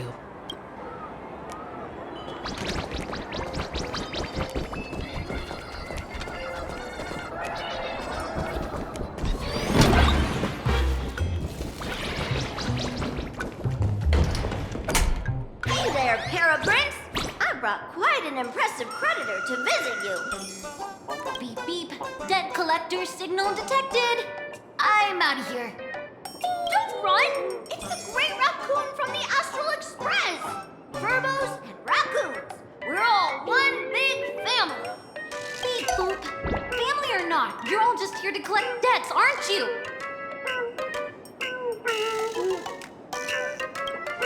Great Raccoon, that jerk of a company president ditched everyone to dodge the debts. We brothers haven't gotten paid in months. As you can see from our sorry state, even if you sold us all for Furbo Hot Pot, you wouldn't get much money back. But I've got a plan. We can work together for some mutual raccoon Furbo benefits. After all, Furbo Weekly does have quite a readership. Right now, the hottest news in all of Planarcadia is the arrival of the Astral Express. Once you become the company president, Great Raccoon, Furbo Weekly can go full throttle for you, becoming the Express's exclusive media outlet, churning out a string of hot scoops. In no time, Furbo Weekly will be the #1 gossip magazine. We won't have to worry about our salaries, and Great Raccoon won't have to worry about compensation. No way! No way! As your devoted fans, me and my bros sincerely want to compensate you handsomely for your emotional distress. A magazine publisher? Now that is interesting. What do you think? These Furbos may be crafty and full of tricks, but they can definitely help us out. A media outlet working for you, and a network of informants who can run around everywhere? Having a logistics team like that during the Phantasmoon Games would come with many perks. And best of all, they're free.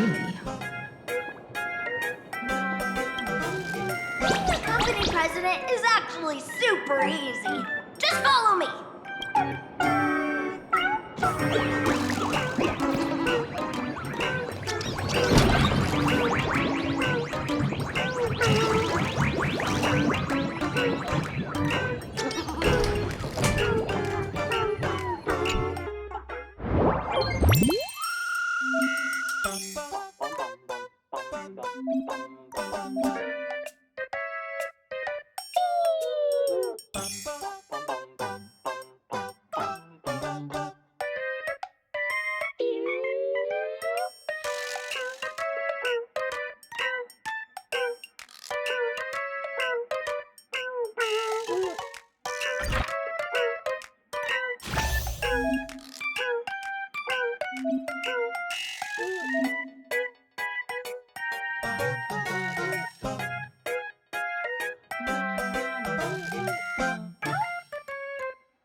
That's all it takes?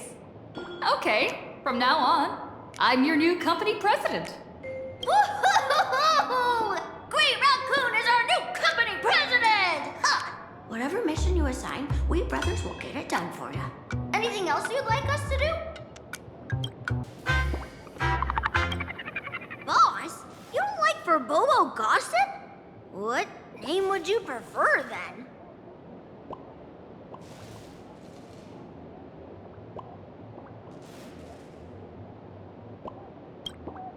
Are you sure? In return, make sure you create some big news stories. Oh, and that journalist Furbo who wrote that slander about you? HR will fire him. We don't need an employee around here who's got beef with the company president. I heard a supplicant has appeared at Graphia Academy. Should we have him take some pictures there for you? No problem. I'll arrange it right away. This Furbo will issue the order. Stay tuned for his first-hand report. Looks like you're already getting into the groove of being a company president.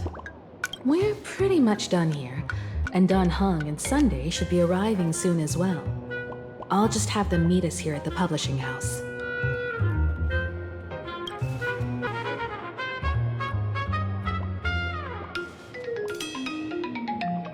Miss Himeko, we're here. Slower than expected, huh? Looks like you had quite a harvest. That's, difficult to say. Miss Himeko. And Benefactor is here too. It's been a while. I've missed you all dearly.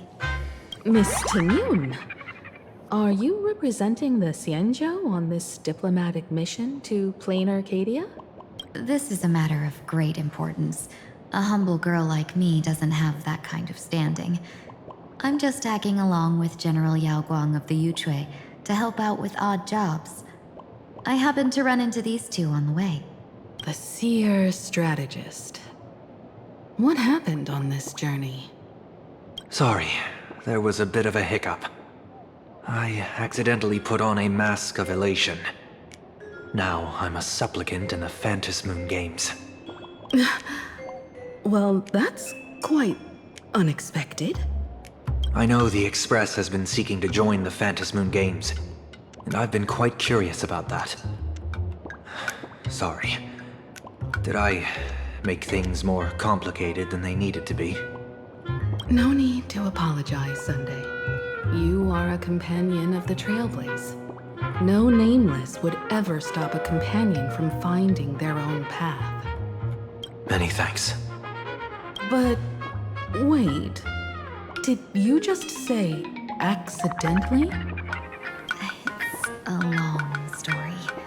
I'm afraid we'll have to wait for General Yao Guang to explain it herself. She was with us just now, but somehow disappeared without a trace.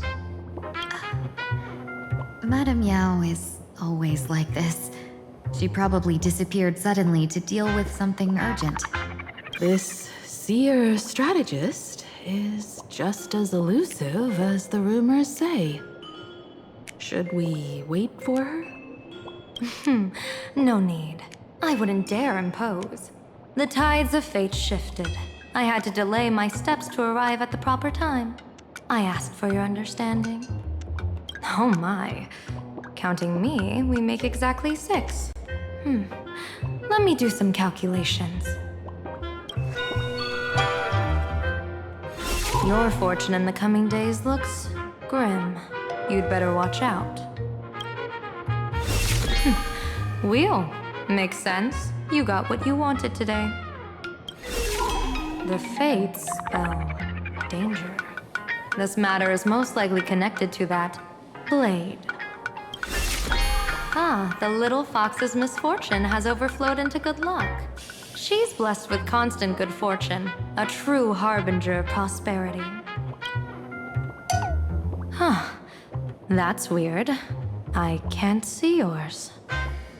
So, you're that Trailblazer Fushuan mentioned. Your reputation precedes you, seer strategist. I'm Himeko, navigator of the Astral Express. Whatever's on your mind, you can discuss it with me. My sincerest apologies. When a diviner encounters someone whose fate is unfathomable, we can't help but feel 3 parts excited, 3 parts flustered, 3 parts curious, and 1 part awestruck. What do you mean by unfathomable?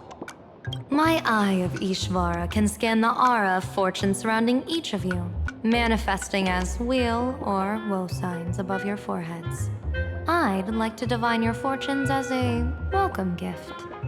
However, this person really surprised me. I can't see anything from her at all. Are you really free to try any choice? To do anything you want? Does an Ishvara like you actually exist in this world?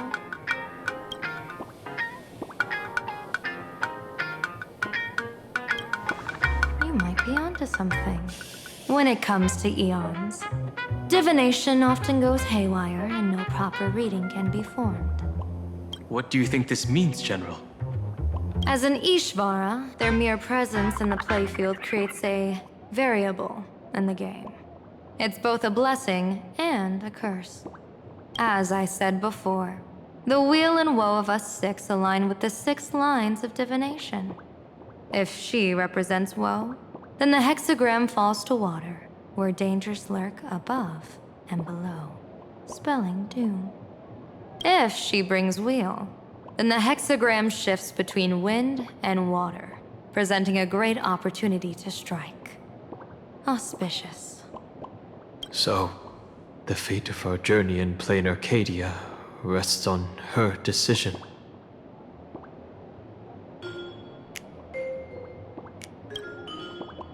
I am not an Ishvara free from fate. So naturally, I can't guide those of that disposition. Back to business. I take it you're not just here to read our fortunes? I am here to greet everyone. To apologize to the Express Navigator for my previous indiscretions. And to borrow someone from you. Miss Himeko, now you understand how I ended up wearing this mask. I get it. She says she wants to borrow you for an operation. I want to hear your thoughts. If you're not comfortable refusing, I can speak up for you.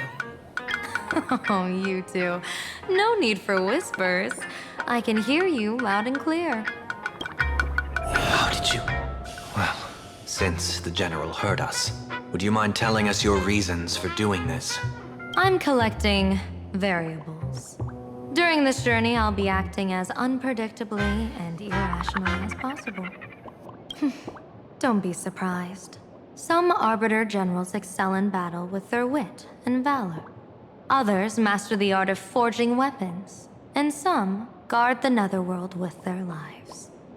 I, however, fight for the Alliance by calculating and manipulating fate itself, peeking into the future. I'm here to discuss matters regarding the Anti-Destruction Alliance, and then I'll head to Astropolis for the vote. That's the real business. But according to the divination, this Arcadian world faces an extraordinary danger. When a bird's nest falls, no egg will remain unbroken. Are you saying we'll all perish along with Planarcadia? What's going on here? Intel indicates that a serious Xianzhou criminal is attempting to join the Phantasmoon Games. This individual has been infected by the flesh of Shuhu, the emanator of the abundance, and is extremely dangerous. According to my interpretation, his long-suppressed violent nature will eventually become uncontrollable, bringing catastrophic disaster to everyone. There's no way he could do that. That's the divination's answer. Rather than asking whether he could, we should ask, how would he do it? My divination shows dragons clash in the wilderness. Their ichor dark and yellow. While the term dragon clash could simply mean fierce battle, could it be foreshadowing a great calamity from your conflict with Blade? Perhaps this prophecy has other interpretations. But with my limited intel right now, I have to prioritize Blade, this most volatile and dangerous factor. I've heard that different interpretations of prophecies can lead to completely opposite outcomes. Until things become clearer, it's better to reserve judgment. Let's put that aside for now. In any case, I've brought along a creation forged by Blade himself. If things get out of hand, it might temporarily restore his sanity, giving us a brief chance at victory. What is it? I'm sorry, but fate has shifted once again. I must take my leave. To put everyone on the Express at ease, I solemnly swear that Mr. Sunday won't be obligated to do anything for the Xianzhou. On the contrary, our delegation will give him every ounce of aid within our power. What did you say, General? Aid within our power? She's gone. Whoa, that was quick. Madame Yao must be really busy. Has she vanished into thin air like this before? Yes. I don't know the details myself. With Madame Yao, it often happens and no one knows when she'll return. She doesn't do it on purpose. Allow me to apologize on her behalf. No worries. At least we know what the Xianzhou is up to. Right now, 2 companions from the Express are still trapped somewhere. She and I must head to the Tavern to uncover some clues. If Miss Himeko needs my help, please don't hesitate to ask. Are March and Mr. Yang in trouble? I'll go with you. No, you and Sunday will act together with the Seer strategist. We're not at the point where we need to call in reinforcements yet. The situation with Blade is unusual. That Seer strategist's concerns aren't just baseless worries. I don't want to see the Phantasmoon Games bring catastrophe to my homeland. So this is also my request. To put it in the General's words, please do your best to introduce new variables.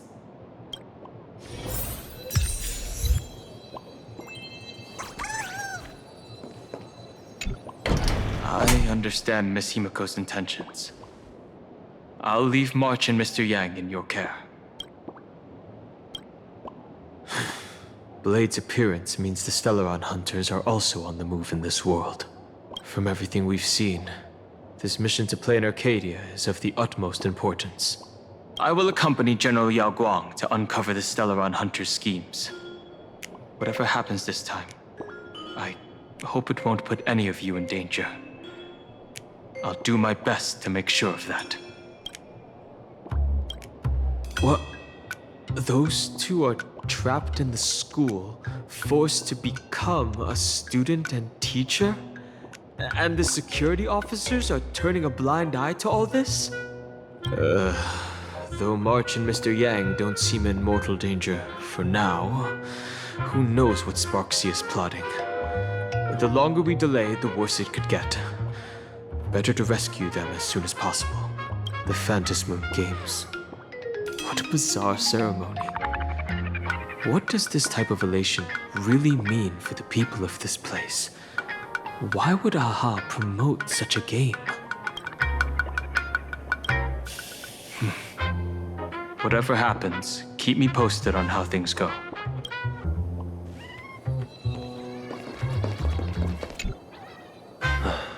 Mask of elation can reflect the shape of one's soul. Sure. In Penacony's decorative arts, ravens often symbolize the hidden desires and whispers of humans' dreamscapes. Don't worry, I once tried to ascend to godhood myself. I won't be dazzled by the honor of an audience with a deity. Taking part in this grand event is also about gaining a deeper understanding of this Arcadia. Just as one cannot miss the Charmony Festival when visiting Penacony.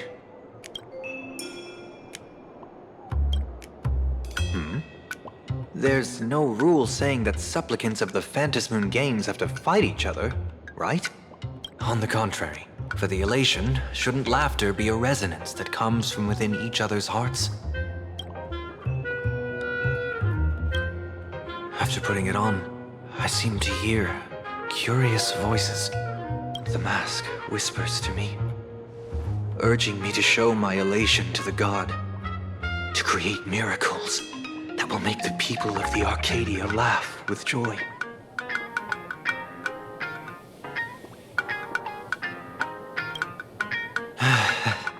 That's a good one. When that general, Yao Guang, shows up again, I should discuss our collaboration plans with her. Good luck.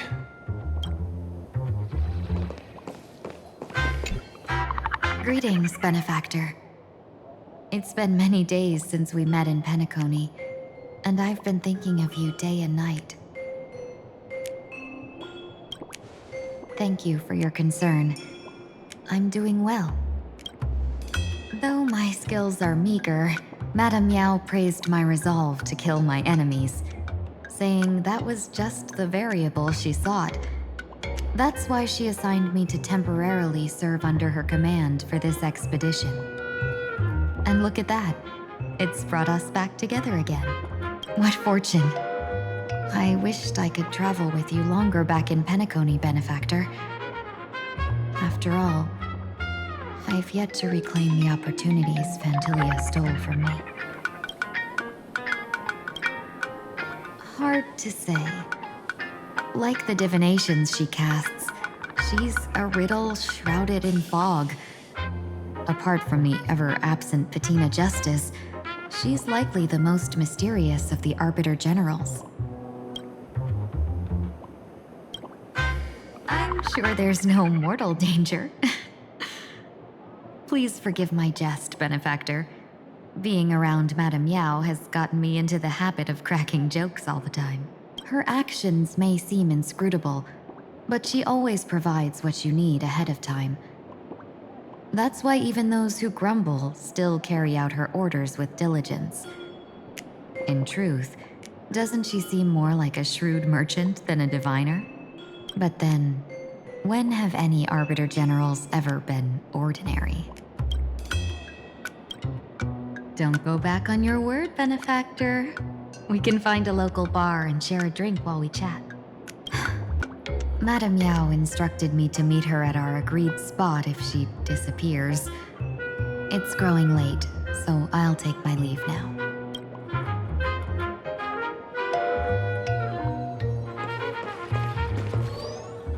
The IPC, Masked Fools, a Cienjo General, the Stellaron Hunters, and the Nameless. Some came for the Alliance. Some for the Eon's game. Whatever their reasons, a storm is brewing in the skies over this world. But at least we got some good news. Sunday has joined the Phantasmoon Games. He can help us in our showdown against Sparxie. Let's rendezvous with Sparkle at the Tavern. We must uncover why Sparxie entered the Phantasmoon Games, and what sort of Sparxicon she's got planned for Graphia Academy. When I was little, I heard a few urban legends. They say the entrance to the tavern exists behind every single door in this land. But those who aren't invited, or haven't found their destined path, can never step inside. This time, we already have the Fool's invitation in hand. As for the key to open the door, there's a silly rhyme on the back of the business card. For revelry and drinks galore, no need to search from door to door. Heed the fool's riddle with care to find the key that leads you there.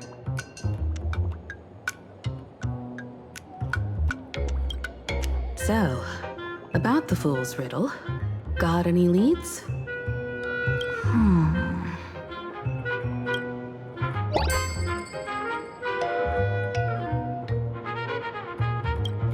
Whether they look up or down, the moon that humanity gazes upon in the sky is always the same Phantasmoon.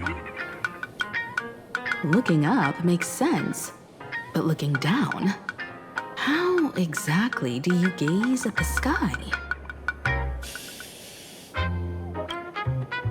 Oh, it seems fate ties you to the tavern. I get it now. The answer is Dovebrook.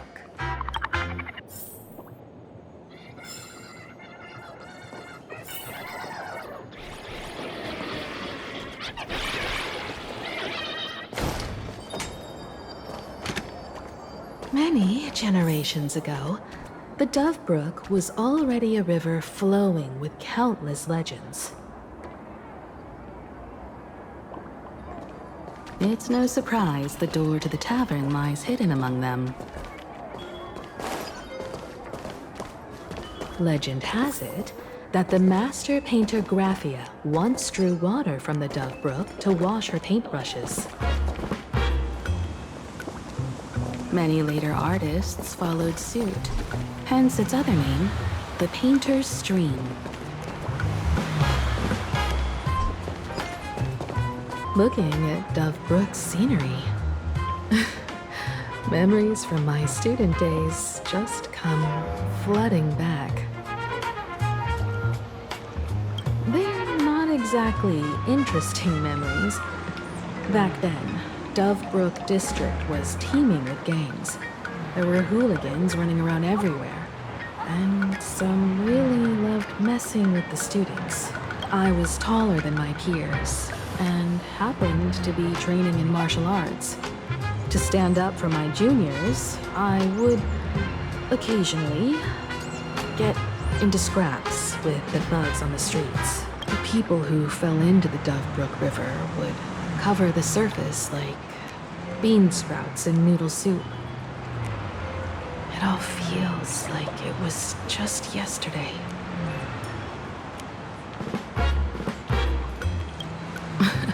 Sometimes the thugs fell in. Other times, I took the plunge myself. Back then, I was a bundle of restless energy.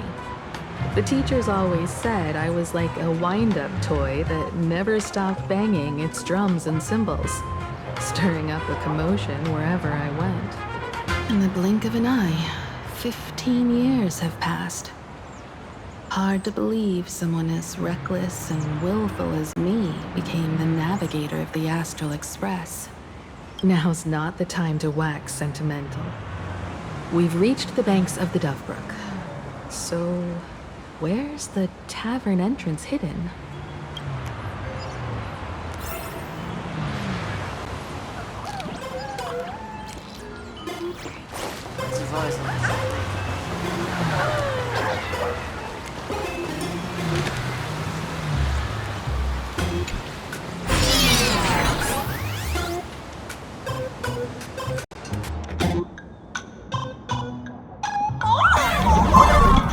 According to the business card, the tavern is near the Sinwish Syndicate headquarters. Let's check the other side of the river.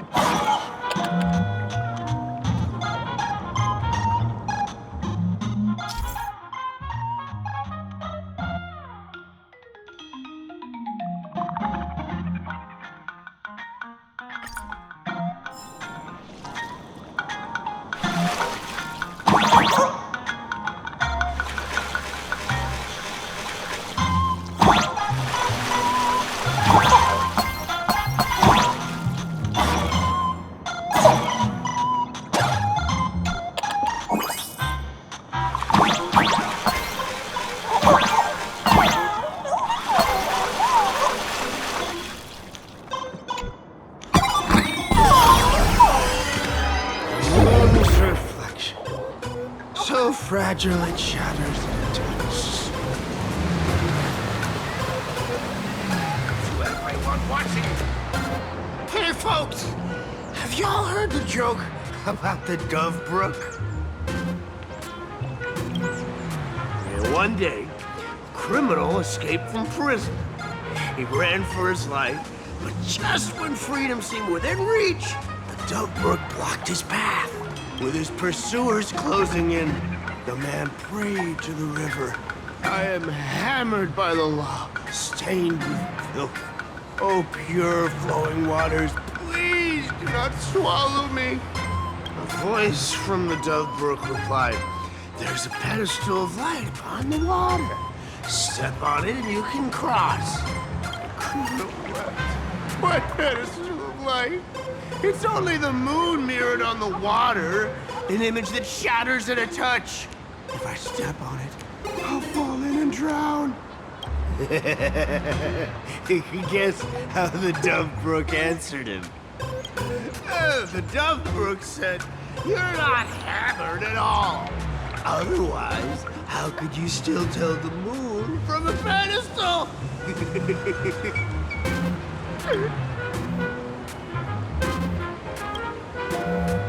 It's fine. You don't have to buy me a drink as long as I can make you laugh. That joke sounds like a hint. Could he be a fool from the tavern?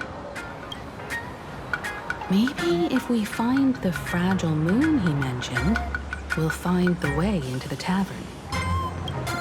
The moon's reflection. So fragile it shatters at a touch.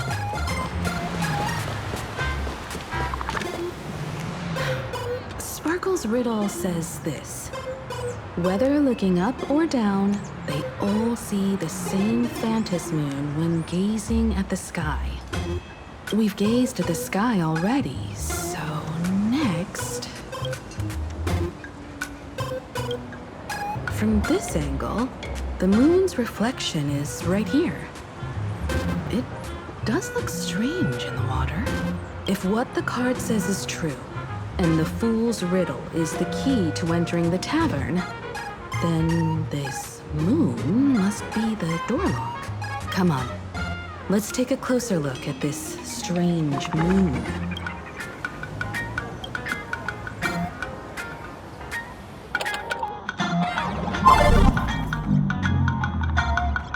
Keep going. Chase that moon's reflection.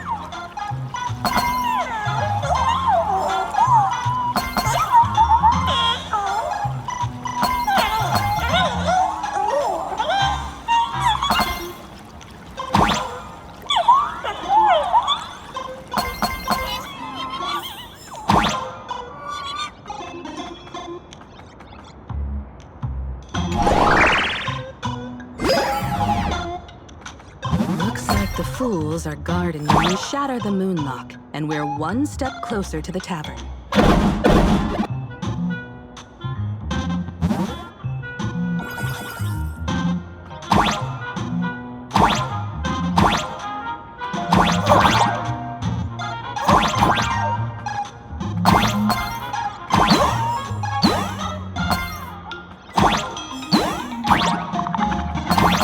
Let's try again.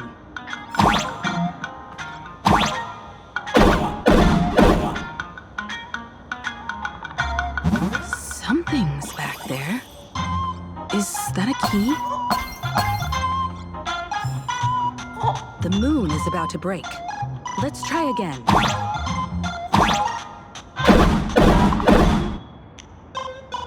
The key has dissolved into the water.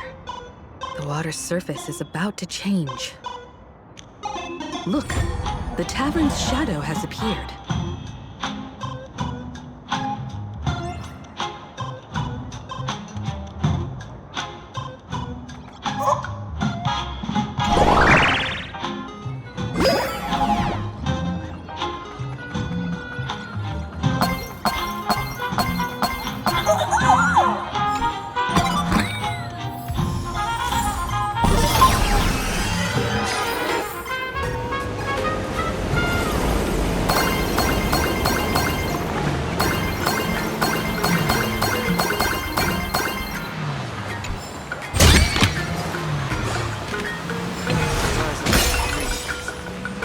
Watch yourself out there. If we follow this path ahead, we should reach the tavern.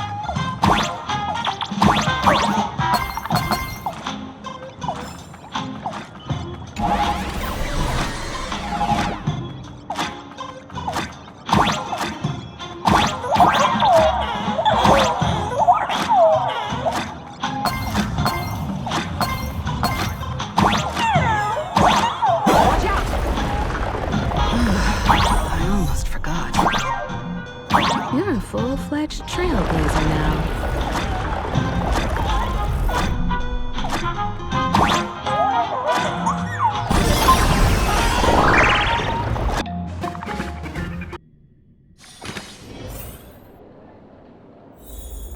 Welcome!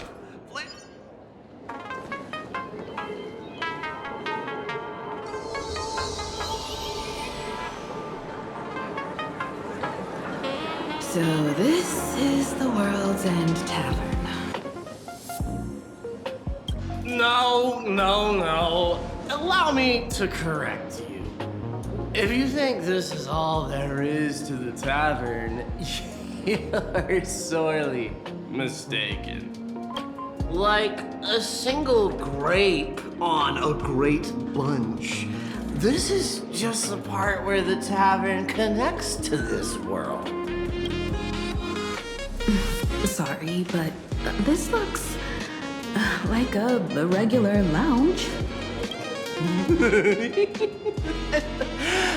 so-called Planarcadia isn't really an Arcadia either, but who's complaining?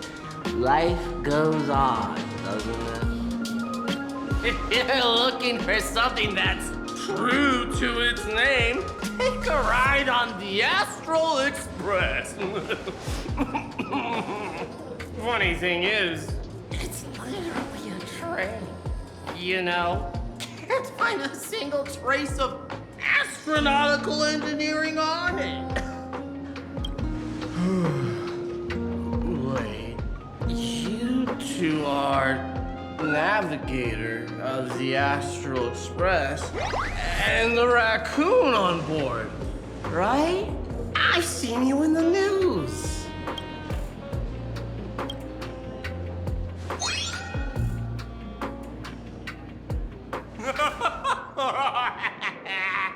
Friends, a big shot is here. A real knee slapper incoming. Really? From the Express? Wait, are you? Express walks into the tavern too? Do they even have sense of humor? My foot. I'll never wash it again. Everyone, curb your curiosity. These two are my guests. Even the most mischievous among you should know when to stop and mind your manners. Oh, well, if it isn't Little Sparkle. We've all heard your joke. Take the mask from a masked fool, and what's left but a fool?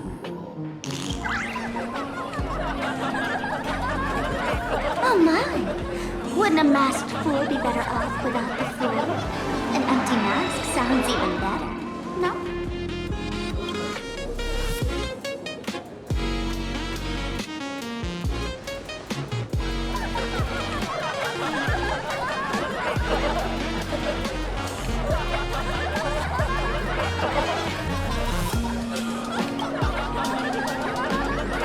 Don't take an idiot's words too seriously. Unless you want to join them.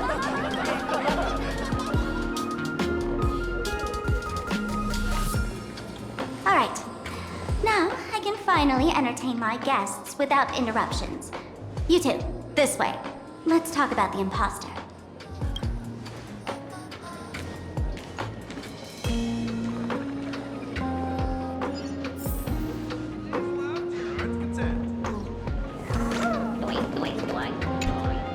The man's wary gaze sizes up the young person before him for a moment. He offers a slight nod in greeting. Your curious gaze circles him. Is that thing by his side a talking monkey? What's that? Kid, I believe you're confusing me with some other primates you've met. Sorry, my mistake.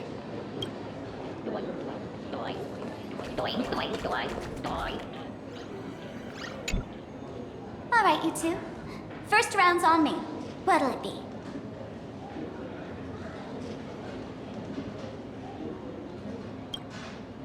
We're not here to drink. Time's ticking.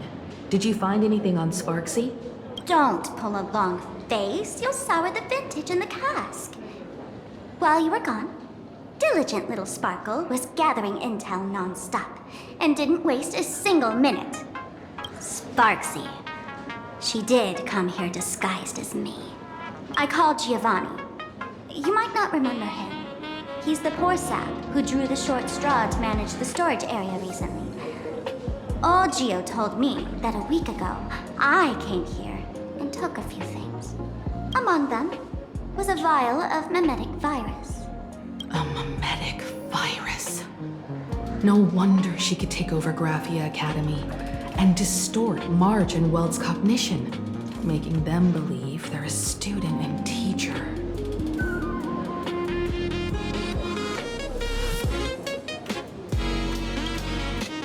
Close enough.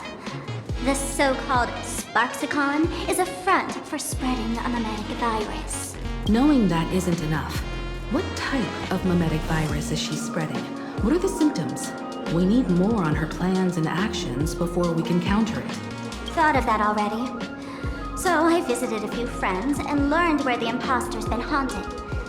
To dig up details, we'll have to get hands-on.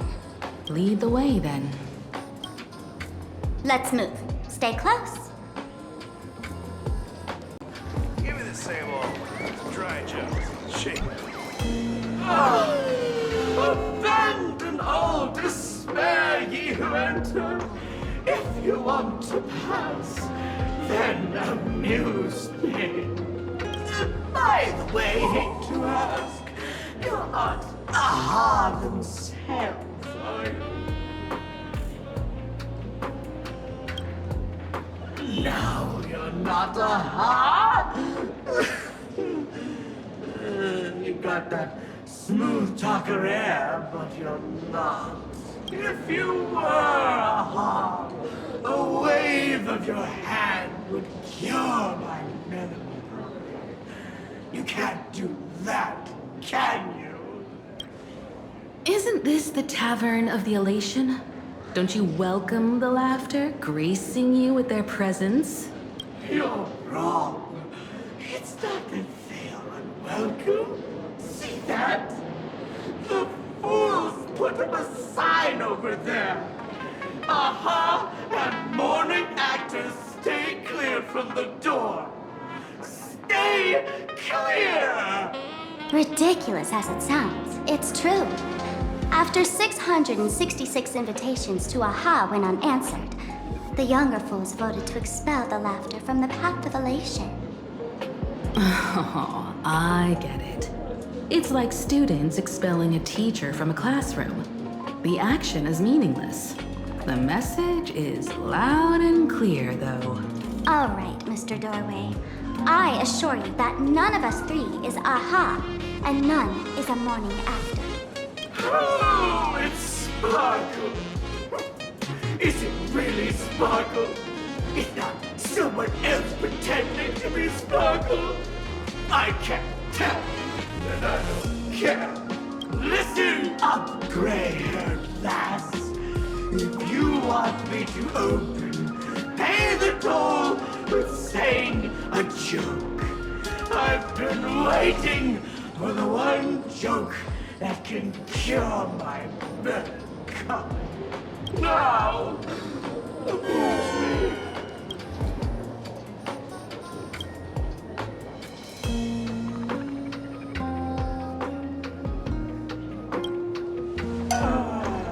And then? I said it. A joke. Oh, poor child. A bad joke is more pitiful than melancholy. What? Didn't catch it? No joke, Mr. Doorway, or there's no way I'll tell a joke? Interpret it as you like. By Ashveil above. I can't believe I've come to explaining jokes to a door.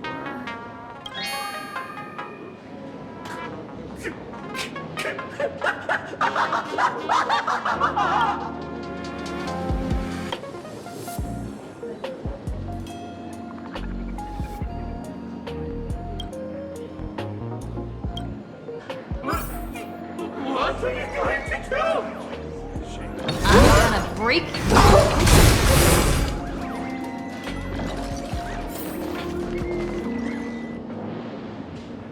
Didn't expect you to have the pull to get me into the tavern. As expected of a detective's assistant. Back when I still had a sense of humor, the fool gave me an invitation.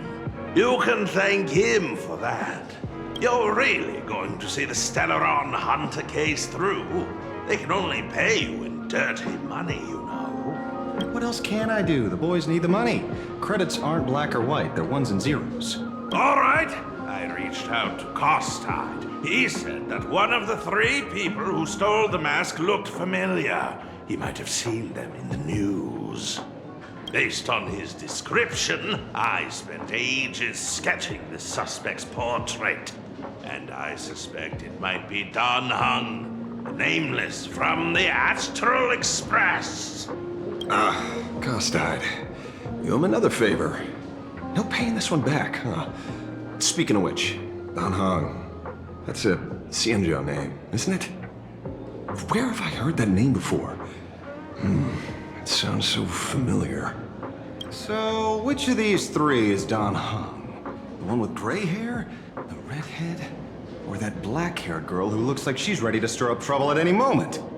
No, don't tell me yet. Let me guess. I know a bit of the Xianzhou language. The word Don can mean red. So Don Hung is the lady with red hair, right?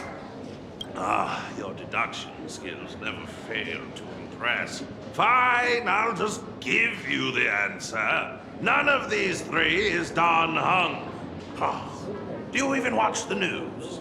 TV, newspapers, the internet, it's all fake news. What do you expect me to look at? Let's get down to business. I couldn't find any trace of Don Hung's actions. It's like someone wiped them clean. So I decided to try a different approach. Keep tabs on the other members of the Express crew. Maybe following their trail will lead to clues about the mask. Nice work, Mr. Wren. They're heading deeper into the tavern. Follow me. I see, gray hair. The tavern not inviting you sooner was careless. Come on in.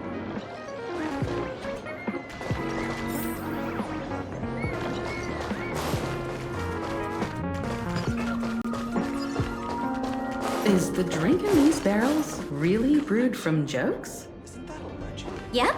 You know your stuff, man. Just heard some rumors, that's all. Where's this? Ta-da! Welcome to the dazzling lights of the Blista, the heart of the tavern, Planarcadia's dazzling dance floor. There are some tasteless masked fools who consider this place the secret to keeping the laughter going. If life's cruel, don't beg for fairness. Dance! Shake away that sadness until it's all well mixed with the joy in your body. That huge light orb up there. For a tavern, it's as essential as the Phantasmoon in the sky. If we get the chance, I can take you inside for a real eye-opener. Speaking of which, 2 months ago, some idiot, after downing hundreds of drinks, had the bright idea to knock it down with a super overlord spinning top.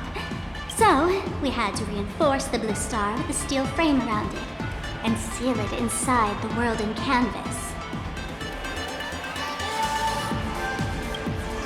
Aha!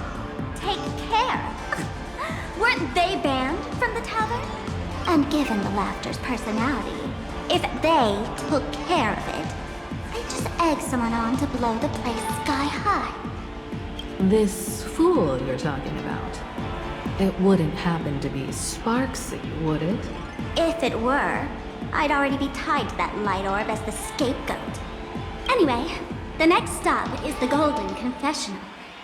The eyewitness says Sparxie was there. The Golden Confessional? What kind of place is that? A place where you can let go of all your worries. Well, words won't do it justice. Let's go see it for yourself.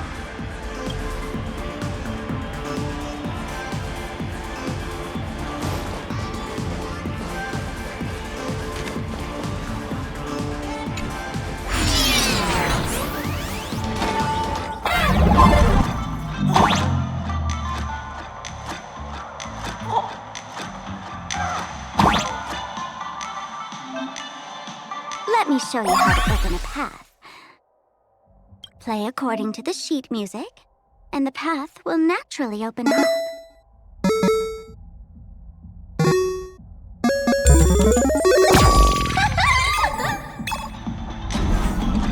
The steel frame actually opened.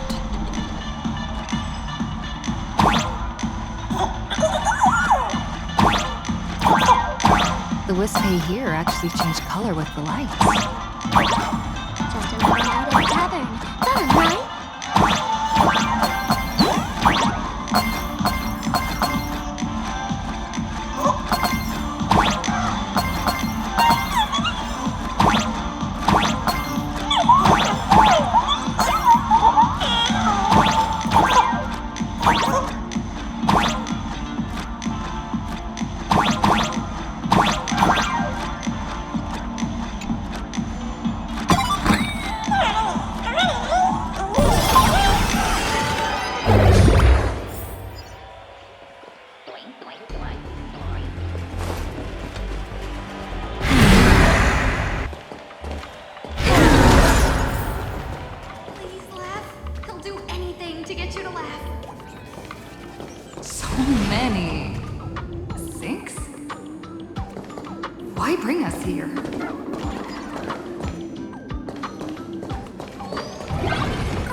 Witnesses say a week ago, I came to the bar, knocked back a few shots of Bomb's first drop, then headed here.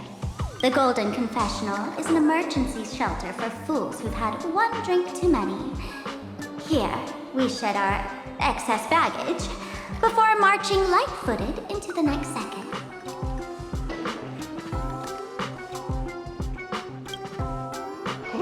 The Golden Confessional is the Golden Confessional, not some random bathroom. Well, if it isn't my old friend. Sparkle said you'd be coming to the tavern. Old Sampo's heart is bursting with joy and a teensy bit of sorrow. How did Sparkle beat me to inviting my #1 bestie to the tavern for a drink? You knew? And what made you link me to this place? Oh, that's kinda harsh, sis. Hello, Miss Himeko. Long time no see. Mr. Sampo, hello. What business brings you here this time? No business. Just here to repay an old favor. Ms. Fool here sent me a message asking for HELP. Someone's been parading around the tavern impersonating her. Well, now, this is some juicy news. Miss Sparkle's usually the one impersonating others, but look how the tables have turned. The trickster's getting a taste of her own medicine. Shush, Sampo. I brought you here to repay a favor, not to gossip about me. Oh, I've suffered the embarrassment of losing my mask myself. Thanks to Miss Sparkle's mercy, I didn't end up stranded, so here I am today, ready to help you out. No questions asked. All right, then. Let's get to work. Get to work? What are we doing? Naturally, we'll fish around in these thrones where humans dump their worries and find the worries that Miss Sparxie left behind. You want us to unclog your toilet?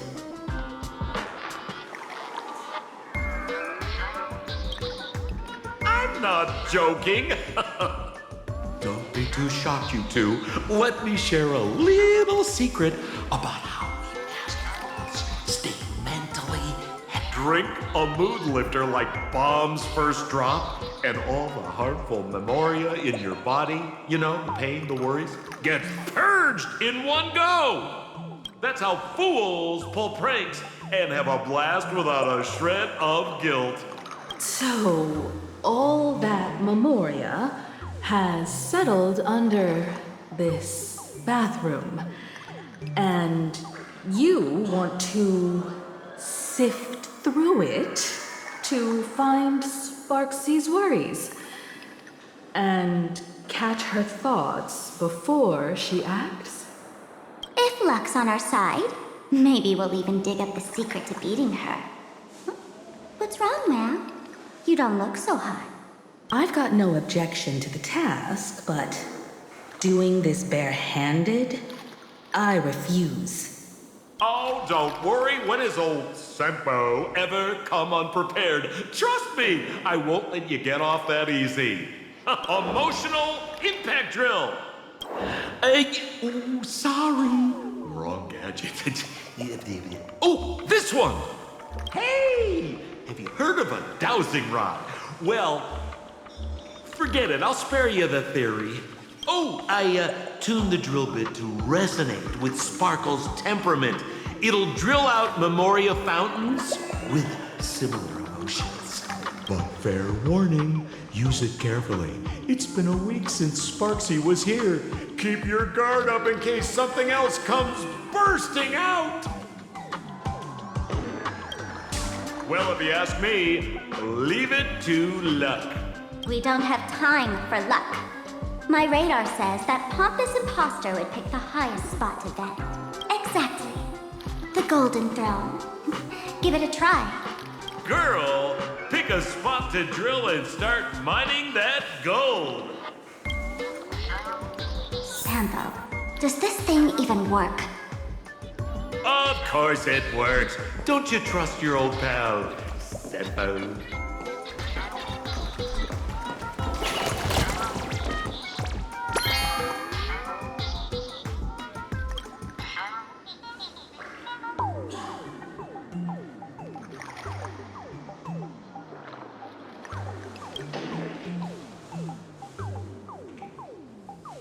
Sampo, how did you get up there just now?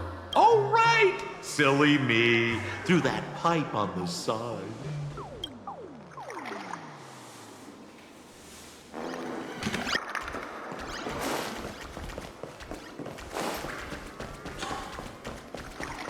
La la land noodle.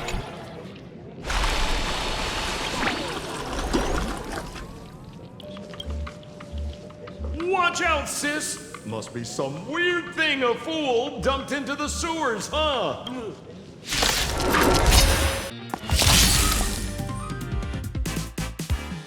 Which irresponsible exorcist did this?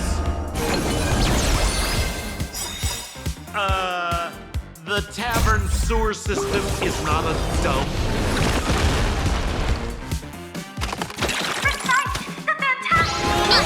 Tomorrow!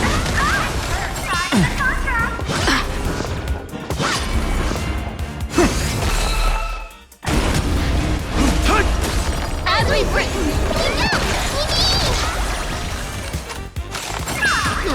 Future will come! Soaring above the lands, this is permanence! Serenity is before me. Tomorrow!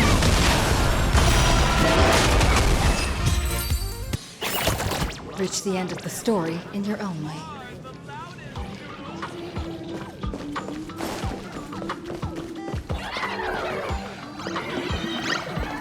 Gotta get ready for a big one.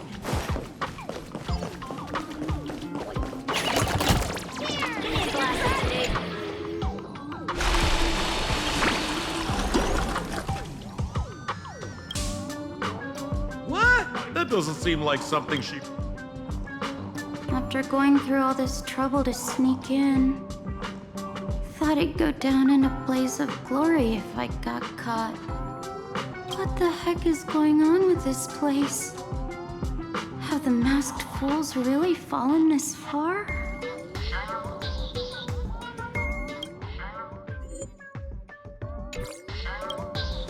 Me?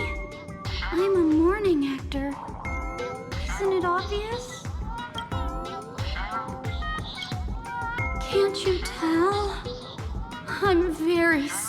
right now.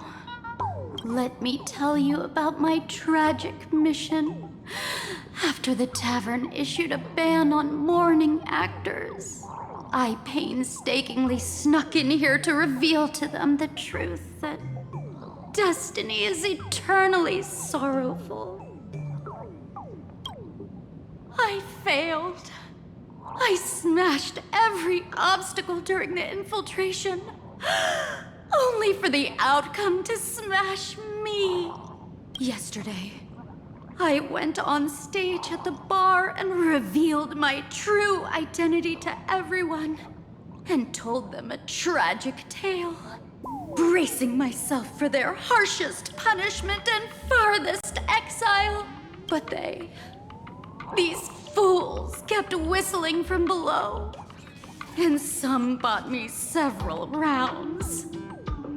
Someone even came up on stage to hug me, praising me as the unprecedented masked fool. This is utterly humiliating. Bad taste joke.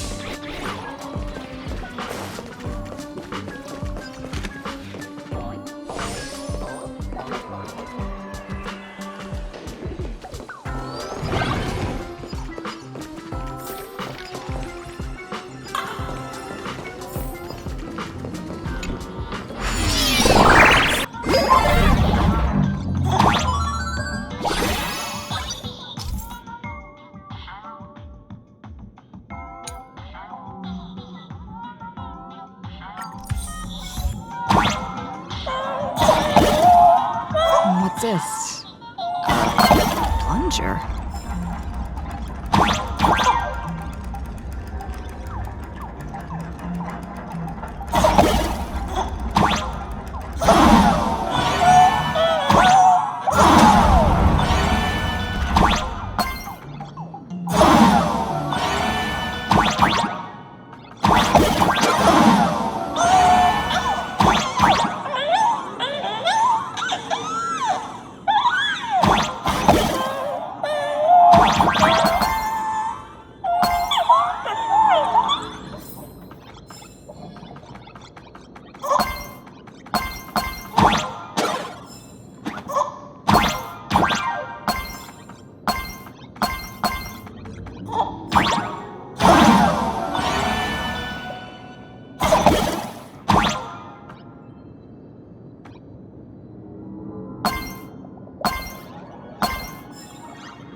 See? What did I tell you? The imposter's worries have appeared. What a rare sight. Sparxie used to always connect with everyone online. But now, for the first time, she's meeting her fans through the sewer network. Sorry, but we're your haters. Come clean now. What are you planning to do with that mimetic virus you stole?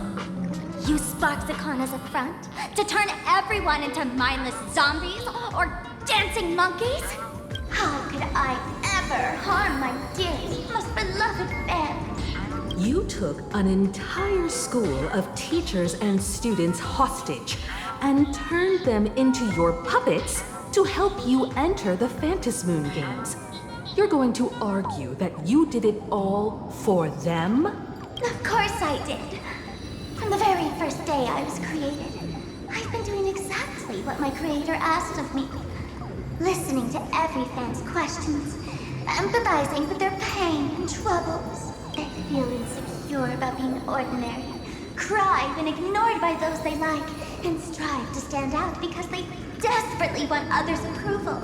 Sparxie hears every wish, and she answers. During these Phantasmoon games, I'll grant their wishes through the ceremony of the Master of Elation. No, I'll give each of them a choice. The choice to become me, Because deep down, every one of them longs to become Sparxie. To wear this dazzling mask, capture the internet's attention, and bask in praise. You must have heard that saying. In the future, everyone gets their 15 minutes of fame. Now, that moment has come. Sparxicon will turn every spectator into me! For reals? She plans to use a mimetic virus to turn everyone into herself? The answer was right there in the riddle all along. You know, I gotta say, that's very Sparkle. As expected of my imposter, you're absolutely bonkers! Sis, is now the time to be tooting your own horn, just thinking about being turned into a copy of you? I can't even force a smile.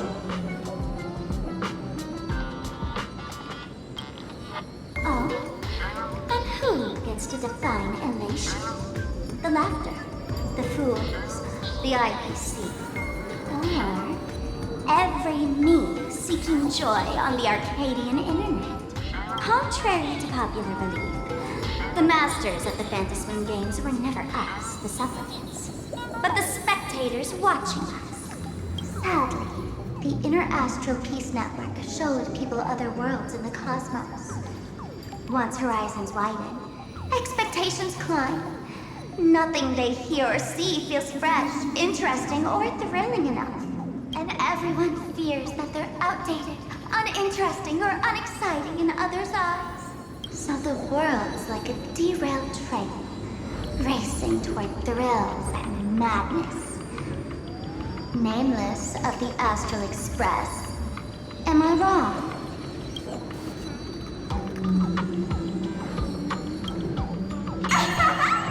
Bingo! You got it. I'm a part of her. Wherever there's a screen, wherever my audience is, my eyes and ears will be there too. I want to see how far you in this outdated model can go. The harder you struggle, the more spectacular it'll be when I live stream the Astral Express crew's derailment at Sparxicon! I'm looking forward to your resistance, Nameless. Oh, heads up, everyone! She's getting serious.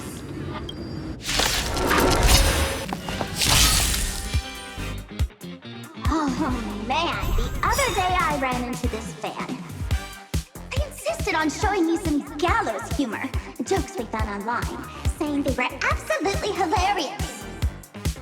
But all he did was show me a video of someone being killed by antimatter units, then burst out laughing.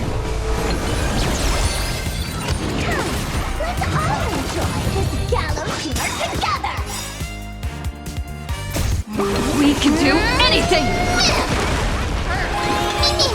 Future will come! You just don't learn. What are you doing?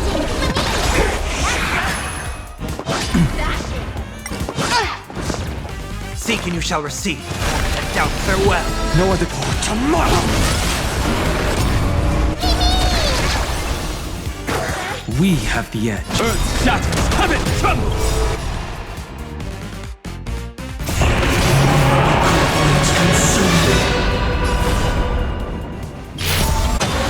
Tear the sky!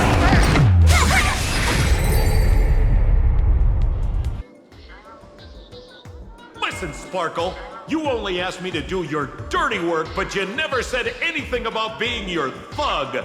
You owe me compensation for emotional damage. Everyone's going to become me soon. Sample, crawl out of your money pit for a moment, will you?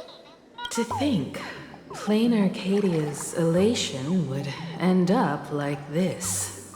Back when I still lived in this place, the internet was just for sharing information. Live streaming and virtual idols? We'd never even heard of them. Coming back now feels like stepping into a foreign land. Like returning home, only to find home isn't where it used to be. It's just madness wrapped in a cheerful shell. She's convinced that we'll be powerless to stop her plan, even if we know what it is. But I'm not ready to roll over just yet. I know.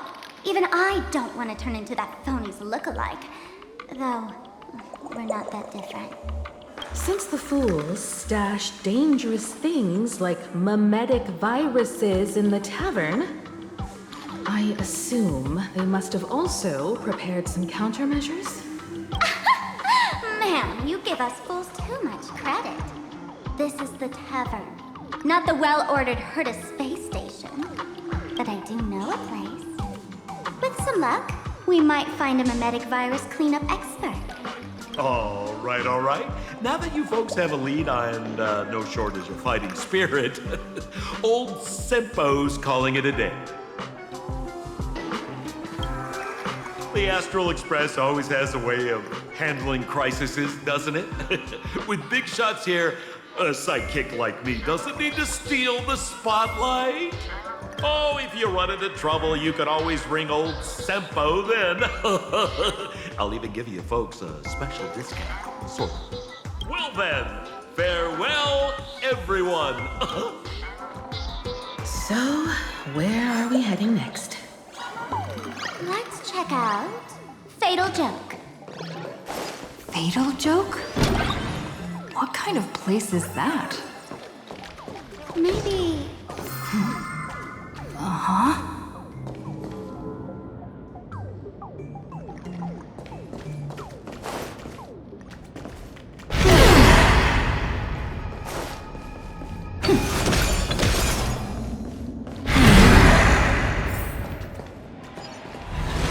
This place feels more like a maze than a tavern. Well, it is a space-time maze, after all.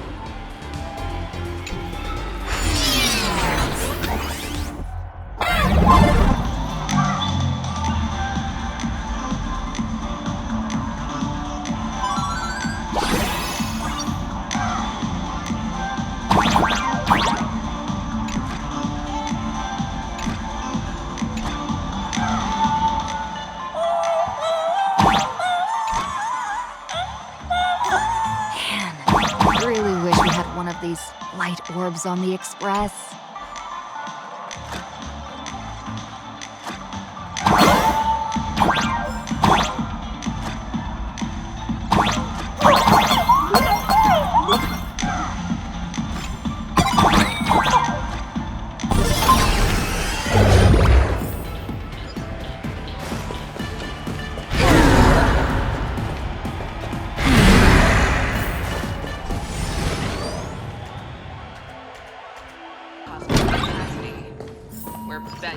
Why is there a hospital hidden inside the tavern?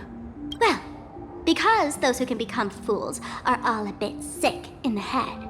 Not your regular headaches and fevers, but matters of the heart. Every time someone goes bonkers and stirs up trouble in the tavern, like scattering nosewalker parasite ticks in every corner, or spiking the beer barrels with truth serum that makes people spew insults. For each time the whole place goes topsy-turvy, there's always some fool who, in the spirit of elation, volunteers to treat them. Yep, they get sent right here to Fatal Joke. Strange. Why isn't there even a fake doctor around today?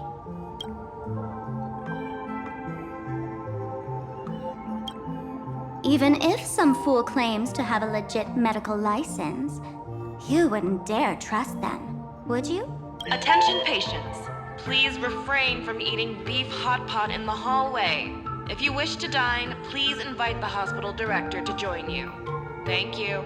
Would Dr. Hartman from plastic surgery please report to the director's office immediately? This hospital doesn't even have a plastic surgery department. Who on earth are you? Dr. Zhongshan from mental health care, please report to exam room 1. We're 1 player short for cards. Thank you. Is this a theater or a hospital? Alert. Patient detected ahead. Patient detected ahead. Please line up in an orderly fashion for registration and wait for the doctor to begin consultations. Patient number 01, Akavili. Is there a Miss Akavilli? Miss Akavilli, diagnosed with Stellaron symptoms per the records. Are you present? Please proceed to exam room 1. They called you by name, Miss Akavilli. You might as well go take a look.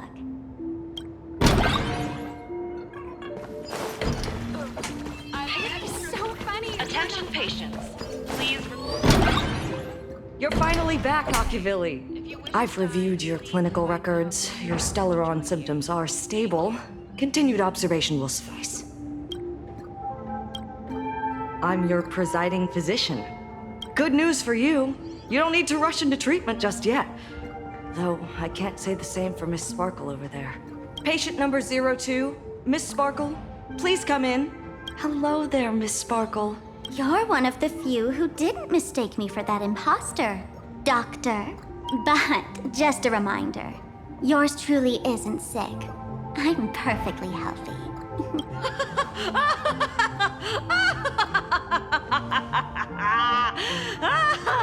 Oh, everyone who comes here says they're perfectly healthy. I've seen so many patients, and you're among the most severe. I could already make an initial diagnosis at first glance. Your ailment is loss of self.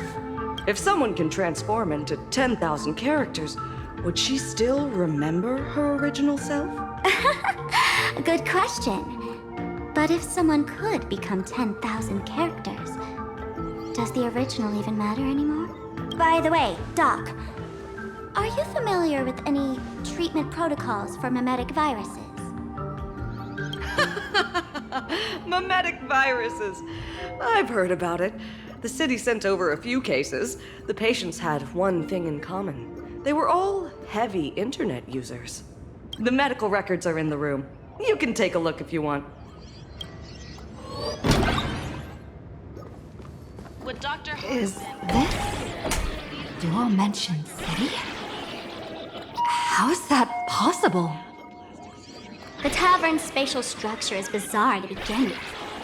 It's not that strange to see Dual-Mention City here.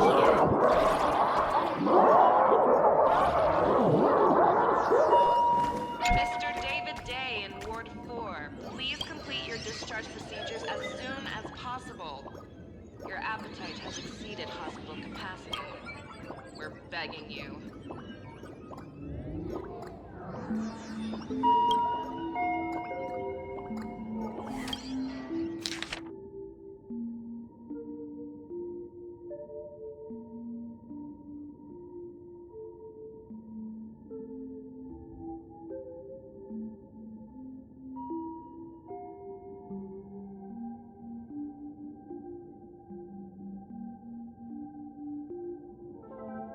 No way.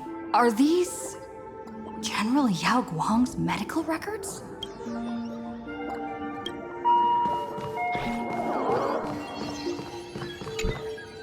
The medical records are on the bookshelf. First pile on the left.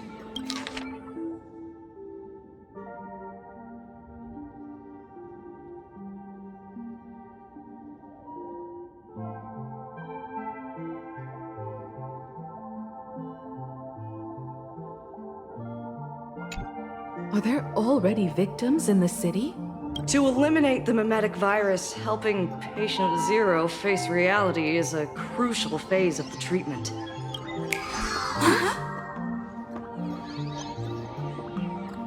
What's happening? You've never been to Fatal Joke before? That's not surprising. I don't spend much time at the tavern. And to reiterate, I'm perfectly healthy. I love patients who deny their illness. I'll personally shatter their self-confidence. Miss Sparkle, I'm going to write up a detailed diagnosis report for you. In the meantime, why don't you chat with your fellow patients who share your affliction? Gray hair, let's go. I don't want to waste any more time with this quack. Miss Sparkle, please wait in this room until the consultation is complete. Hey there. Are you also troubled by the same illness as me? What illness do you have? I once suffered from a disease called Fool. A masked fool named Sparkle grew out of me, slowly becoming one with me. She used me to bear all the pain caused by her performances, left me battered and bruised, while she slipped away from everything. But I was lucky enough to find this tumor called Sparkle. And I expelled this malignant growth from my body. You're just a tool I discarded.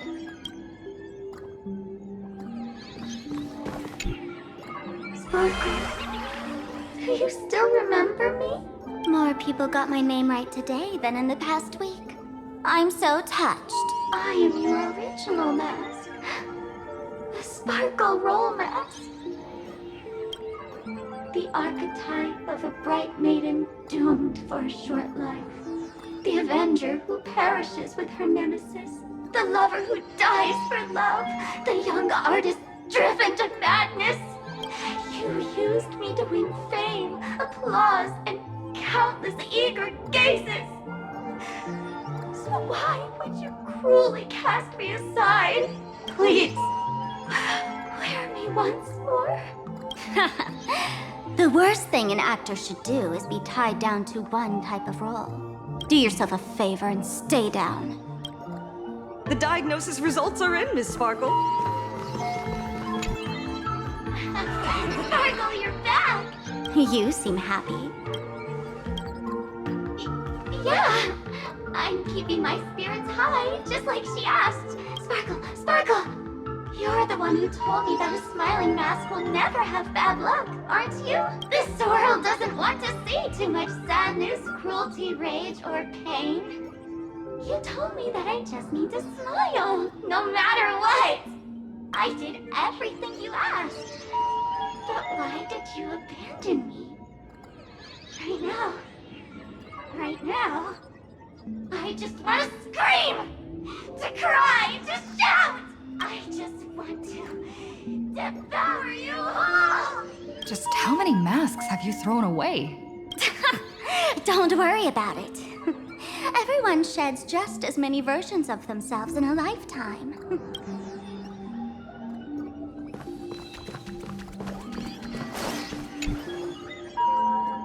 Miss Sparkle, I have your results. Your main components are madness, humor, and a theatrical personality. Unfortunately, the proportions are badly imbalanced. You're beyond saving. But the silver lining is your mask has fallen off. She's free at last. And that's where everyone's misfortune began. None of the masks I've cast off ever had such strong opinions or such a temper.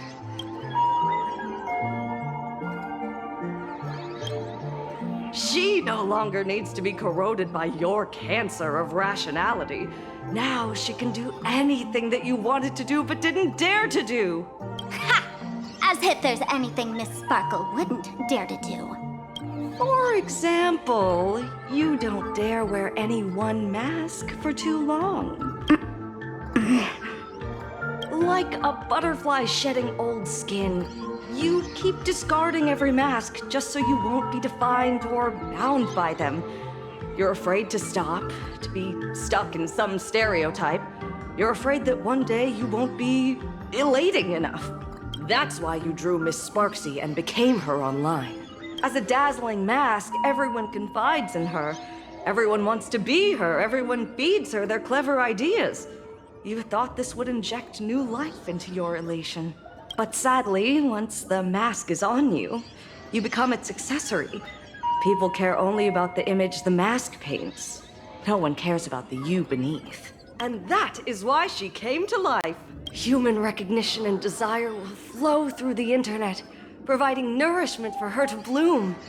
She'll become a bewitching flower, conforming to everyone's wishes, letting them wear her, become her, and blossom across all of Planarcadia.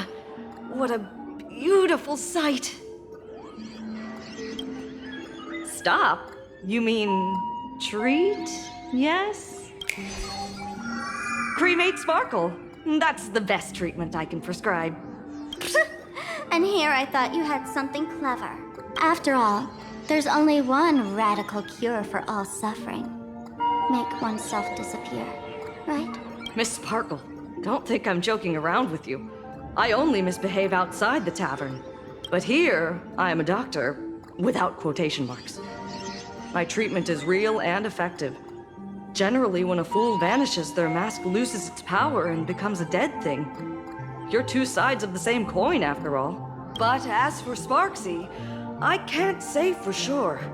During SparxieCon, she'll be worn by millions of ordinary people in Planarcadia, feeding her with sustenance and strength. Your window of opportunity is therefore fleeting. Go on, lie down on that bed and say goodbye to your friends. Press that button and the nurse will come wheel you away. There's a door in the tavern that absolutely positively leads to a still-burning star in Siduni Rama. The nurse will send you there, and that'll be the end of it. And if I say no? Then I'll have to be impolite.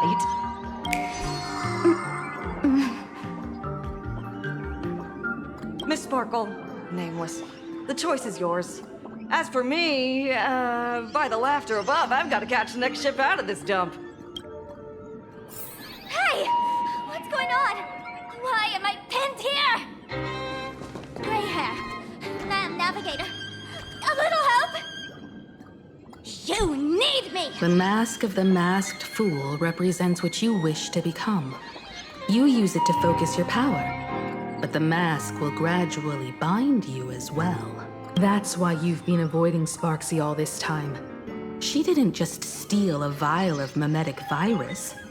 She stole your strength. No wonder the fool at the bar joked, when a masked fool loses their mask, what remains is just a fool. Yes. Every fool has at least one such mask. Not mere decoration, but a part of our destiny, crafted by our own hands. It might be a morning actor mask you took a liking to and stole from them. It might be a head accessory you personally sketched in a moment of inspiration. Or it might be something that one day fell from the sky and latched onto your face. To become a fool, one must experience at least one such instance of destiny. The moment of masking one's face. Through the mask's eye holes, we gain a different perspective. Finally seeing how the universe is simply churning with endless jokes and the absurd nature of our existence as living beings. The mask is who we want to be. And now, this imposter is more me than I am. Do it! Press the button. Call the nurse and cremate Miss Sparkle. At least then, the imposter will lose her power for a little while. You should be able to take her down easily, right? You're not actually going to press it, right? Give us a moment to hesitate, to think. Waiting is torture, you know. You're not doing this on purpose to punish me, are you? Hey, gray hair! Say something!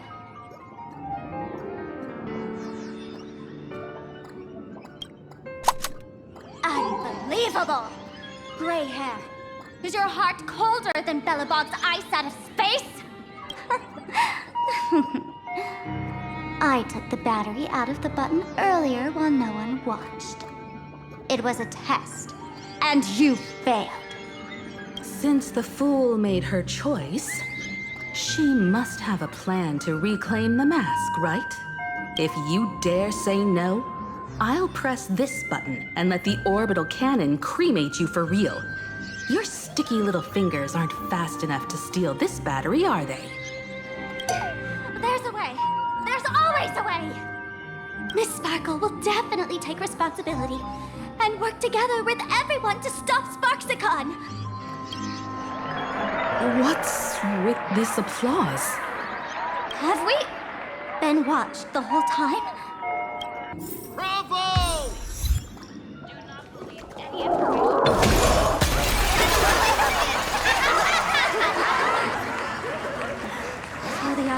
watched our every move in that treatment? Is this a hospital or a theater? That's life for you. While there's life, there's judgment. In every unseen corner, countless judging eyes are watching, diagnosing, and writing their own prescriptions. I must admit, Fatal Joke is a fascinating place. Real shame I didn't come check it out earlier. Ignore the spectators. They're just here for laughs. They won't help and couldn't if they tried. You said you had a way to stop Sparxie. Let's hear it. What's the plan? I've got a few anti-sparkle weapons in my collection. I've always had this premonition that one day Miss Sparkle would become an unstoppable terror in this universe. Someone has to find a way to stop me before that day comes. On a trip, I met a girl who shared my tastes. She had quite the knack to be a fool. In our battle of wits, she nearly turned me into sparkle paste using the local tumbleweed specialty. She also had a massive mech with beam cannons up the wazoo, ready to blast away any time. I quietly replicated those powerful goodies from my travels. With these anti-sparkle weapons, that imposter won't know what hit her. I gotta say, I'm quite the visionary. You two, let's head to the storage area next. I've already contacted Giovanni. He's doing an inventory check of the lost items there.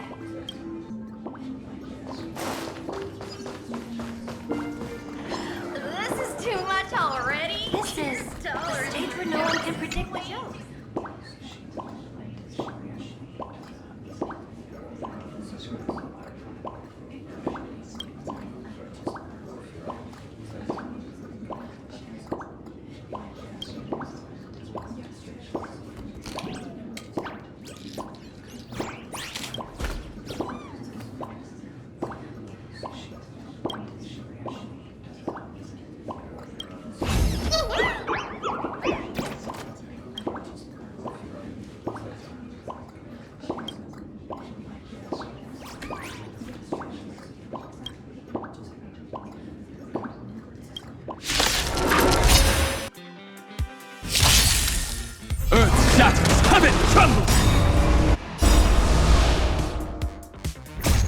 Soaring above the lands, this is permanent! We can do it! Down, farewell. Watch over you, and guide you on your path.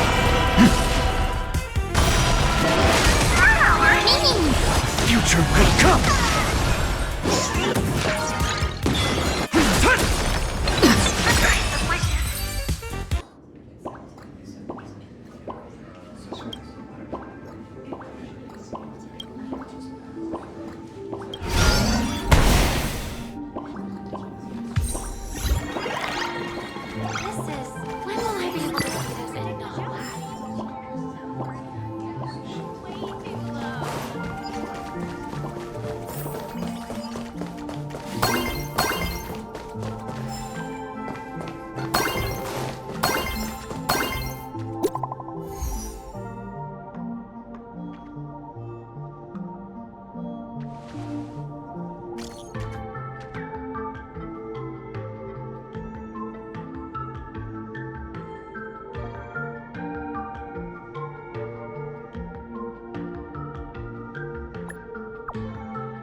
Intel from the school? The Furbo journalists couldn't find March or Mr. Yang, but they did spot Sparxie taking down the wave mural in the school courtyard. Oh? That's noteworthy. Looks like Sparxie is busy making preparations too. But why do all this? Never mind her for now. Let's check out the Fool's storage area.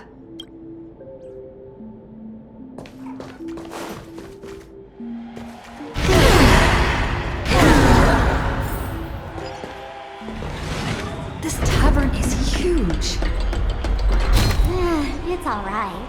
I just wish there were more fun spots around here.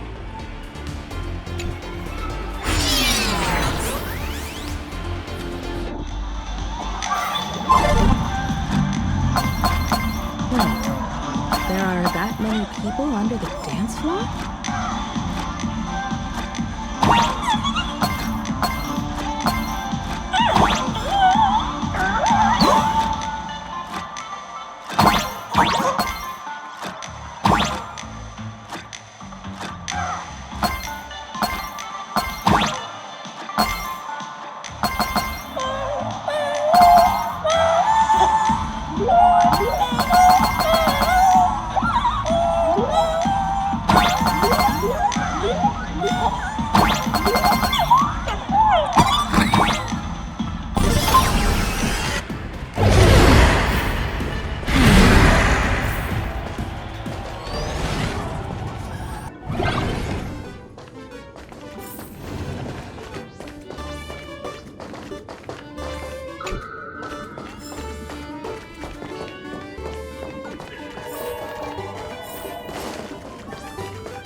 Working my tail off for you, tallying the losses.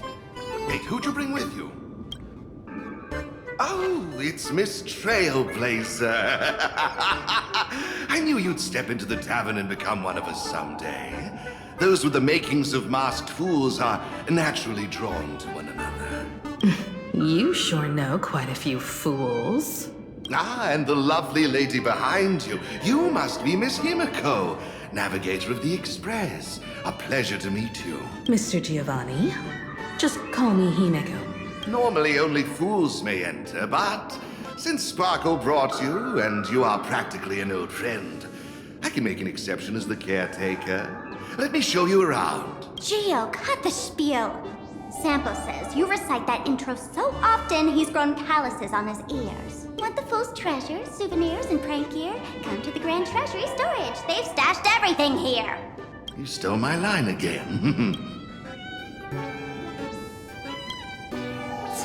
With our theft rate, that tagline's probably to blame. I'll admit it's catchy. That's why I used it as a slogan. Storage area visits went up by 26% after that. Business first. Did you see my pickup message I sent? Where's my stored anti-sparkle weapons? Well, your storage list is a total mess. You never leave any notes. If I hadn't been called to audit, who'd know how many surprises you got stashed away? As for the anti-sparkle weapons, oh, I'd love to know what on earth that's supposed to be. Why don't you go in and look for yourself? As requested, I've linked the vault entrance to your collection room. Gio, did the imposter leave this behind? How should I know? I've been doing inventory all this time. I only just now noticed something. Huh? What's this? Whoa! That's one massive stellar jade. Let's go in and take a look.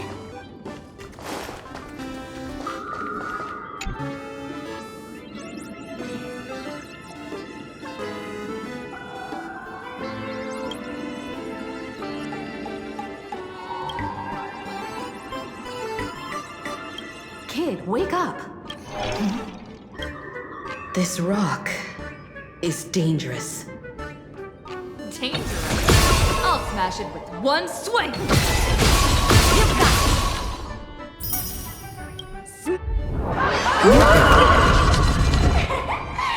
Stellar Jade is the perfect bait for catching the nameless. How generous of you. First time I've seen a thief steal something and leave something even more valuable in the vault. Isn't this exactly the type of phantom thief flair we masked fools adore? Remove a carefully curated piece and leave a gift in place to soothe the owner. A jumbo-sized Stellar Jade is surely worth a jar of mimetic virus and a few anti-sparkle weapons, wouldn't you say? And you stole my other prized pieces too? That worthless junk? Consider it a complimentary vault cleaning before Sparxie. I'd like a little warm-up entertainment. Old model and the nameless. You should be able to break out of this room, right? Don't disappoint me now!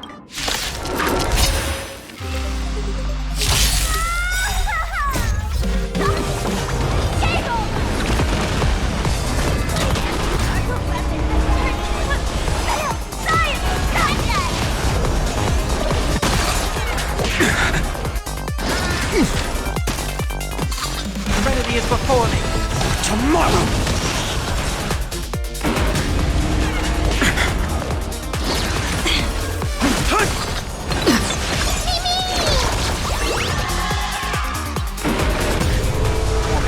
Farewell. Future will come. Fury of innumerable core flames consume me. Hail the new dawn.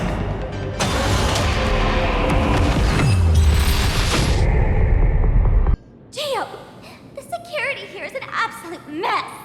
You're in no position to talk. Even the drinksmith here is a temp. Count yourself lucky I'm kind enough to help tally your storage. She didn't just steal my power and my collection. She completely destroyed Miss Sparkle's reputation! This is the worst day ever! A correction, Miss Sparkle's worst day so far. Wanna make fun of me? Go ahead. Don't get me wrong. I also don't think gear tumbleweeds and giant mechs would work on someone spreading mimetic viruses. I thought of a way just now that might suppress the mimetic contagion at Graphia Academy. You can fight fire with fire, but a mimetic virus can be scoured away with water. What do you mean? Our informant at the school reports Sparxie is removing the central mural there. The imaginated mural, World Breaker Waves, is said to be a work left behind by Graphia herself. Legend says the wave comes from the Dove Brook river water she used to wash off her painting mistakes. The artists say it is blessed. That's why they kept it in the school. I couldn't understand why Sparxie went to such lengths to tear it down. Now I do. Painting mistakes are redundant information that stain a painting. A mimetic virus is redundant information that stains the mind. If someone knew how to harness this Dovebrook wave to wash over the school, they could cleanse the infection she spread. That's why Sparxie wanted to hide the mural.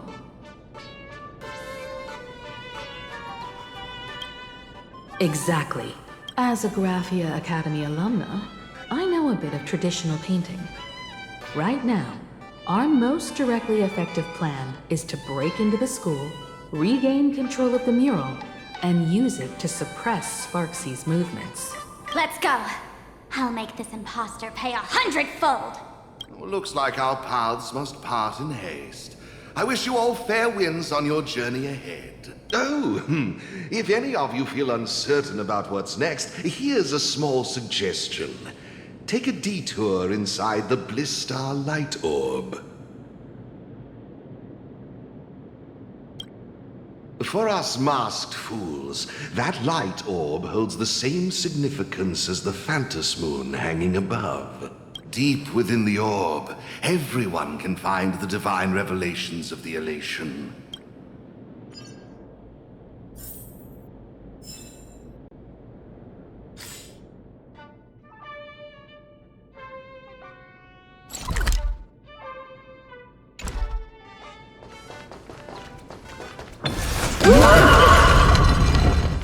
This doesn't look like where we came in.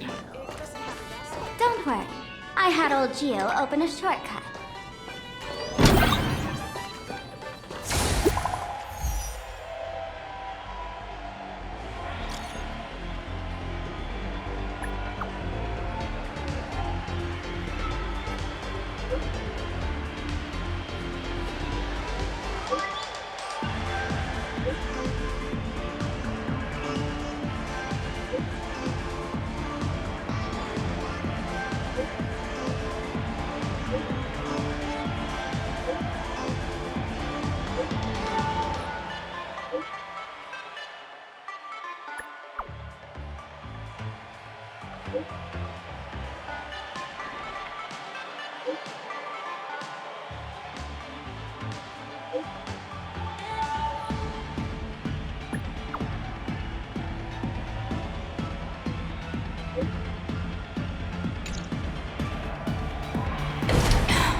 They found something else at the school? We need to pick up the pace.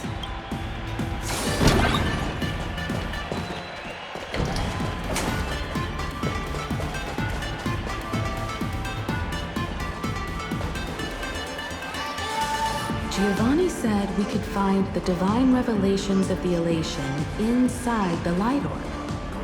Don't tell me this orb is another tavern room.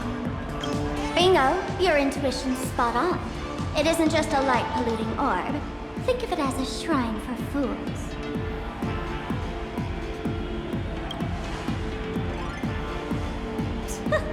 Worship sounds a bit too serious, no?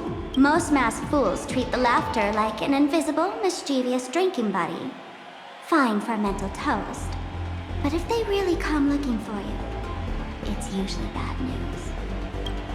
Inside this light orb is a miracle tied to a ha. It responds to any fool who approaches.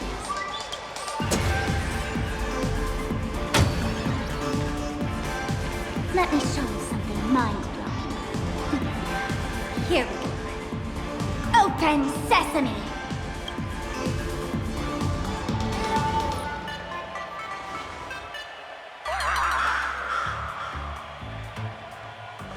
I said, open sesame!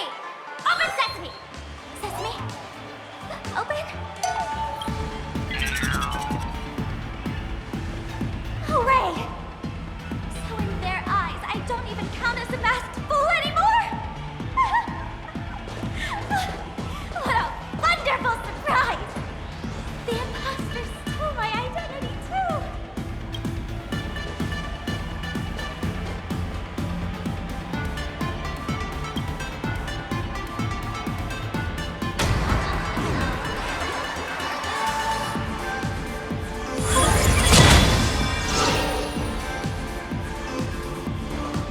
The good news is, at least one of us is still a masked fool. Hey! That's way too harsh.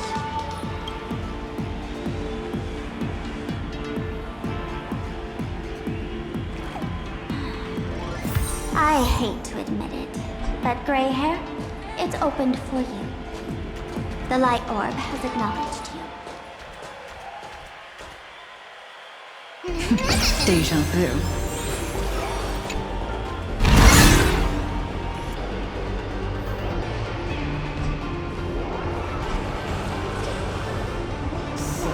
This is the miracle you meant? Yes. Among the masked fools, a myth is told.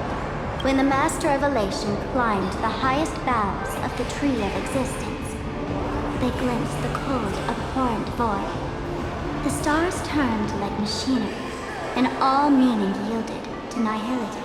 They gazed further, until they witnessed a newborn fall and cry as if wronged beyond measure. Then they burst out laughing. That crystalline laughter tore through the cold, dead universe, echoing through the realms to this day. Many think the laughter that tore apart the cosmos is just a metaphor. But sadly, it's real. The Tavern folks call this thing the echo of primordial laughter. It tore open a spatial rift. They say other tavern branches have this too, in multiple locations. No one knows how many there are, or what their existence means. When we shout into it, there's no echo. Tossing trash, and it merrily swallows it. No one knows if this thing will keep widening and swallow the tavern whole. Either way, it just sits there, right over there, motionless, grinning at us forever.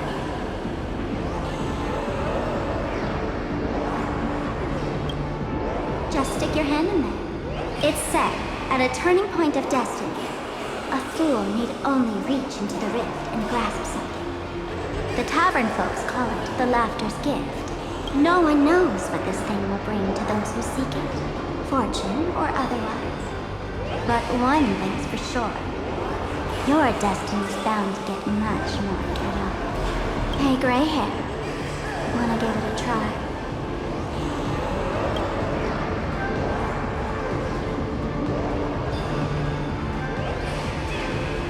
Akavili, have mercy. In Akavili's name, please don't hurt me. My hand doesn't taste good.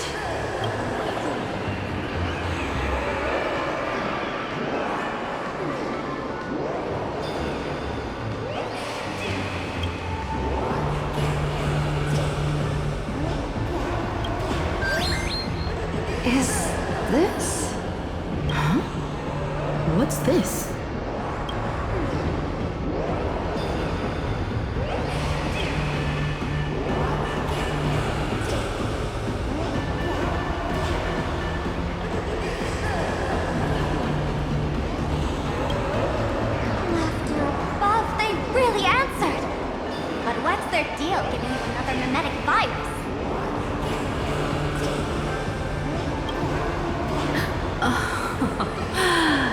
Now I get it. Audiences infected with the Sparxie virus naturally won't be able to resist Sparxie. We'd end up like that soon after breaking into the school. But if we're already infected with another mimetic virus, well, that changes things. And this banana serves exactly that purpose. To buy us some time to resist. The elation really has a twisted sense of humor, huh? Alright, let's move. Who are you two? Haven't you heard the rule? Only one fool's allowed in here at a time. Who am I? Well, just a passing detective and his assistant. Have I been asleep too long? Or has humanity sunk so low they don't even care if they turn into monkeys? Meanwhile, the ignorant criminals believed they had discovered a treasure that could change their destiny, completely unaware that what they held in their hands could shatter the sanity of the entire world! Hey, Mr. N, cut the narration when it's time to fight. Well, I gotta do something, right? Like this? Whatever floats your boat. Now, listen up, you three. Put that banana down and walk away, and I'll let bygones be bygones. But if you try anything funny... If you want to get to them, you'll have to get through these little toys first!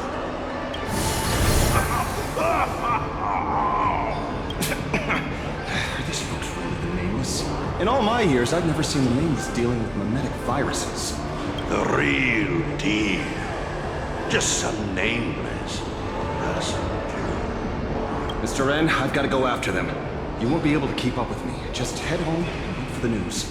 I swear, I won't let the tragedy that happened to you repeat itself in this world.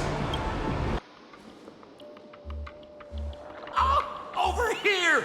This way! Run faster! You don't want to get caught by that guy back there, do you? Yo, sis! Just how many troublemakers did you people manage to tick off when you landed?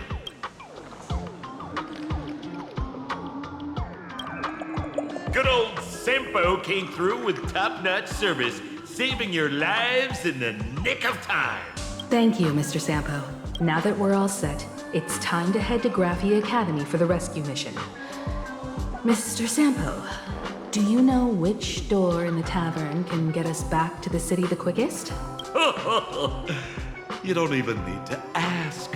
When it comes to knowing all the secret passages and shortcuts in this tavern, you won't find anyone who can match old Sempo. Then lead the way.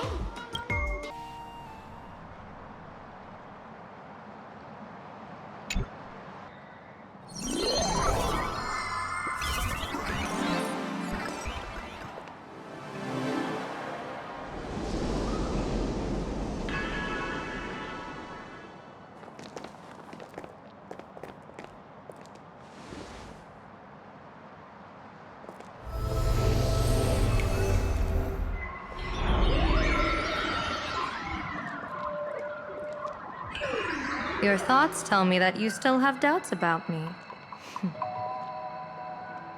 Did you ask to meet here so I could clear up some of your doubts? Greetings, Lady Yao Guang. Being able to hear others' thoughts anytime. This tuning ability sure comes in handy. Compared to the seer strategist's ability to come and go as she pleases, this is nothing but a parlor trick. I've heard that Xianzhou folks are big on etiquette, yet here I am, and you're still playing hide and seek, General. Isn't that a bit discourteous? Sorry. I have this old problem of suddenly disappearing. It's really something beyond my control. As for the reason, I'm afraid I can't disclose it. Please forgive my rudeness. Or, if you're truly that curious, why not use your tuning and find out? You know I won't do that. Besides, I couldn't even if I wanted to right now. Couldn't?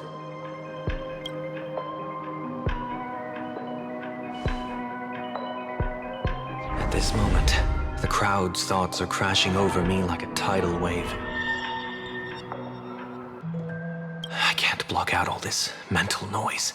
Just keeping my own thoughts from getting tangled up in everyone else's is hard enough. I see. So that's why.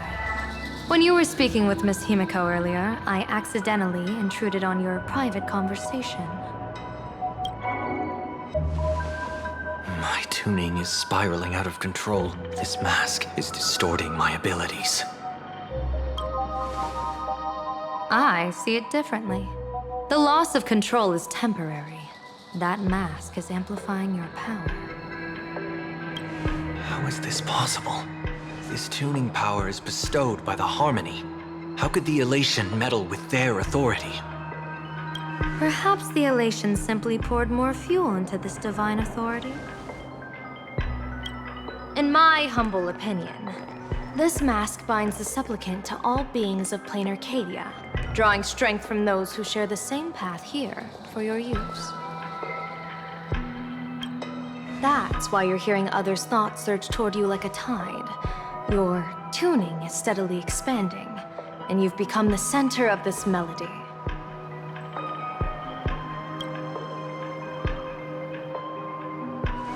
You sure gave me quite the gift, General. But why would such a precious gift be placed on my face? I need an honest answer. You want to know the reason? Didn't I explain it already? Your reasons about me make sense, but what I really want is your answer about yourself. General of the Yuchue, who sees into the future. Why not wear the mask yourself and personally step into the fray with its power?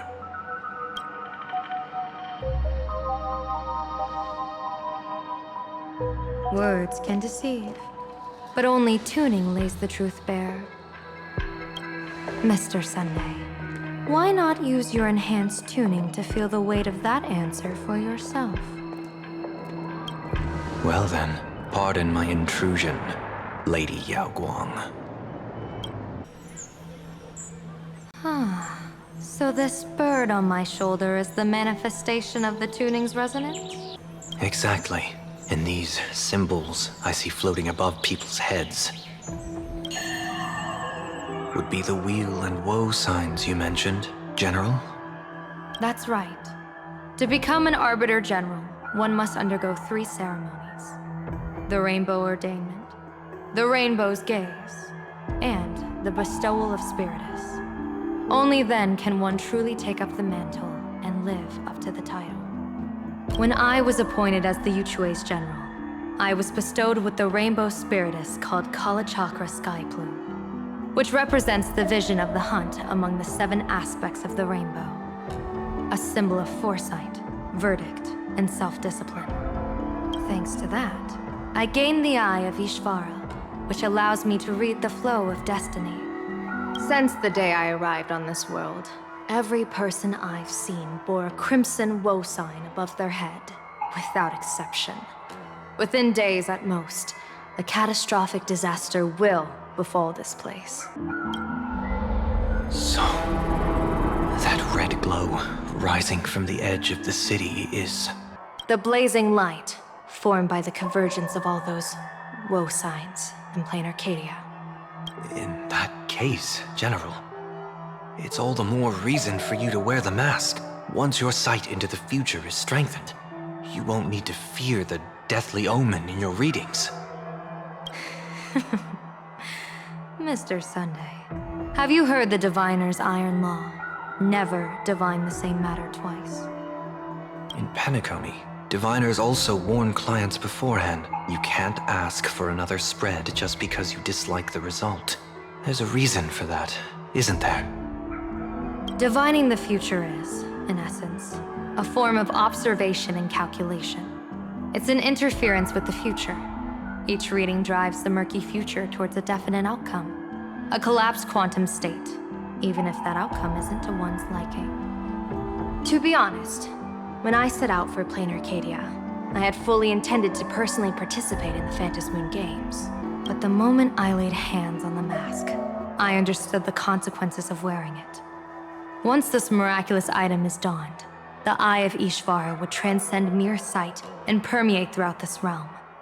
The Kalachakra sky plume would predict the future of all beings at tens of billions of instances per second.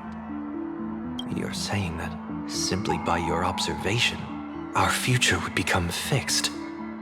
Indeed, just like how the Wisdom Walker expounded the way of destiny, anchoring the fated moments. If I wore the mask, I would become the noose of Planarcadia, and I would personally anchor a destiny that drives us all into a bottomless darkness. We will become locked in a dead end, with not a shred of hope for salvation. Close one. I passed the trial. There's still a sliver of hope in this round. Now that makes me even more curious. Pardon my bluntness, but the fate of billions in Planarcadia never had much to do with you, General. Your encounter with the Express and the IPC was merely a chance meeting. You are a messenger of the Xianzhou. Since you foresaw the omen, that an Arbiter General will fall here, you could have boarded your ship and left at any time. Why choose to stay and help us? To help this world break free of this death trap? Because I am guided by great compassion. Every life is precious beyond measure. Such diplomatic pleasantries won't fool the former master of Penacony like yourself, would they? Then, how about this reason? The Astral Express has distinguished itself time and again against the destruction, and bears an irreplaceable duty for the future. I can't just sit idly and watch you face annihilation. Give me a break. I really am terrible at all this diplomatic talk. Mr. Sunday, what makes you think that everything I've done is just to save Planarcadia? What? Weal is where woe lurks. Woe is where weal leads. The good fortune of some often births the ill fate of others, and a dead end for someone may hide an opportunity for another. This treacherous land where life and death turn again and again, where fortune flips to misfortune, is, in my eyes, the perfect board for a game of wits. A game with whom?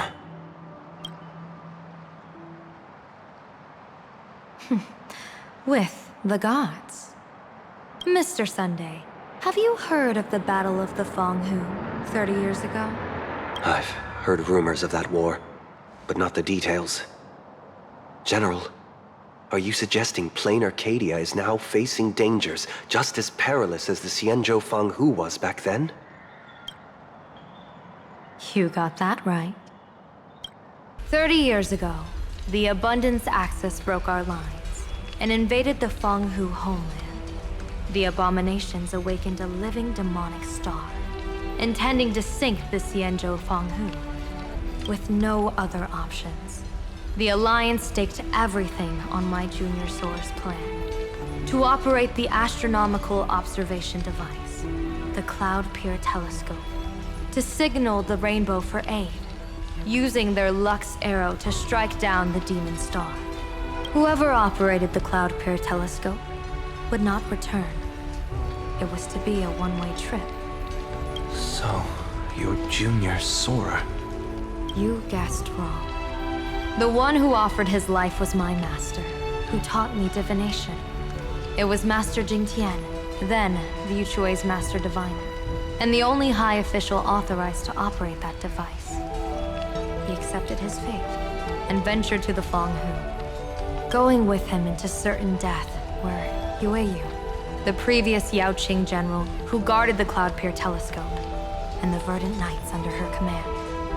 I was responsible for assessing the entire plan's feasibility and mending its gaps. I activated the Decalight reflection barrier, calculating and casting lots again and again. I watched as the starlight, representing countless possibilities, flickered within the reflections, faint, wavering, until the vast shadow of a pondering god swallowed them whole. And they vanished into the abyssal dark at the edges of the universe. And in that moment, I understood that I had cemented my master and countless soldiers into an inescapable doom. When the Lux arrow fell, they would perish along with the enemy and that demonic star. All reduced to ashes. You sacrificed so many comrades just to ensure the enemy's fall. To Penaconians, that must seem incredibly cruel, right? As someone born in an era of peace, I have no right to judge. Perhaps the founders of Penacony could understand the necessity. Cruel or not, it was my duty. And so I had to witness and remember their sacrifice. When I saw the Lux arrow descend, I realized the Xianzhou Alliance had actually directed an Aeon's actions. This realization illuminated the mission of my remaining years. In this cold, merciless cosmos, when you're trapped in despair, an Aeon's intervention is often the only hope. We are not ants, helpless beneath the celestial spheres as we simply watch the stars turn. Instead, their trails were forged by us, who offered up a portion of our insignificant destiny. Even beings as mighty as the Aeons can be pulled by our will. Is this what you want to do in Planarcadia? Indeed. I will seize those starlights of possibility I once buried with my own hands. Just like the Battle of the Fanghu 30 years ago. An Arbiter General will fall, and an Aeon will descend. I will forge the destined death into wagers and game pieces, and invite the god who delights in meddling with destiny to sit at my table. This time, I will invite them into my calculations, to draw a great wheel for the cosmos' future. Mr. Sunday, surely you can understand this mad idea of mine, having once reached the divine throne of order yourself.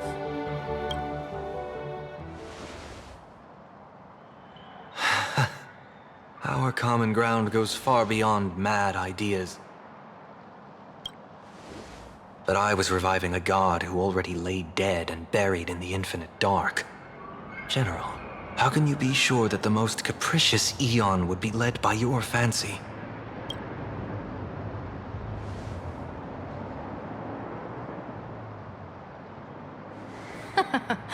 Have you heard this myth about the elation? They say Aha once climbed to the highest bough of the Tree of Existence.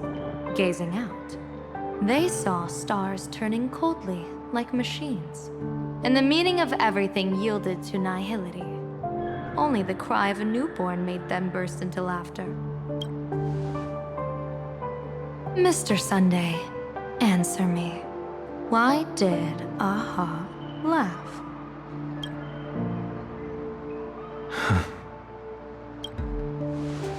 I think it's because they finally saw an audience arrive at this long, empty stage we call the universe.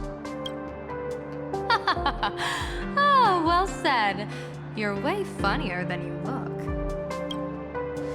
As divination teaches, heaven creates 49 paths. Humans find the one unseen. We are the greatest variable this blind, mindless universe can produce.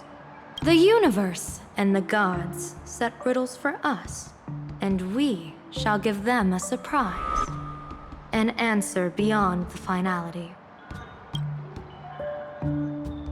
Ah, looks like it's about time. Don't tell me you're disappearing without a goodbye again, General. No. This time, we will set our eyes on the same place and carve a sliver of possibility out of destiny with our own sight. Could you be talking about the school where Himeko and the others went? Yes. The crimson light there pierces the sky today, marking it as a locus of woe. The Arcadia's first calamity will erupt there. I should have asked you to give them a few secret strategies before they left. Forget it. The stuff in those pouches is all harmless banter anyway. We should let them off the hook.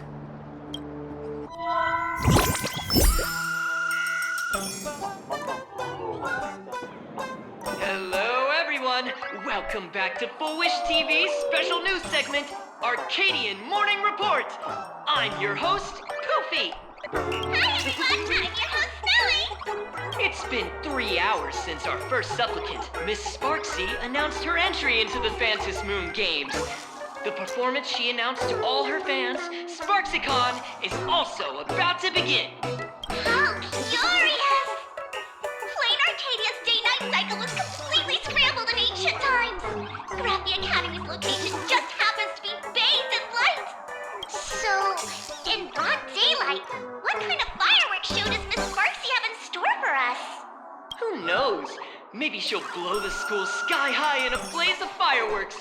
After all, at the Phantasmoon Games 15 years ago, Graphia Academy also. Senior, you can't joke about that. Dear viewers, our apologies. Let's move on to news about other supplicants. According to the Department of Aberration Defense's staff, during a routine inspection of the Phantasmoon Courtyard, 2 additional mask shapes manifested on the altar. In other words, 2 more supplicants have appeared! Although none of them have publicly announced entry into the games yet, the altar's masks mean someone, somewhere has quietly donned the masks of elation. As for the 2 masks, Department of Aberration Defense staff described one as a raccoon and the other as some kind of bird. A raccoon mask, huh? Hard not to think of the Astro Express that just arrived in Planarcadia. Will the nameless from the Astro Express join the Phantasmoon Games? I hear they've even invited them to SparxieCon as special guests! Will it be a miraculous show formed out of the collaboration between supplicants, or a head-to-head showcase between 2 famed contenders? Countless streamers are already live, broadcasting the scene at the venue. Let's cut to the feed now. Oh! Look, it's the nameless from the Astral Express! One girl, 1,000 faces. 1,000 faces, one girl. Welcome to the SparxieCon live broadcast. Dear lovely fans, please be patient. SparxieCon is about to begin. This horror stream is about to end. Time for you all to log off. That woman has Miss Sparxie's face. What a pathetic imitation. What? My face is the original! Miss Sparxie's face alone is the greatest masterpiece in the world! Everyone should listen to her sweet voice and gaze upon her adorable face! We shall become Miss Sparxie! We offer everything to Miss Sparxie. SparxieCon! SparxieCon! SparxieCon! My eyes! I've seen something cursed. The mimetic virus spread among people is way worse than we imagined. There are walking Sparxie shrooms growing on the ground. I bet we'll all end up with Sparxie Or rather, sparkle faces before we can get very far. Are we really using that? If we don't take down that imposter before the virus hits, we'll all be monkeys in the jungle. Become a fake of a fake or a carefree monkey? Your call. On second thought, being assimilated by an imposter doesn't sound that bad. Enough talk. Eyes on the banana. Ow! Man, a little warning before you stab someone with a banana, please? Come on, banana. Remember the plan we made at the tavern? Yes, we dig out the imaginated painting Sparxie hid, then use waves to give Garapia Academy a good wash over. But what if that imposter figures it out? Just try to keep her busy and buy us some time. Let's do it!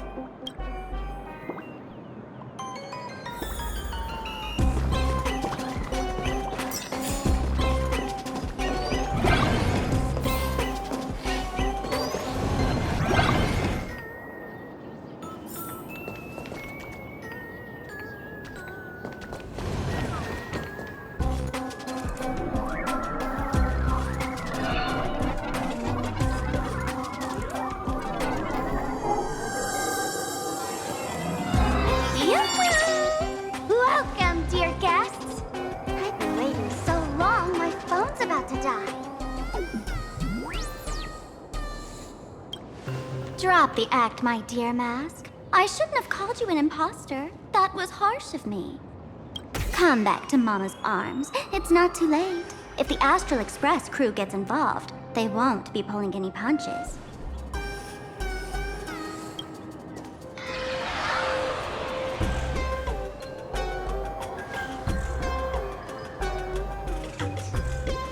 Of course I get it. Surrendering now would ruin the stage you so carefully set. Total buzzkill, right?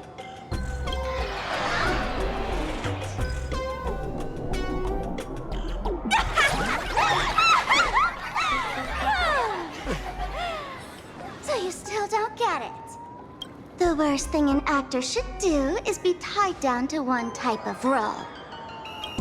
Standing before you. The loyal friend who's been by your side all along. The masked fool who never played any tricks. She is actually the old mask I have shed.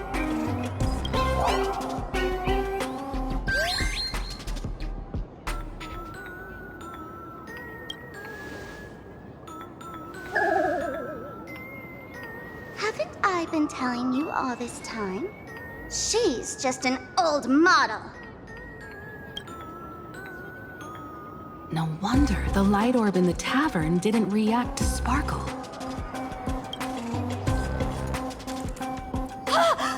For real? That explanation is kinda awesome. Look at those expressions on your faces. This is the best opening act for Sparxicon ever! I shed that old mask, and with it, the weak, timid, all too human me. This new me will break free from all shackles, gather my fans' wish power, and stride onto the stage of the Phantasmoon Games! In return for the wish power offered by everyone in the Arcadia, every supplicant must show them what elation truly means. We will demonstrate the elation we desire!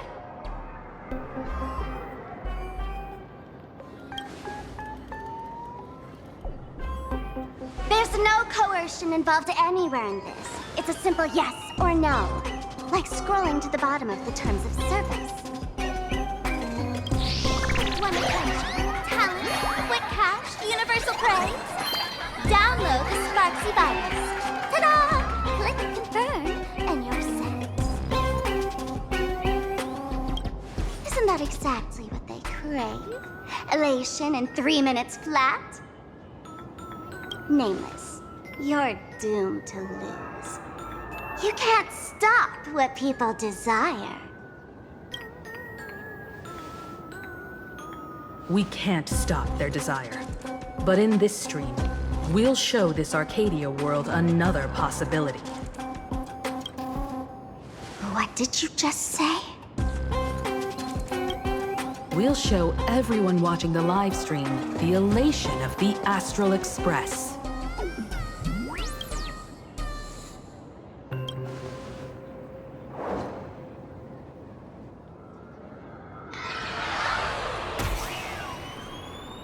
You got another mask? Before Sparxie begins, the hero of the Express will defeat the villain who tried to spread the virus. And soon, the world will watch it happen live. In their hearts, they'll long for the Trailblaze too. You were never the only option for the audience, Sparxie.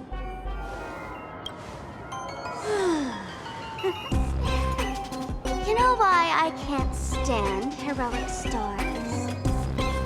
You lot always wave the flag of justice, then stomp all over the fun with brute force. The elation has nothing to do with justice, and you haven't won yet. Ma'am, gray hair, don't tell me you forgot the plan. I'll stall her.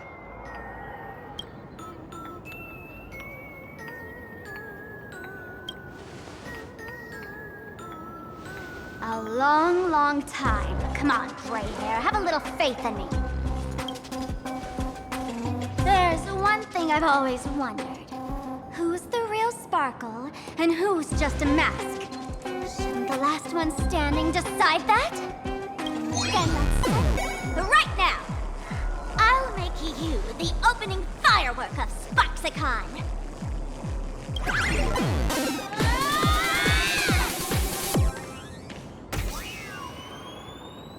Unbelievable! A girl who looks exactly like Miss Sparxie just rushed in and started throwing punches! Could she be a high-grade look-alike rival? Looks like when it comes to top-tier V-Streamer wars, the fanciest fights are fought the old-fashioned way. Hey, friends! Over here! Look this way! Is that March's voice?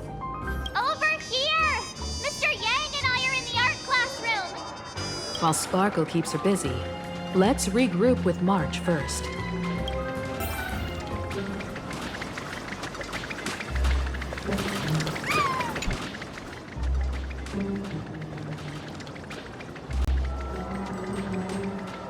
A mere mask dares to threaten its master with such arrogance! Who's the mask and who's the master? That's still up for debate! Ha ha!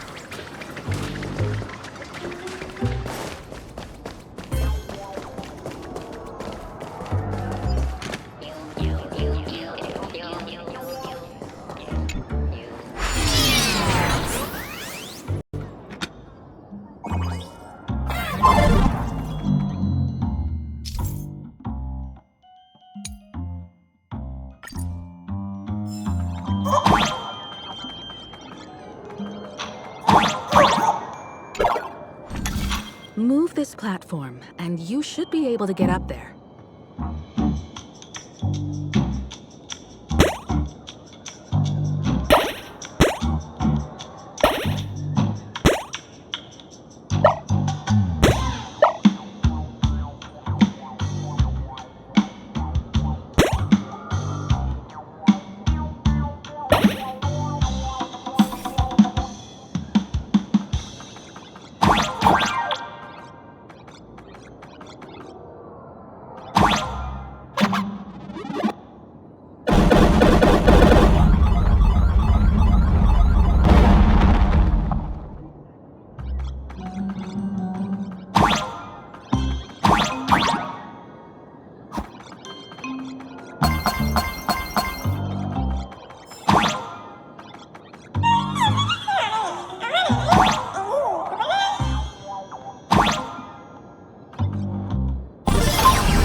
Himeko! Oh, you're finally here! March, I'm just so happy you're safe, Bana. After she escaped the school, I figured she'd bring you back. So while Sparxie was away, I found a classroom to hide in. The students around here have been acting weirder and weirder. Good thing my heart is pure and untouched, so her tricks don't work on me. Hold up. Were you two just talking with some weird verbal tick?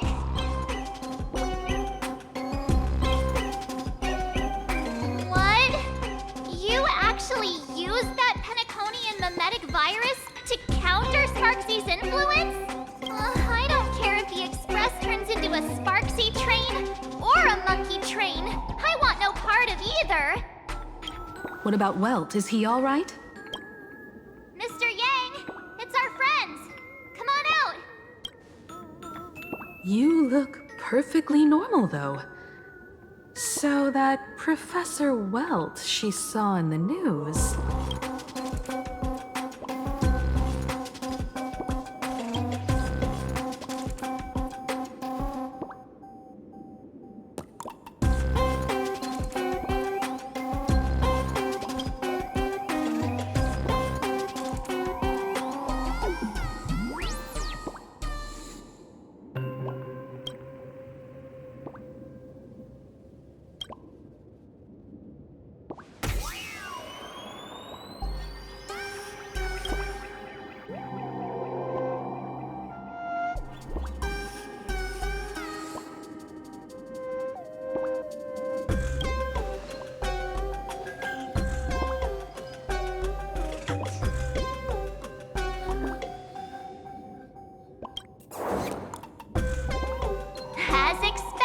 From Teacher Yang. We might have a lead on the other two painting pieces. Have you seen... Furbo, Nana? You mean... a Furbo? We sent a local reporter into the school, but his luck turned sour, Nana. Sparxie caught him red-handed. Before he was taken away, he managed to take a photo of the library. I want to check it out with her. What about me and Mr. Yang? Now that we have a lead, no way we'll just sit here doing nothing.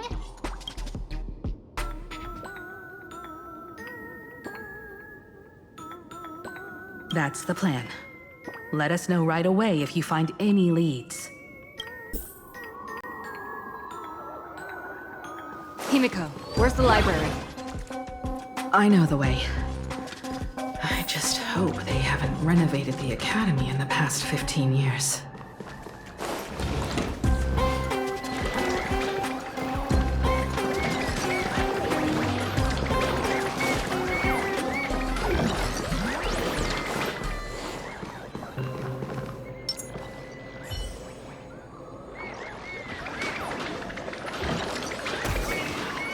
Light up the dawn.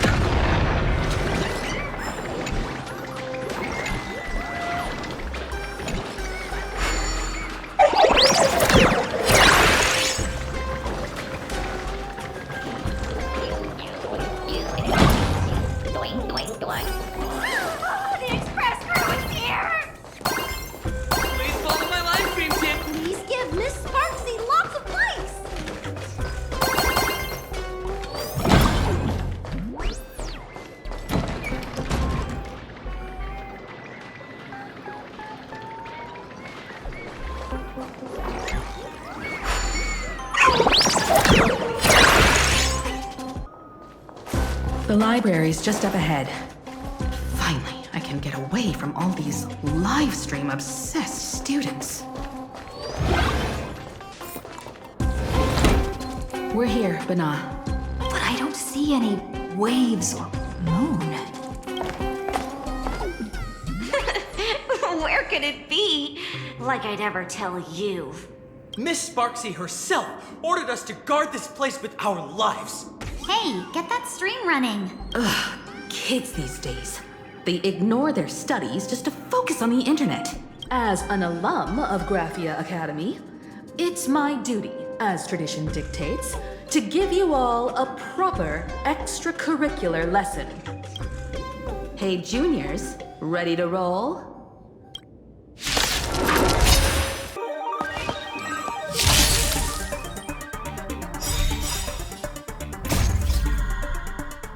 Watch over you, guide you on your path.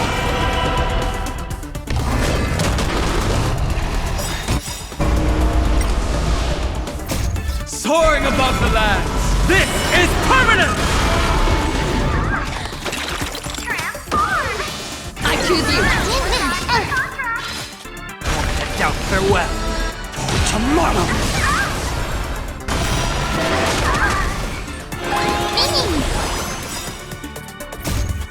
We can do anything!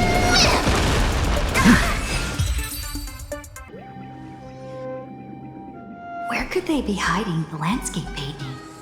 After all, it's an image-nanted thing. Once sealed in a scroll or something, it'll be a pain to retrieve, Bana. Oh, right. Let's check out that photo Nana the reporter left us. Maybe we can find some clues.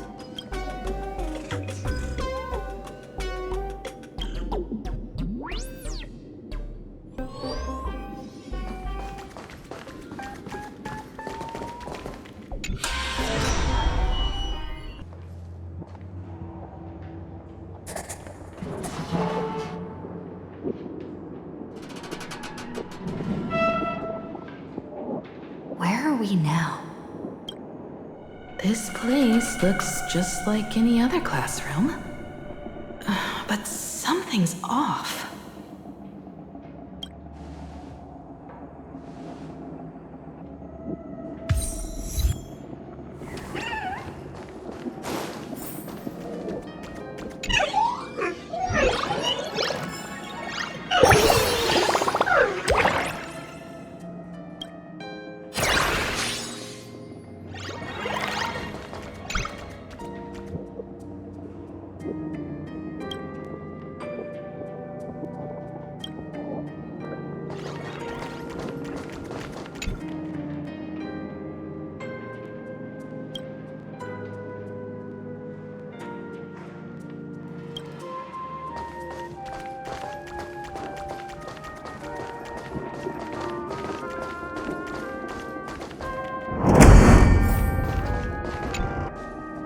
So this is where they stashed the wave.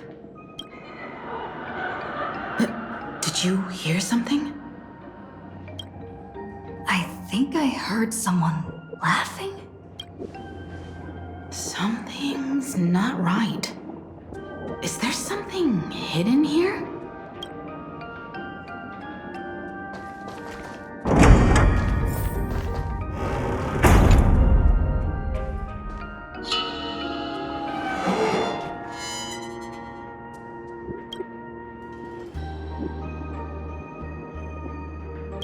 July 22nd, 1984?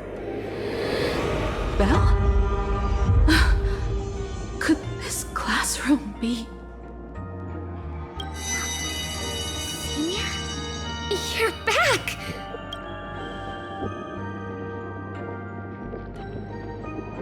Belle? And you are? But... how is this possible?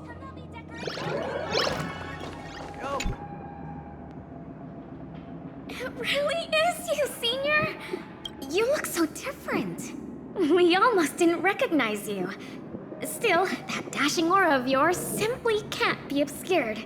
I, and so many of us, we've been here, waiting all this time. I'm so sorry. I was gone too long. It's unforgivable that I never came back to visit you all. You apologizing so seriously? That's not like you at all, Senior. Yeah. After all this time, the least I can do is smile. But all of you are already dead. Himeko. These students... Who are they? They're the shadows cast by my past regrets. Young lives buried here by a tragic accident. What? Oh no, Senior, he's here! That thing is coming! Wait, what did you just say? Everyone, hide! We mustn't let that monster find us! Run, Senior! The Herald of Death is back! Belle!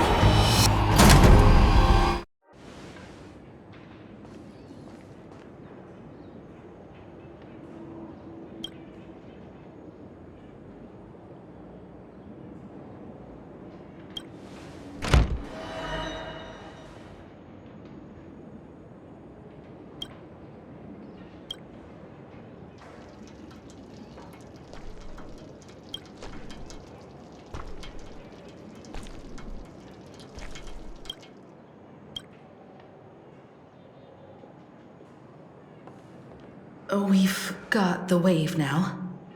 Time to regroup with Welt and the others. You can't save them. They're already ghosts. It wasn't Sparxie who attacked them, but something far more cruel. And they didn't die in the present, but during a certain twilight 15 years ago. We can't change their fates. However, this definitely isn't some kind of time travel to the past. Someone created this space for unknown reasons, only to reenact before an eyewitness the bloodbath at Graphia Academy from the Phantasmoon games 15 years ago. That's right. But that has nothing to do with the enemy we're facing right now. I know you have a lot of questions now, but we'll have time to talk about all this in detail after we deal with Sparxie. Come on. It's time for us to meet up with Welt. He just messaged and said he and March found the missing Furbo Nana reporter, Bana, and the final landscape painting piece.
In time, or you would have ended up as a target practice dummy. Beep boop. This Furbo nearly bit the dust. President, you're here.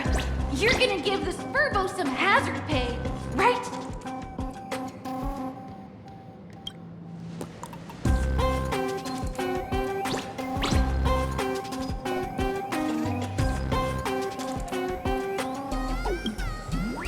Sparxie must have given the moon to one of the emotes to look after. She really went all out, didn't she? The whole gym's full of moons. Now what? It's Sparkle or Sparxie. Both are equally just as headache-inducing. All right, everyone.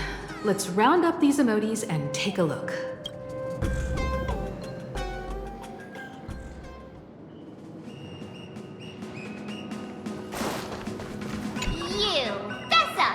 Did you stash the moon somewhere? I pried open its mouth to take a look, Seems this little guy didn't swallow the moon.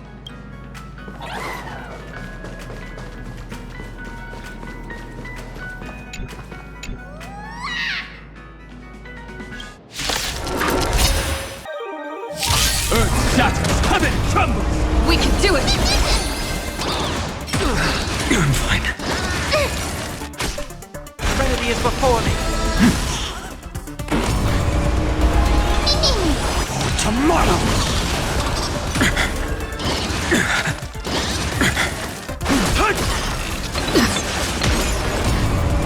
To doubt farewell. Watch over you, guide you on your path. It's the future could come!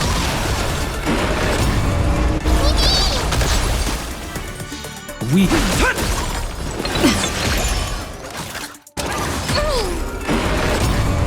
Heard the call. Trinity is before me. Tomorrow!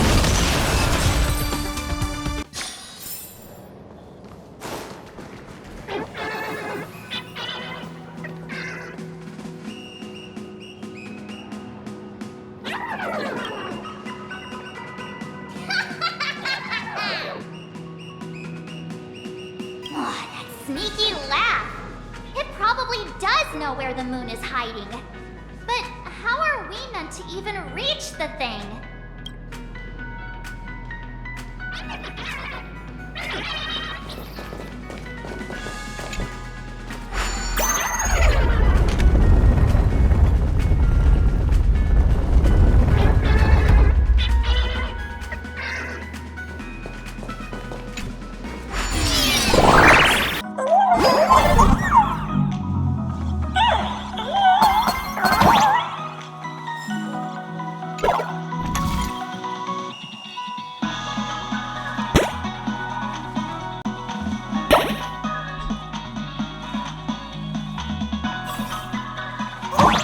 Gym. I've missed this.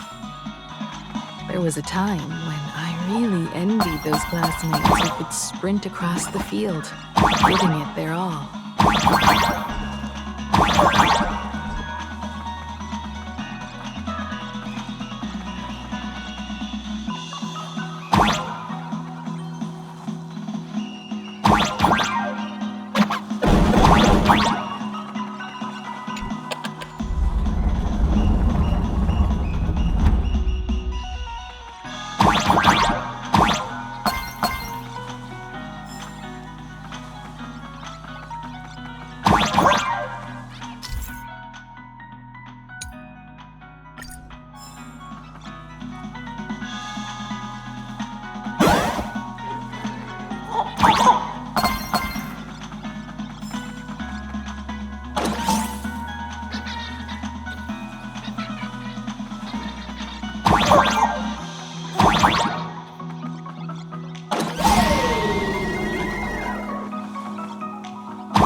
Graduated by the time I started feeling this way.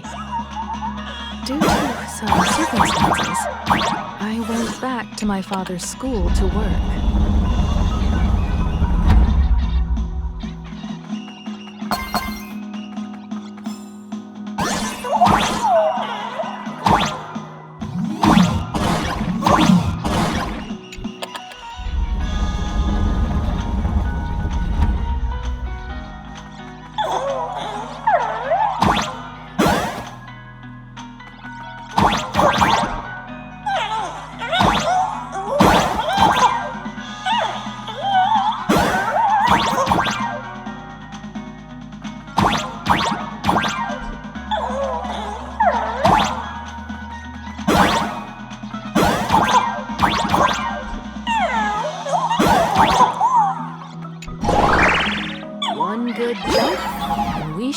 To reach that emoji.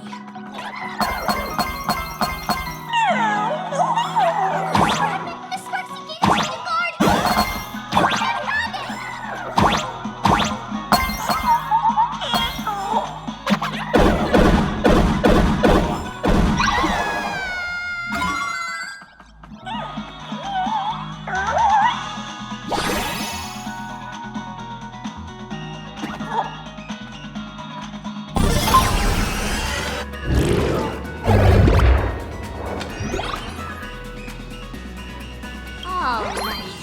time to settle the score with Sparxie.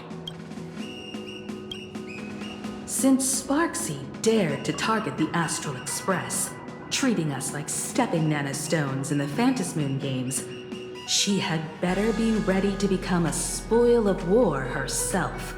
She and I will head to the atrium next, piece the imaginated landscape back together, and help Sparkle take down Sparxie. Welt, March, I'm counting on you to protect the students at the Academy. Dovebrook's waves should suppress the mimetic contamination they're experiencing, but they might panic and run into the combat area. This time, I truly hope no innocent people get hurt during the Phantasmoon games. Don't worry, Miss Himeko. Mr. Yang and I have got this. You better give that girl a taste of her own medicine for messing with us like some comedy act.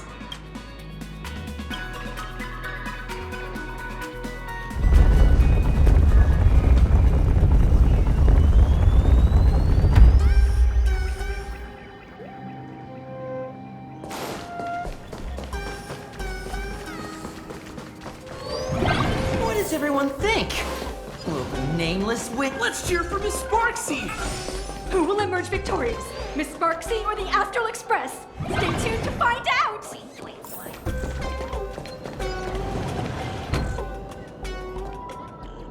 Sparkle and Sparxie are gone? And the students too? If you think you've got this in the bag, you're in for a rude awakening. Sparxicon hasn't even started! Time for your Sparxicon grand finale! Because I, the nameless of the Astral Express, will challenge you as a fellow supplicant and crush your elation. Challenge me? I'd love to fight you. Hurry up and put the scenery pieces together.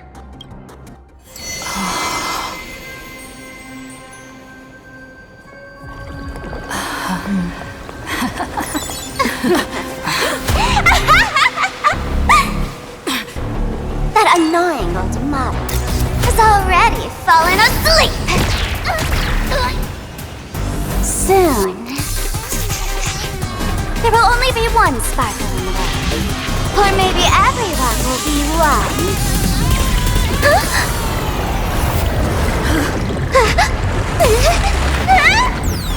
Don't attack during my transformation! Despicable! Too bad. The options have all arrived. I'll hereby declare the first battle of the Phantasmoon supplicant has commenced!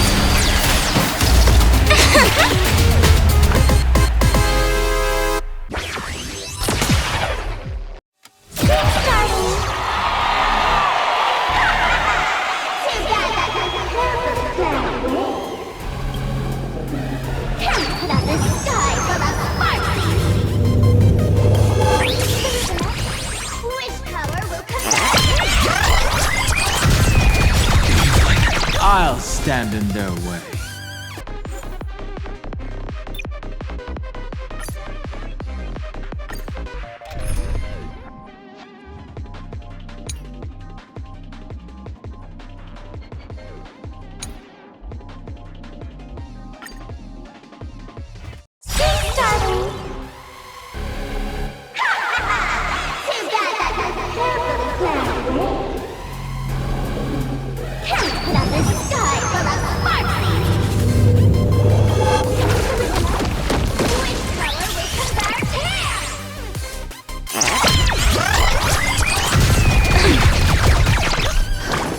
Completely lost themselves. Show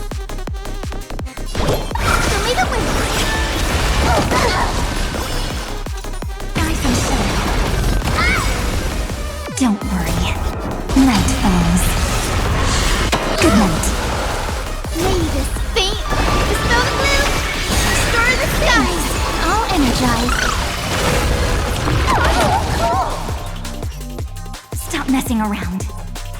Have some fun.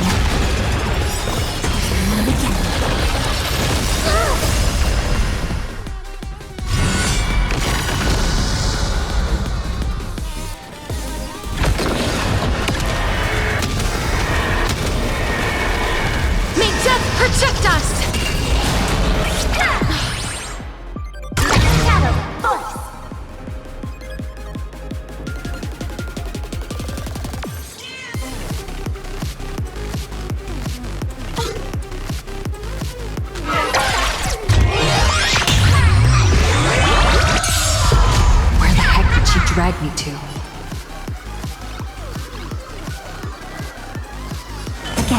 Again. Rise and shine. Flowers bloom for tomorrow. Root here. Ouch. Have some sunshine. I shall remember this one.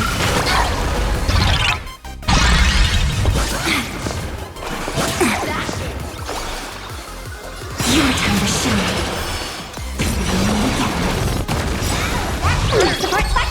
It's my turn to embrace a new life.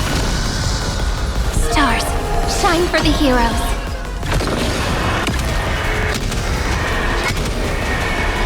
May death protect us!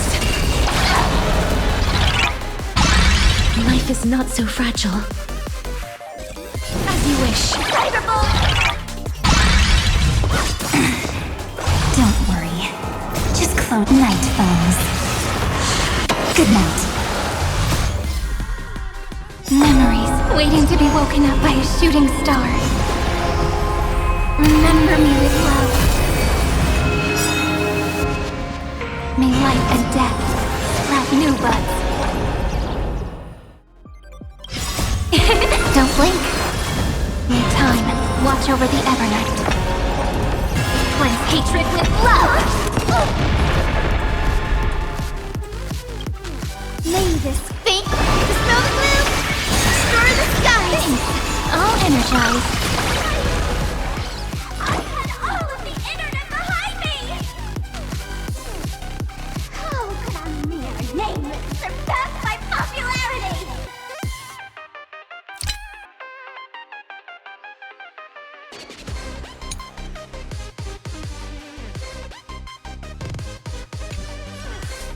Don't worry. Night falls. Good night. Have some sunshine. Embrace a new life.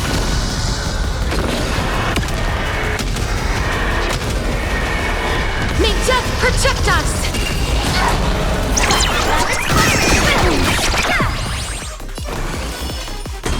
Again. Have some fun.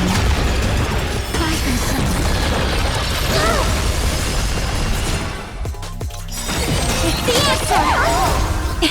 Don't blink. May life and death sprout new buds. Guide the Rainbow Bridge. So leave it with me. Life as you wish. Embrace a new life.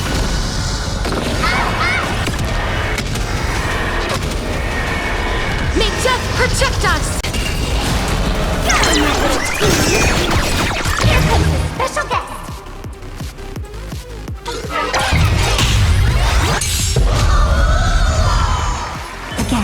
Again. May this fate dispel the gloom, destroy the skies. All energized.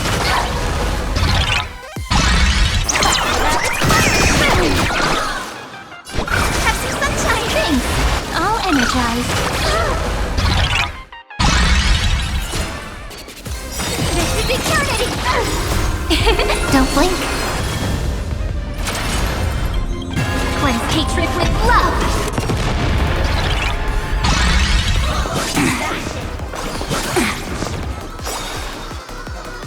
Have some fun. Don't worry. Night falls. Good night. Rise and sun. Please chant root here. Embrace a new life.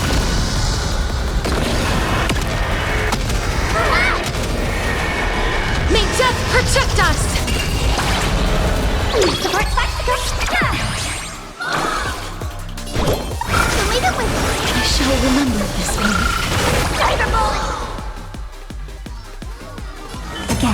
Again.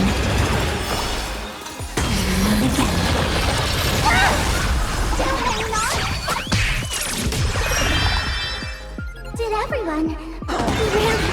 Not everyone wants to be you. I'll show them my elation.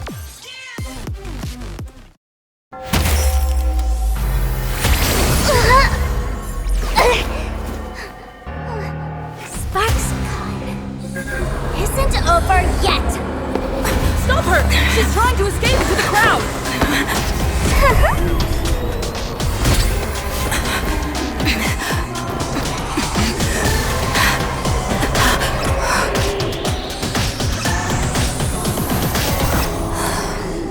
No need to panic, you two. Sunday will share my vision with you. Let my eye of Ishvara see through it all. Weal and woe, clear as day.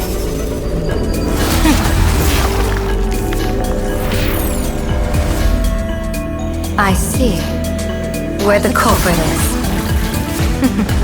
Applaud you.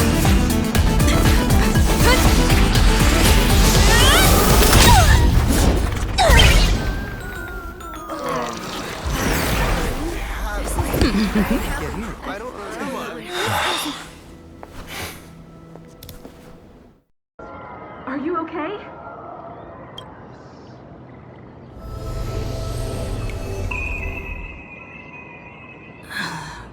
Where did everyone go? Look over here. General Yao Guang? Am I seeing things? We're just attuned to each other, that's all. Oh, feeling dizzy? Don't worry, it's just a minor side effect. When I first opened my eyes, I couldn't even conduct basic self-care for nearly a month. Don't worry though. With my reinforcement, you'll be back to normal in a moment. Thank you, General. By the way, above your head... Can you see the sign above my head? So, whether it brings weal or woe, whether it changes or not, please keep this secret safe from me. Don't let me know, and don't let anyone else, okay? Hey, I went out of my way to help you here. Can't you give me a discount? Consider it good karma. I'm afraid not. As an observer, your gaze reaches far deeper than his. In that fleeting moment, your eyes gained insight into my destiny. For those who wish to defy their own destiny, the best approach is to avoid gazing too long into fate, especially not letting powerful observers do so. Now that you know the reason, surely you'll do me this small favor and keep this secret? Thanks. And of course, be careful not to let it slip. Or else. I'll tell everyone all about your true identity. You're a former Stellaron hunter, aren't you?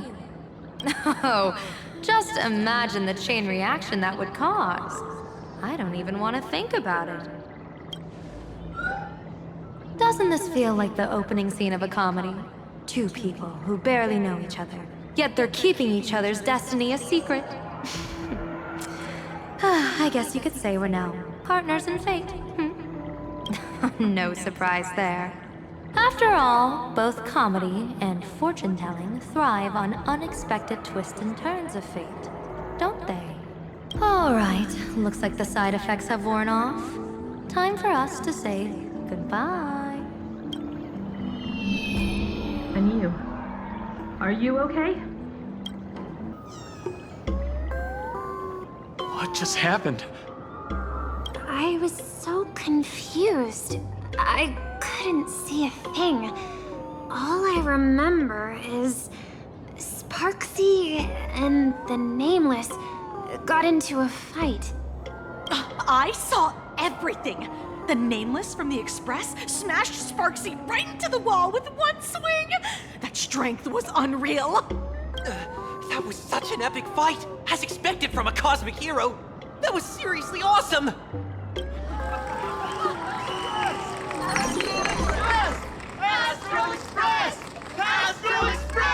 Looks like the students have all recovered from the contamination. Did they recover?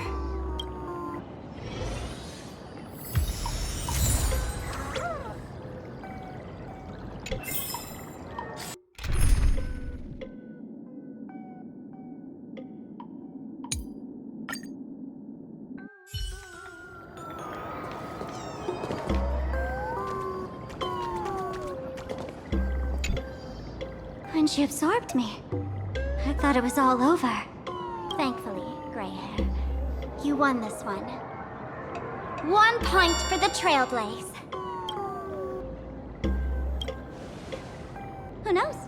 But come on, doesn't that sound insanely cool? I'm totally adding this to Miss Sparkle's 132 origin stories.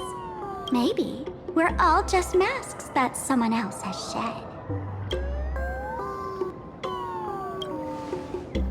The Tavern?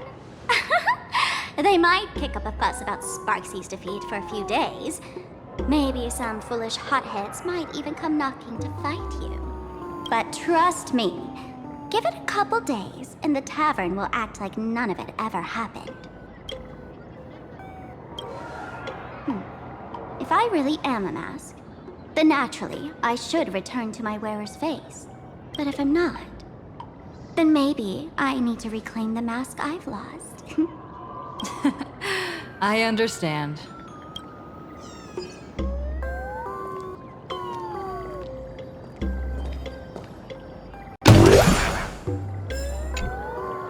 Sparxie probably didn't expect that the first miracle of the Phantasmoon games wouldn't be everyone becomes her, but the Express hero defeats the villain spreading the virus.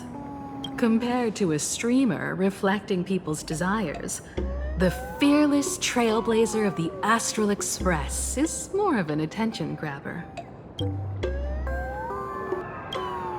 That's right. Sometimes the supplicants work together, sometimes they clash. It's like a coin toss. No telling which side will land until the moment it hits the ground. At least this time, I hope it doesn't end in bloodshed. You're one step closer to an audience with Aha. Right now, all of Planarcadia is watching you, and all of their attention's flooding over you. And the mask you wear. Make the most of that attention. From now on, you'll represent the Trailblaze to show this world of elation what elation is. Show mercy. Or don't. No, I'm just kidding. Lower your bat. The audience in this Arcadia doesn't go easy on losers at the games. She'll lose her wish power soon enough, and the Sparxie virus will fizzle out. You can hand her over to the Department of Aberration Defense for imprisonment, or set her free. As a supplicant who's become the focus of all, I'm sure you've already made your decision, right?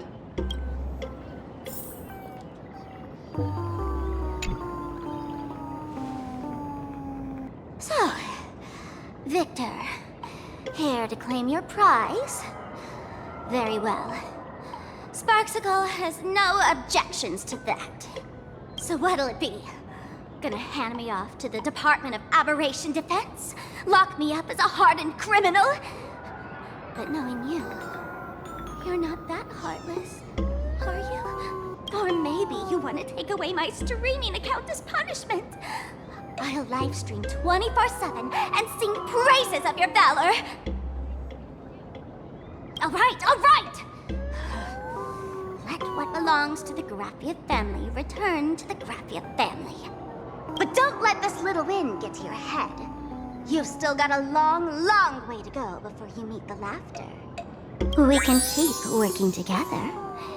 Better to have a friend at the Phantasmoon Games than another enemy, right? What? No parting words?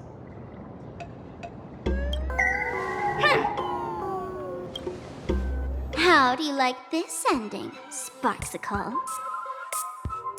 Old model. You and your powerful supporters won this one. I've got no comeback. As a mask, what do you plan to do with your original self? Who's the mask and who's the original? Shouldn't that be decided by the one left standing? Your plan is finished. Your relation has been eliminated. You're the one who should be called the old model. That elation isn't mine. It's the elation everyone chose. And besides, wasn't it your idea in the first place? What? You told me to leave you behind. You also told me to take the idea and its relevant memories and go chase my dream. That's totally something Miss Sparkle would do. How do you like this ending, Sparkle? How does that joke go again? Take the mask from a masked fool, and what's left but a fool? But take the fool out of a masked fool, and all that's left is the mask. Come on, Sparkle. Time to end this little charade. No show is complete without a curtain call. Shall we become one at last? Ladies and gentlemen, are you having fun? A friendly reminder from Miss Sparkle. Don't underestimate the Phantasmoon Games. You won't get another opening act as spectacular as this Sparxicon, you know.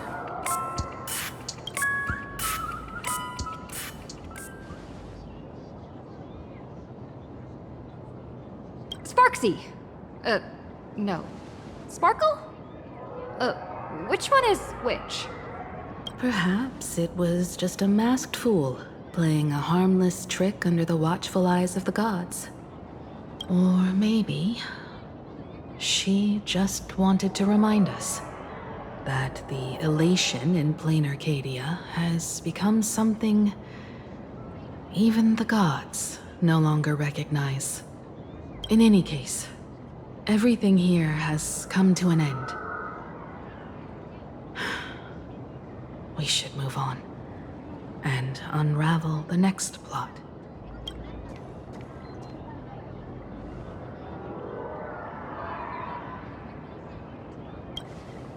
Indeed. I want to investigate and find out who exactly created that place and why. Let me know when you're ready to head out.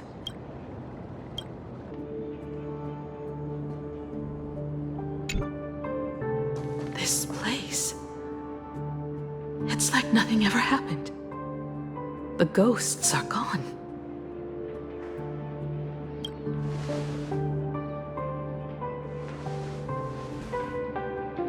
"15 years ago, during the last Phantasmoon Games, I participated as a supplicant. I once believed that all it took for a supplicant to win was to show the people a magnificent miracle. And then I'd have an audience with the Eon of Elation. How foolish. How naive I was.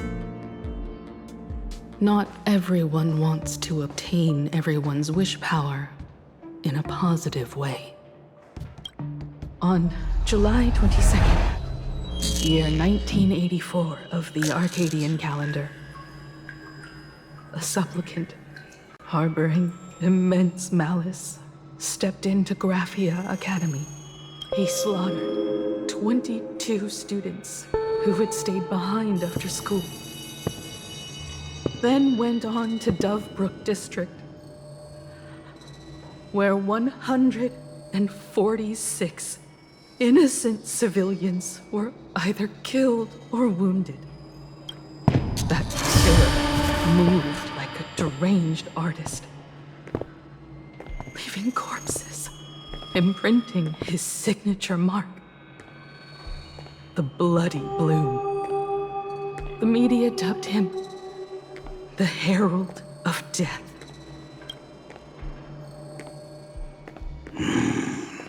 It was a tragedy that the world could not forget. The Phantasmoon Games of that year came to be remembered as the Blood-Stained Games. So many parents lost their children. So many people lost those dearest to them. One of the victims was my very own daughter. Upon my return, I stood before the grave where she was laid to rest. Her name was Himeko.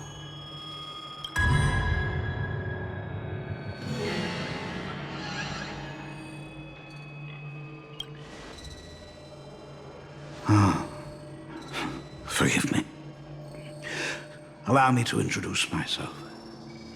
I am Ryusuke, the current dean of Graphia Academy. So, this lady who bears her name, who exactly are you?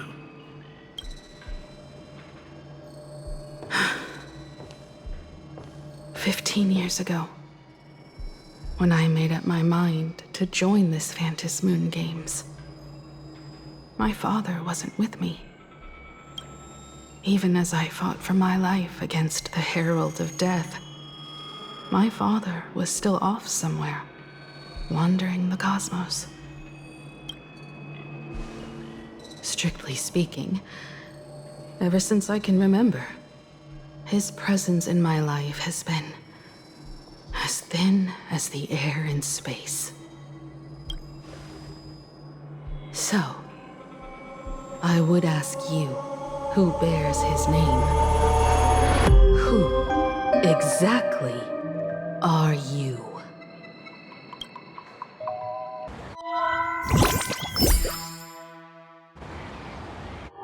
Welcome back to the Arcadian Morning Report Special Edition. We continue to bring you updates on the Phantasmoon Games. The SparxieCon hosted by Supplicant Sparxie came to an abrupt end less than an hour after it began. Under the watchful eyes of the entire network, the Nameless from the Astral Express went head-to-head with streamer Sparxie in a spectacular showdown. Unbelievable! I used to think all of the Trailblazers' fight scenes in director Rekka's latest film, Holy Grail Stay Night, were just special effects. Turns out she's got real moves. We'll continue following the Astral Express's activities and bring you... Breaking news! Around 4 p.m. today, the Security Bureau uncovered multiple corpses at the Sinwish Syndicate's headquarters in Dovebrook District. Initial reports suggest violent infighting among gang members as the cause. Even more shocking, an IPC employee was found dead at the scene. According to the investigation, the victim was identified as Lyndon Skott. Lyndon Skott, age 34. Field operative in the Strategic Investment Department. Ring any bells, Mr. Ashveil? Never heard of him. What was someone from the IPC doing here? Word is, the Sinwish Syndicate recently got hold of a mask. Maybe Mr. Skott came to negotiate for the Phantasmoon Games, and got caught in the fallout. Apologies for interrupting your work, Mr. Ashveil. Wouldn't call it an interruption. The mess at Graphia Academy cleared itself up. But this... Initial assessment. 33 Sinwish Syndicate members. Leader Polwave included, along with second-in-command Costide, were murdered in the same time frame. Costide. The victims show clear signs of trauma and fractures, along with massive blood loss. Exact cause of death still pending further autopsy. These stylized handprints. We both know what they mean. Bloody Bloom. Only one person ever used that as their calling card. The Herald of Death is back. Your suspicion isn't without merit. But that guy was executed 5 years ago. Executed? Who witnessed it? Was the execution broadcast to the public? Who can prove he's dead? Who's to say you didn't let him out to rig this entire game? You've heard the rule, haven't you? No one can enter the Phantasmoon Games twice. So let me give you a piece of advice. Don't let rage gnaw away at your reason. It's bad for your health. The case's info is in the dossier. Get to work. The Department of Aberration Defense isn't paying us to bum around,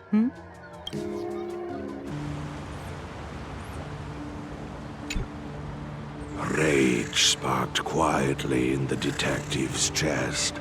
and not even the wind from Dovebrook could dispel the metallic tang of blood clinging to his nose. When he first heard the Sinwish Syndicate had obtained the mask, a grim premonition stirred within him, but he never expected it to be the omen of a friend's death. Mr. N, he's no longer with us. Now he's just a body, another nameless casualty buried beneath a headline. People only care about the stars twinkling above, about the epic tales of the eternal conflicts among the cosmos' great figures. Compared to all that, who would mourn a small-time thug from a petty gang? What should we do next? I've been slacking off for far too long. It's time to make a choice. Mr. Ashveil, if you're calling now, may I assume you've accepted my offer? You are right, Miss Pearl. I'll join the games. Assuming you still need me, of course. My offer still stands. Just like 15 years ago, the same omen returns. There are signs the Phantasmoon Games are spiraling out of control again. Mr. Ashveil, I ask for your strength to steer these Ionic Games back on course. All I have to offer is a heart set on revenge. Today, 33 citizens of Planarcadia and one IPC colleague perished under mysterious circumstances. Someone is imitating the Herald of Death's methods, attempting to interfere with the games. Only victory can bring solace to the fallen. No. What consoles the dead is only justice. What's the matter? Found a better candidate? Don't I even make the short list? This is a game shaped by the most capricious Eon. Surprises and twists are its very nature. It's only right I choose the strongest players. Even so, I have to ask, what makes you so sure that I'd hire a wanted criminal to fight in the Phantasmoon Games, instead of tossing you into an IPC cell? Throw me in prison? But the Strategic Investment Department in Penacony clearly extended an olive branch to us Stellaron hunters. No? Changed your minds already? You suits sure turn faster than a page in a paperback. So let's cut the fluff. Give me a mask. Call it your first strategic investment in us. What do you say? Understanding comes first, then the investment. Tell me, how do you plan to earn my trust? Apologies in advance. Before I came to meet you, I broke into your collection room. I know what you've been working on. Imaginate. Tell me, have you heard of Zero? Greatest hacker and most feared player in all of Punk Lord? Some say she's an emanator of elation, while others say she enters the Dark Zone created by Mythos, as if it were her own backyard. She caused Punk Lord's data meltdown and infected IPC branches in 28 segmenta, isolating them from each other. Most information about Zero is half true, half false, much like the rumors surrounding you Stellaron hunters. But one thing is certain. Zero suffered a major downfall, and is now a prisoner of the IPC. It's obvious she left a deep impression on you. Traumatic, even. In that case, you should also know that ether editing and imagenesis stem from the same technological source. Or art. I know. I've studied it. How could I forget? You stole Zero's tech to make that lousy cash grab game Ethereum Wars. Of course, you know all this.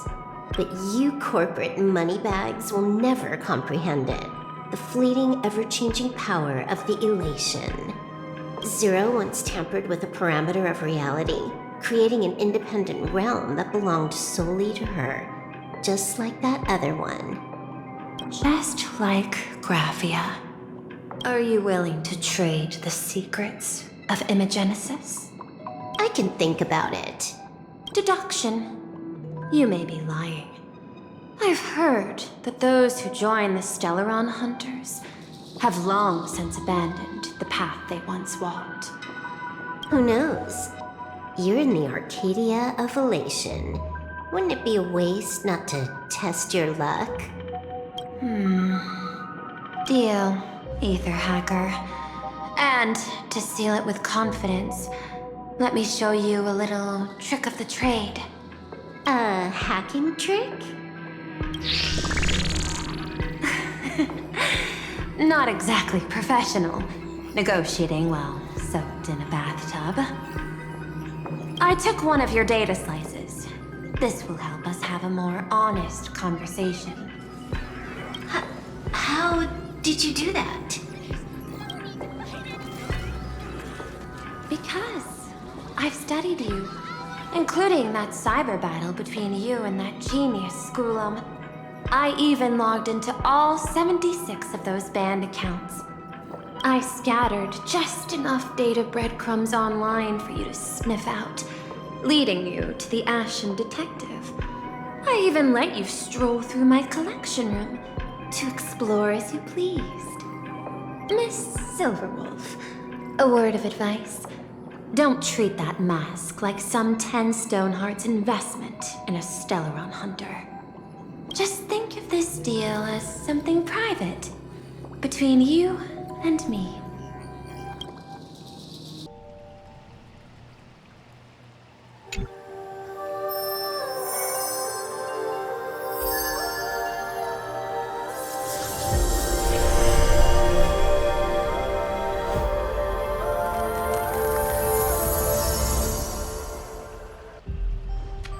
What the heck?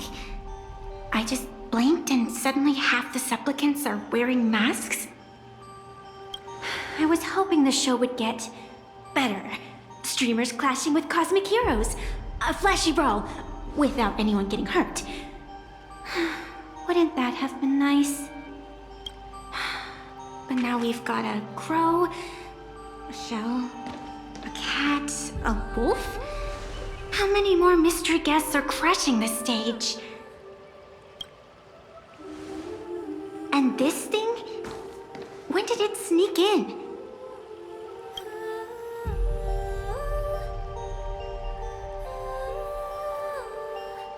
In the end, everything always spirals into the abyss. But you're the rare exception. Your first battle wasn't bad for a greenhorn protagonist.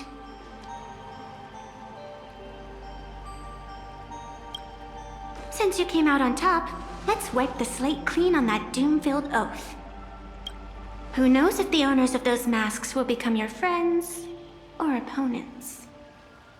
Or maybe one of them will bring about that terrifying future I saw in my dreams.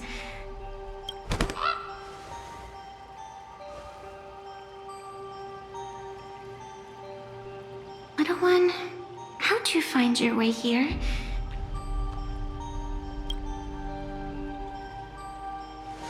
The supplicants in this Phantasmoon Games really caught me by surprise.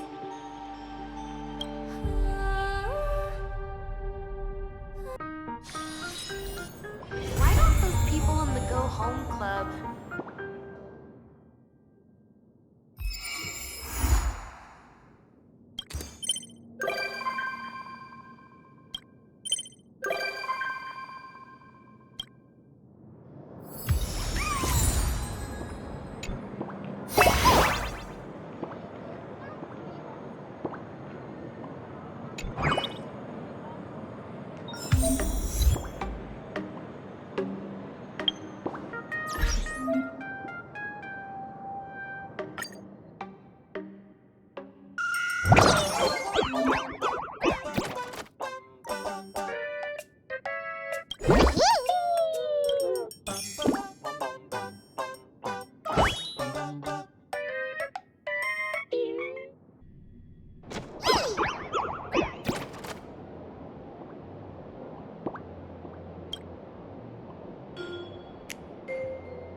It's still early. Where to now?